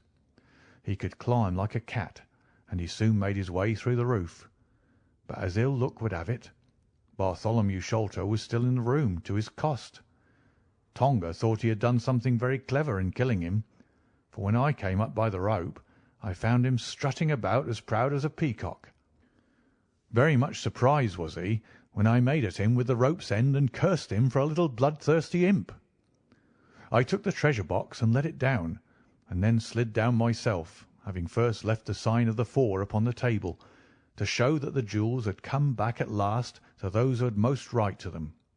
Tonga then pulled up the rope, closed the window, and made off the way that he had come. I don't know that I have anything else to tell you. I had heard a waterman speak of the speed of Smith's launch, the Aurora, so I thought she would be a handy craft for our escape. I engaged with old Smith and was to give him a big sum if he got us safe to our ship. He knew, no doubt, that there was some screw loose, but he was not in our secrets. All this is the truth, and if I tell it to you, gentlemen, it is not to amuse you, for you have not done me a very good turn, but it is because I believe the best defence I can make is just to hold back nothing, but let all the world know how badly I have myself been served by Major Sholto, and how innocent I am of the death of his son." "A very remarkable account," said Sherlock Holmes. "A fitting wind-up to an extremely interesting case. There is nothing at all new to me in the latter part of your narrative, except that you brought your own rope. That I did not know. By the way, I had hoped that Tonga had lost all his darts, yet he managed to shoot one at us in the boat." "He had lost them all, sir, except one which was in his blowpipe at the time." "Ah, of course," said Holmes. "I had not thought of that." "Is there any other point which you would like to ask about?" asked the convict affably. "I think not, thank you," my companion answered. "Well, Holmes," said Athelney Jones, "you are a man to be humoured, and we all know that you are a connoisseur of crime. But duty is duty, and I have gone rather far in doing what you and your friend asked me. I shall feel more at ease when we have our story-teller here safe under lock and key. The cab still waits, and there are 2 inspectors downstairs. I am much obliged to you both for your assistance. Of course, you will be wanted at the trial. Good night to you." "Good night, gentlemen both," said Jonathan Small. "You first, Small," remarked the wary Jones as they left the room. "I'll take particular care that you don't club me with your wooden leg, whatever you may have done to the gentleman at the Andaman Isles." "Well, and there's the end of our little drama," I remarked, after we had sat some time smoking in silence. "I fear that it may be the last investigation in which I shall have the chance of studying your methods. Miss Morstan has done me the honour to accept me as a husband in prospective." He gave me a most dismal groan. "I feared as much," said he. "I really cannot congratulate you." I was a little hurt. "Have you any reason to be dissatisfied with my choice?" I asked. "Not at all. I think she is one of the most charming young ladies I have ever met, and might have been most useful in such work as we have been doing. She had a decided genius that way. Witness the way in which she preserved that Agra plan from all the other papers of her father. But love is an emotional thing, and whatever is emotional is opposed to that true, cold reason which I place above all things. I should never marry myself, lest I bias my judgment." "I trust," said I, laughing, "that my judgment may survive the ordeal. But you look weary." "Yes, the reaction is already upon me. I shall be as limp as a rag for a week." "Strange," said I, "how terms of what in another man I should call laziness alternate with your fits of splendid energy and vigour." "Yes," he answered, "there are in me the makings of a very fine loafer, and also of a pretty spry sort of fellow. I often think of those lines of old Goethe: Schade, dass die Natur nur einen Mensch aus dir schuf, denn zum würdigen Mann war und zum Schelmen der Stoff. By the way, apropos of this Norwood business, you see that they had, as I surmised, a confederate in the house, who could be none other than Lal Rao, the butler. So Jones actually has the undivided honour of having caught one fish in his great haul. "The division seems rather unfair," I remarked. "You have done all the work in this business. I get a wife out of it. Jones gets the credit. Pray, what remains for you?" "For me," said Sherlock Holmes, "there still remains the cocaine bottle." And he stretched his long white hand up for it. End of Chapter 12, and end of The Sign of the Four by Sir Arthur Conan Doyle. Narrated by David Clarke. Thank you for listening.